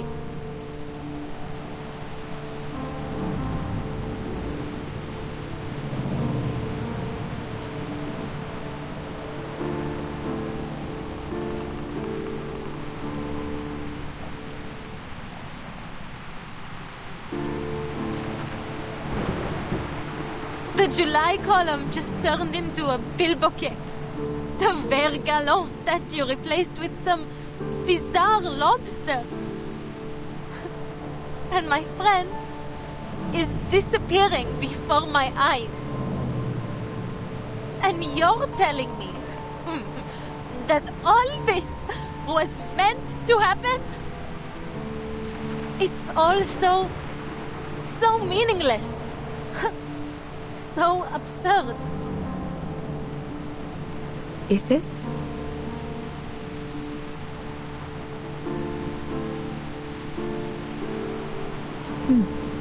Perhaps you are right, Adele. Thank you for showing me what I could not see. Fate, destiny. It has become nothing more than an absurdity. A tangled mess. This storm should never have come to pass. Storm?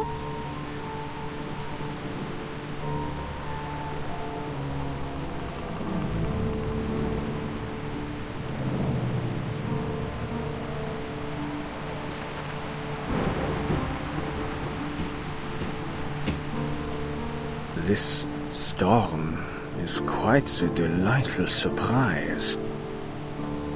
Look at this mass hysteria. It's becoming ever more unified. As if some force, some will is drawing them together, controlling them.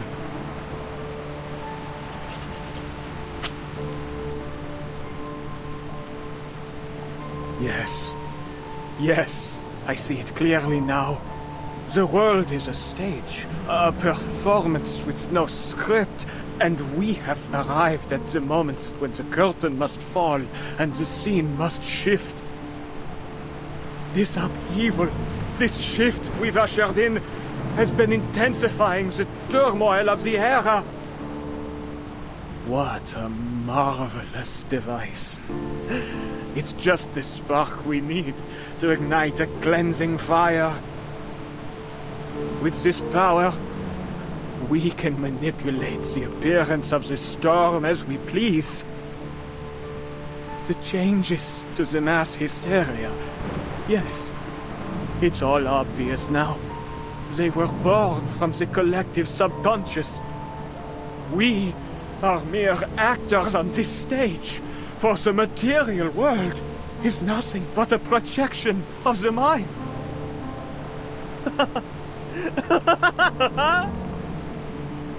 Their dialogues are but borrowed lines from ancient scripts. Their passion, their love for life, an oblivious repetition of the same narratives. The play has no script, yet tells the same story. This material world, it is nothing more than a flicker on a cave wall. I've seen it. The ultimate truth. The truth that even the transcendental law feigns to hide. But I've seen it now. I've seen it. The depths of Myth itself will also be corrected, just as all the errors of the reality. But who decided which of these errors are wrong to begin with? Or perhaps what is right is essentially an endlessly repeated chain of errors.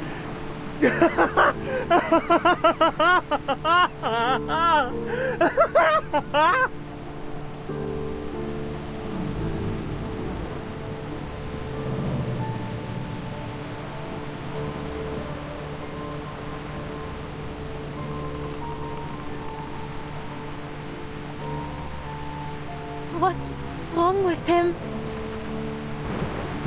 He has seen the fruition of his life's work, and it has driven him mad. But mad or not, none of it will matter soon. This whimsical era, along with the Paris we know, will be washed away in the coming rain.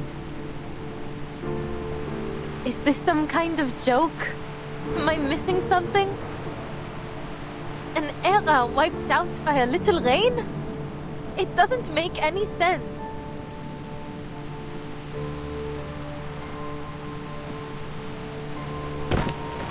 No! Celia!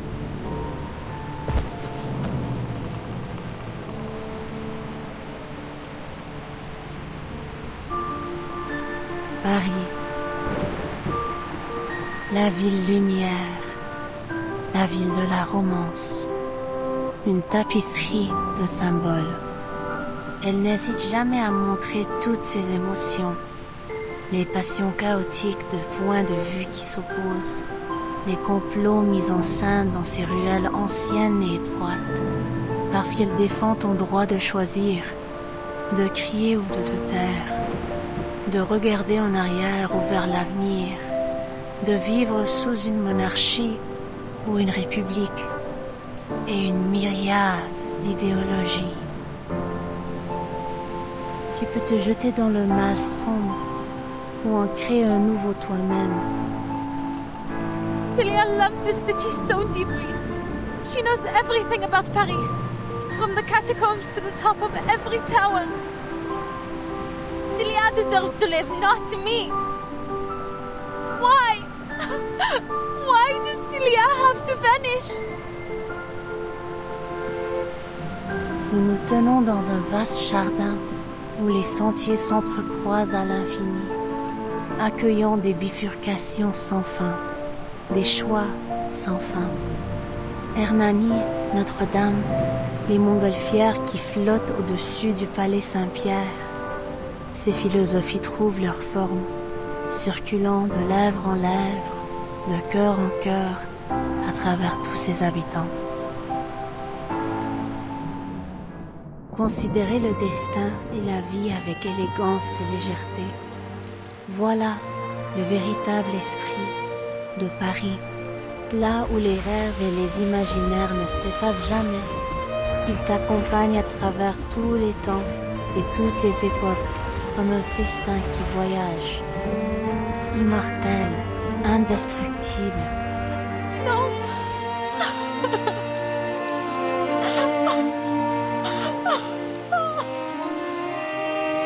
What more is there for me to seek in this meaningless, inferior world? The true world, the one that matters, has already descended. Voila! See that? The clearest, most perfect water at the bottom of the archive. Now, so close. Almost within reach. in the deepest, most pristine layer of our joint consciousness. Éternellement vrai, éternellement gravé dans l'esprit.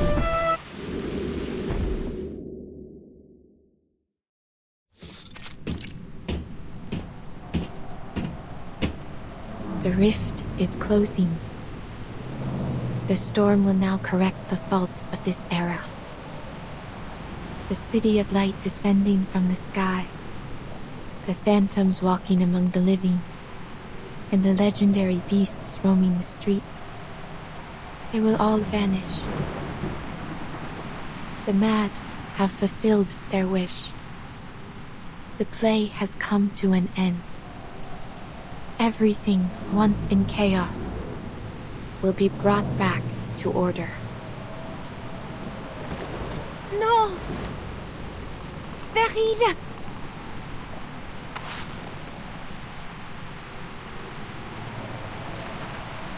Ah, you have awakened. Though perhaps it would be better to remain asleep. It may spare you some pain. I am no coward, Beryl.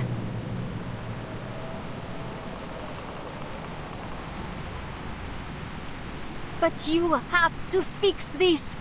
You have to do something. Tell me how to change this. Just a hint. I refuse to vanish like this, to disappear after finally clawing my way back.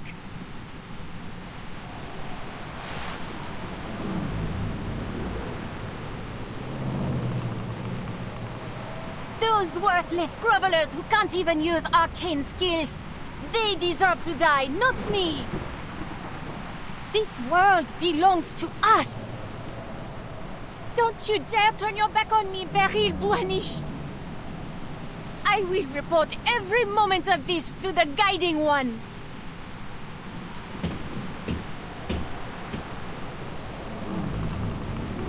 I saw what you did to Laurent Roseau. You drove him to his death. You've never been loyal to anyone. You're nothing but a soulless profiteer. You care for nothing. You never believed in any of the principles of Manus Vindicte. You never wanted to bring back the beautiful world we once had, did you?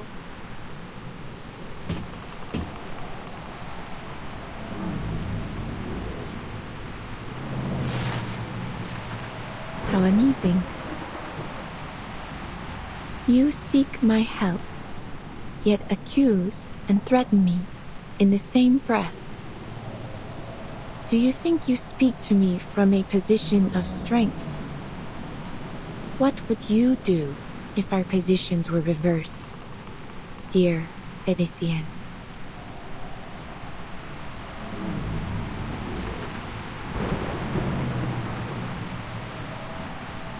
There is nothing more to say. It has been a pleasure, Madame.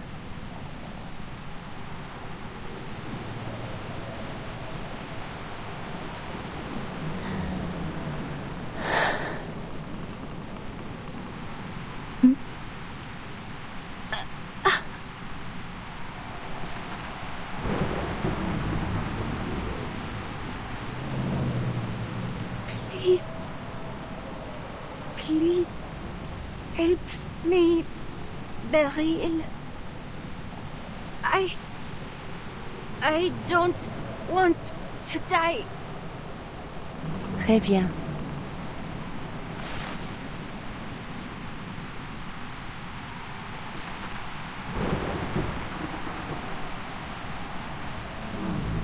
What do you think, Adele?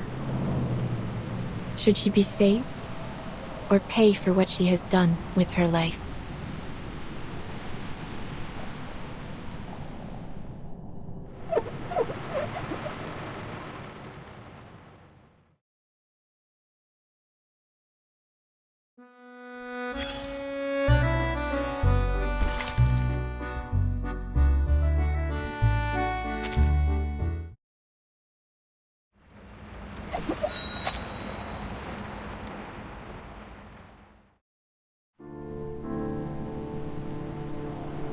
Sounds like you're just trying to pass the burden on to me. Whether she lives or dies, the weight ends up on my shoulders, doesn't it?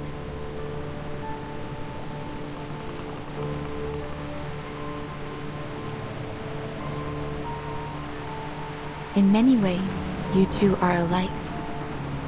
Neither of you can stand by as fate attempts to pull you down its path. You fight.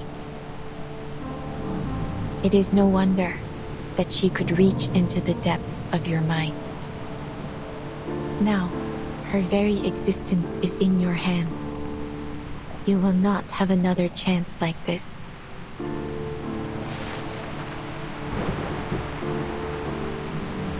Your friend and the original Felicienne perished in the same way.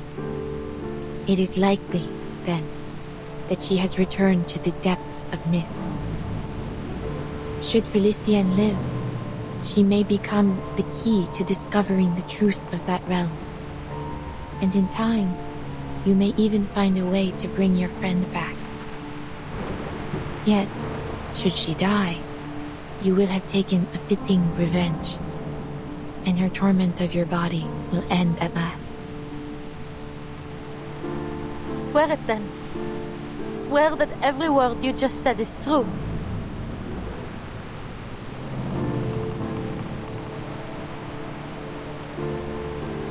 You ask for something beyond what I am capable of. As you know, Arcanum has its limits. There is no absolute way to prove one's intentions or words, just as I cannot see all ends as clearly as I once did. Time is ticking. Give me the diamond now, or lose this opportunity forever.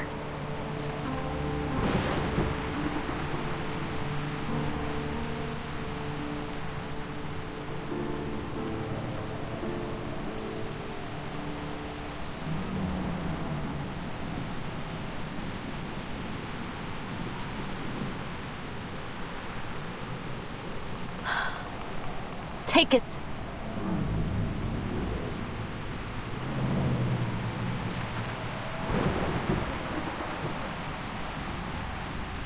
Save her.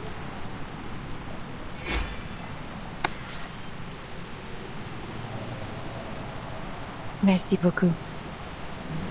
You have led me to the answer.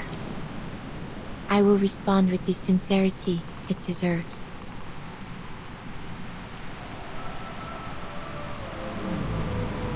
As I have said before, your fates have converged. Felicienne, your journey through the spiritual realm has reached its end. But you still have a place in the crown of the material world. Now, the Pneuma that has reached the edge of one world must begin anew in the next.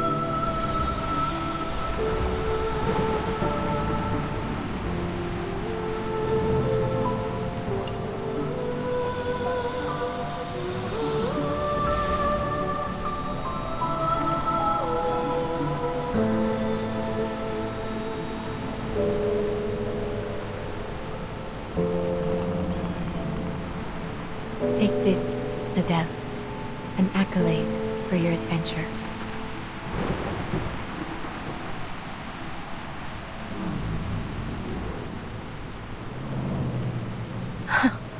An accolade.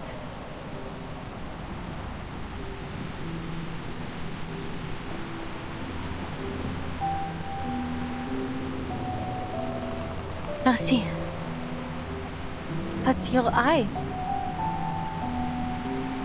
Please do not worry yourself. It seems I have walked this shoreline too long. I have grown too accustomed to watching its flow. The more I think I see through fate, the more vulnerable I become to it. Still, I chose to watch one final time. Just this once.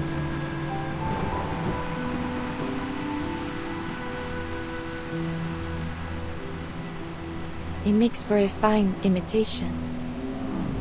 Your flame separated the French blue from the smoky quartz it had inhabited. I simply gave it a new vessel, a clear quartz. It was the best that I could manage. I hope it will suffice. And I hope both you and Felicienne will be satisfied with it. Will she wake up soon? And when that happens, will I still see her image in my hallucinations like before? You will suffer no more hallucinations. And she will awaken again. In time. Yet you will be the sole master of your body. She is but a soul quietly bound to it. So long as neither of you strays too far from the other, her soul should remain whole.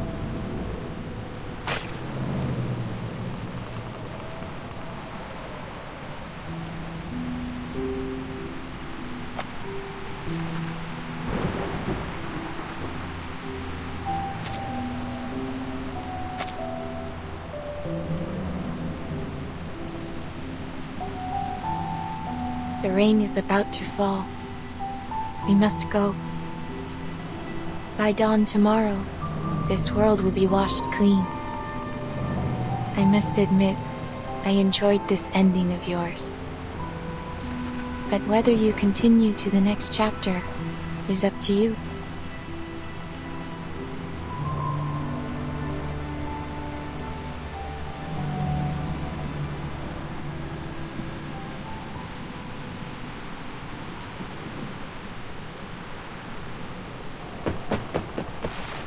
Madame Boiniche!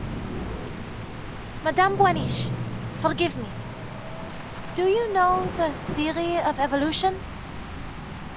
Humankind evolved from apes. I don't understand the science, but in short, we all came from monkeys. But then, where did that monkey come from?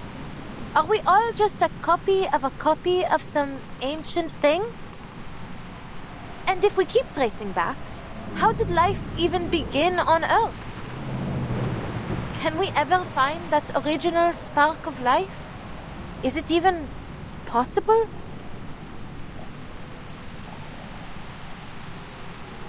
What I'm trying to say is, things rarely have a single clear cause. The birth of life is complex. It can be influenced by all kinds of factors. Maybe that applies to fate as well. So, whatever happens, I don't intend for my story to end anytime soon.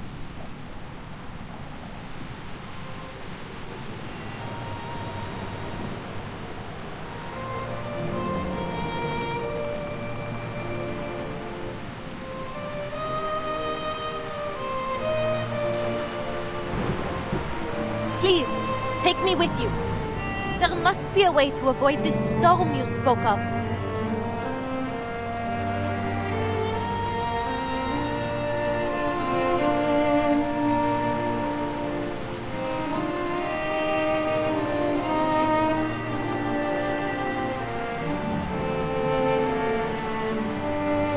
I'll help you find jewels in return.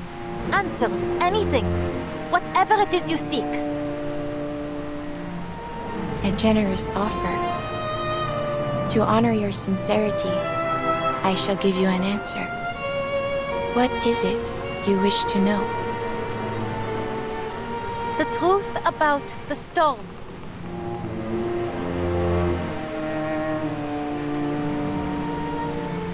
I need to understand it so I can bring back my friends. Including Felicienne. I wouldn't call her a friend. But for her to simply vanish... that's just... too merciful for her.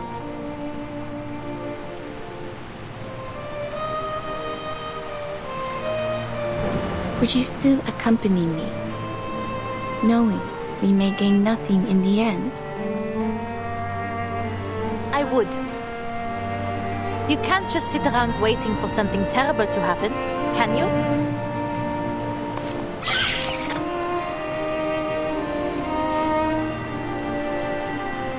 Indeed. I suppose there will never be an age lacking those who chase gemstones and answers about their fate. Perhaps a jewel hunter is exactly what my little establishment needs.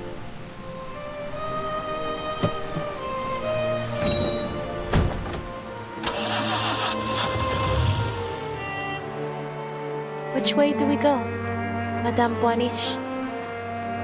Forward. Through the crowd. Allow me to guide you. I'm just glad to be of service, Madame. I hope you have a pleasant journey.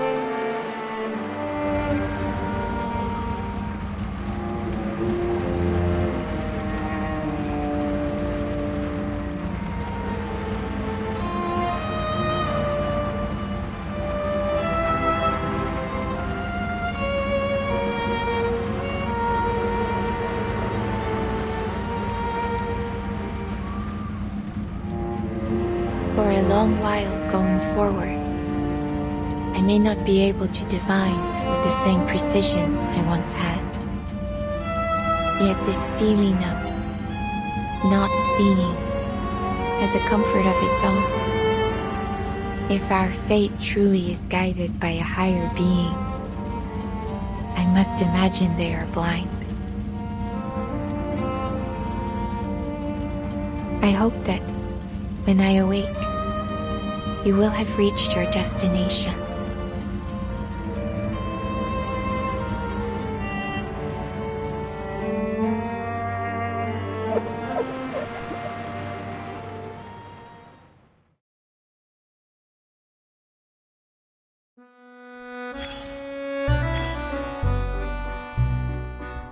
It was then that I decided to help Broom one last time. There was risk in my choice. I could not see what the consequences would be.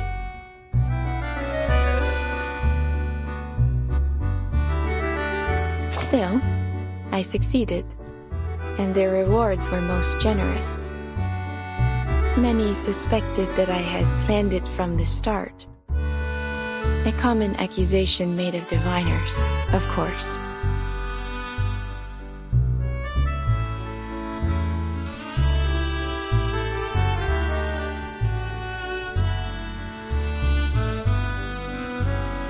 Do you think I did not punish her enough? She lives, true, but sealed inside a false diamond. I doubt that was the life she had intended. Besides, Broom has the right to decide her fate. It was not my place to choose whether she lives or dies. If there is anything to take away from Broom's story, I would suggest this. Sometimes, good can come from being blind to fate's path.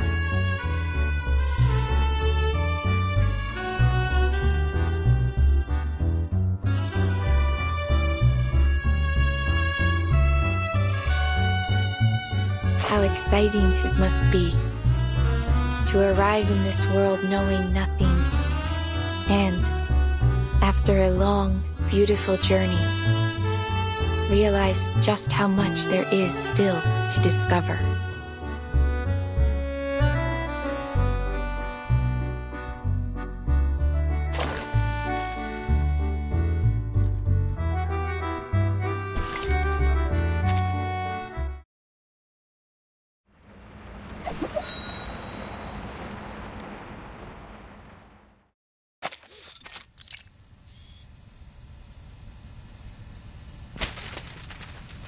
So, let me get this straight. The fifth storm was brought forth by Manus Vindicte, and you witnessed the process firsthand. Based on your testimony, Miss Beryl Boaniche wasn't an accomplice of the Manus, and she even saved your life. Yes.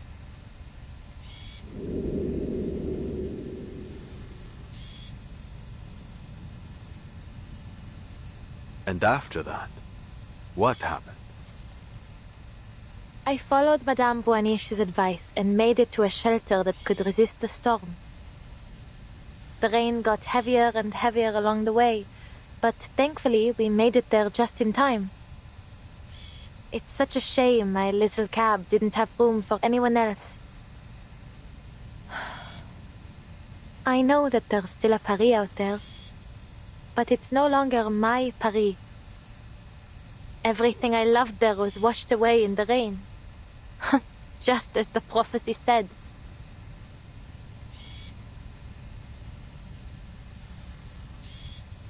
And the rest, you already know. Thanks to Madame Boaniche, I wasn't left on the streets alone. The neighborhoods I knew, the people I once recognized, they've all changed. But at least I have my car. In any case, I still prefer driving the streets to staying in some cozy room. Madame Boaniche's work keeps her on the move, so I've been helping her since then. We even went to Delhi to sell her topazes. Oh, and I met her daughter there, Matilda. She's nothing like her mother. Everything she feels is written plainly on her face. To be honest, I get along better with her. Madame Boaniche, she's changed too. She feels more real now. More alive.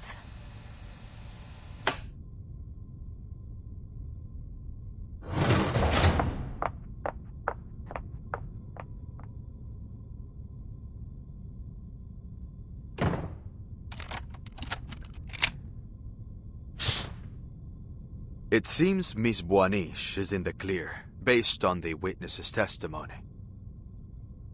She claims Beryl Boaniche saved her and has remained at her side for years. If there were anything suspicious going on, she would have noticed. I wouldn't be so sure.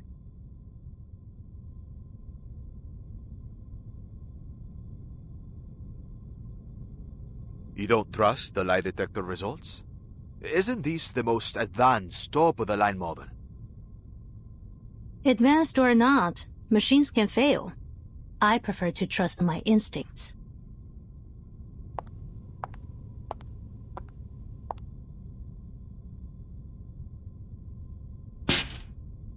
And mine are telling me she's hiding something. About the fifth storm? That, and the fact that Madame Boaniche returned so abruptly. After the ninth storm, she vanished without a trace. Who would have thought? She would stroll back in out of nowhere, acting as if nothing happened, with some big revelation in hand.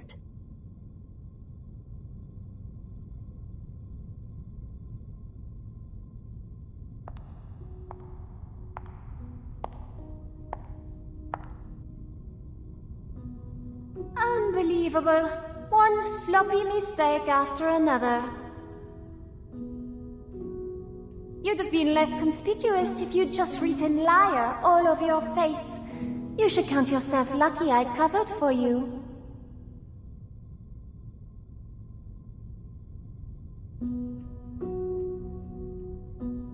Are you expecting a thank you from me, Felicienne?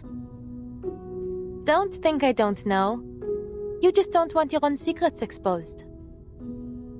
And didn't I tell you to stop talking to me like this while we're on Foundation grounds? Who knows who might be eavesdropping on us? And I told you that I can hear you perfectly well without you mouthing the words. Is that really so hard to understand?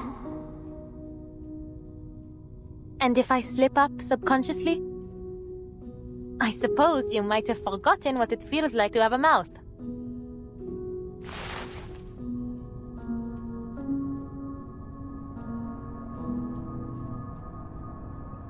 Always always so rude to me, while you offer nothing but praise and fawning to that woman.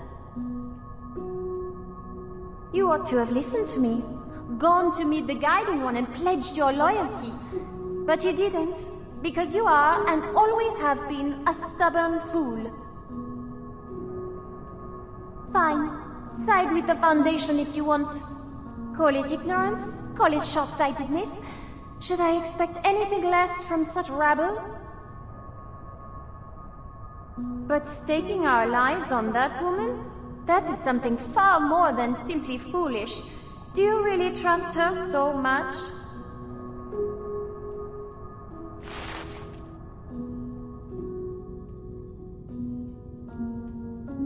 I do. I believe in Madame Boaniche. She'll prove I made the right choice.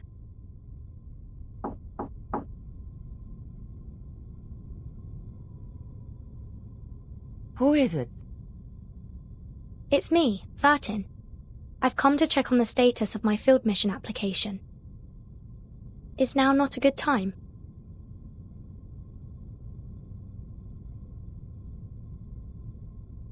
Please, come in, Bertin.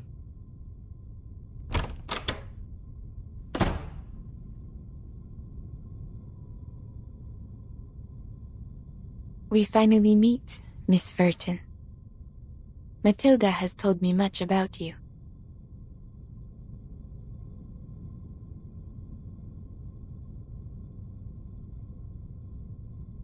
Then you must be Madame Beryl Boaniche.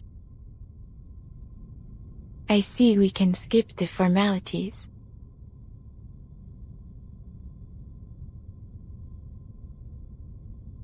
You have seen the golden thread, have you not?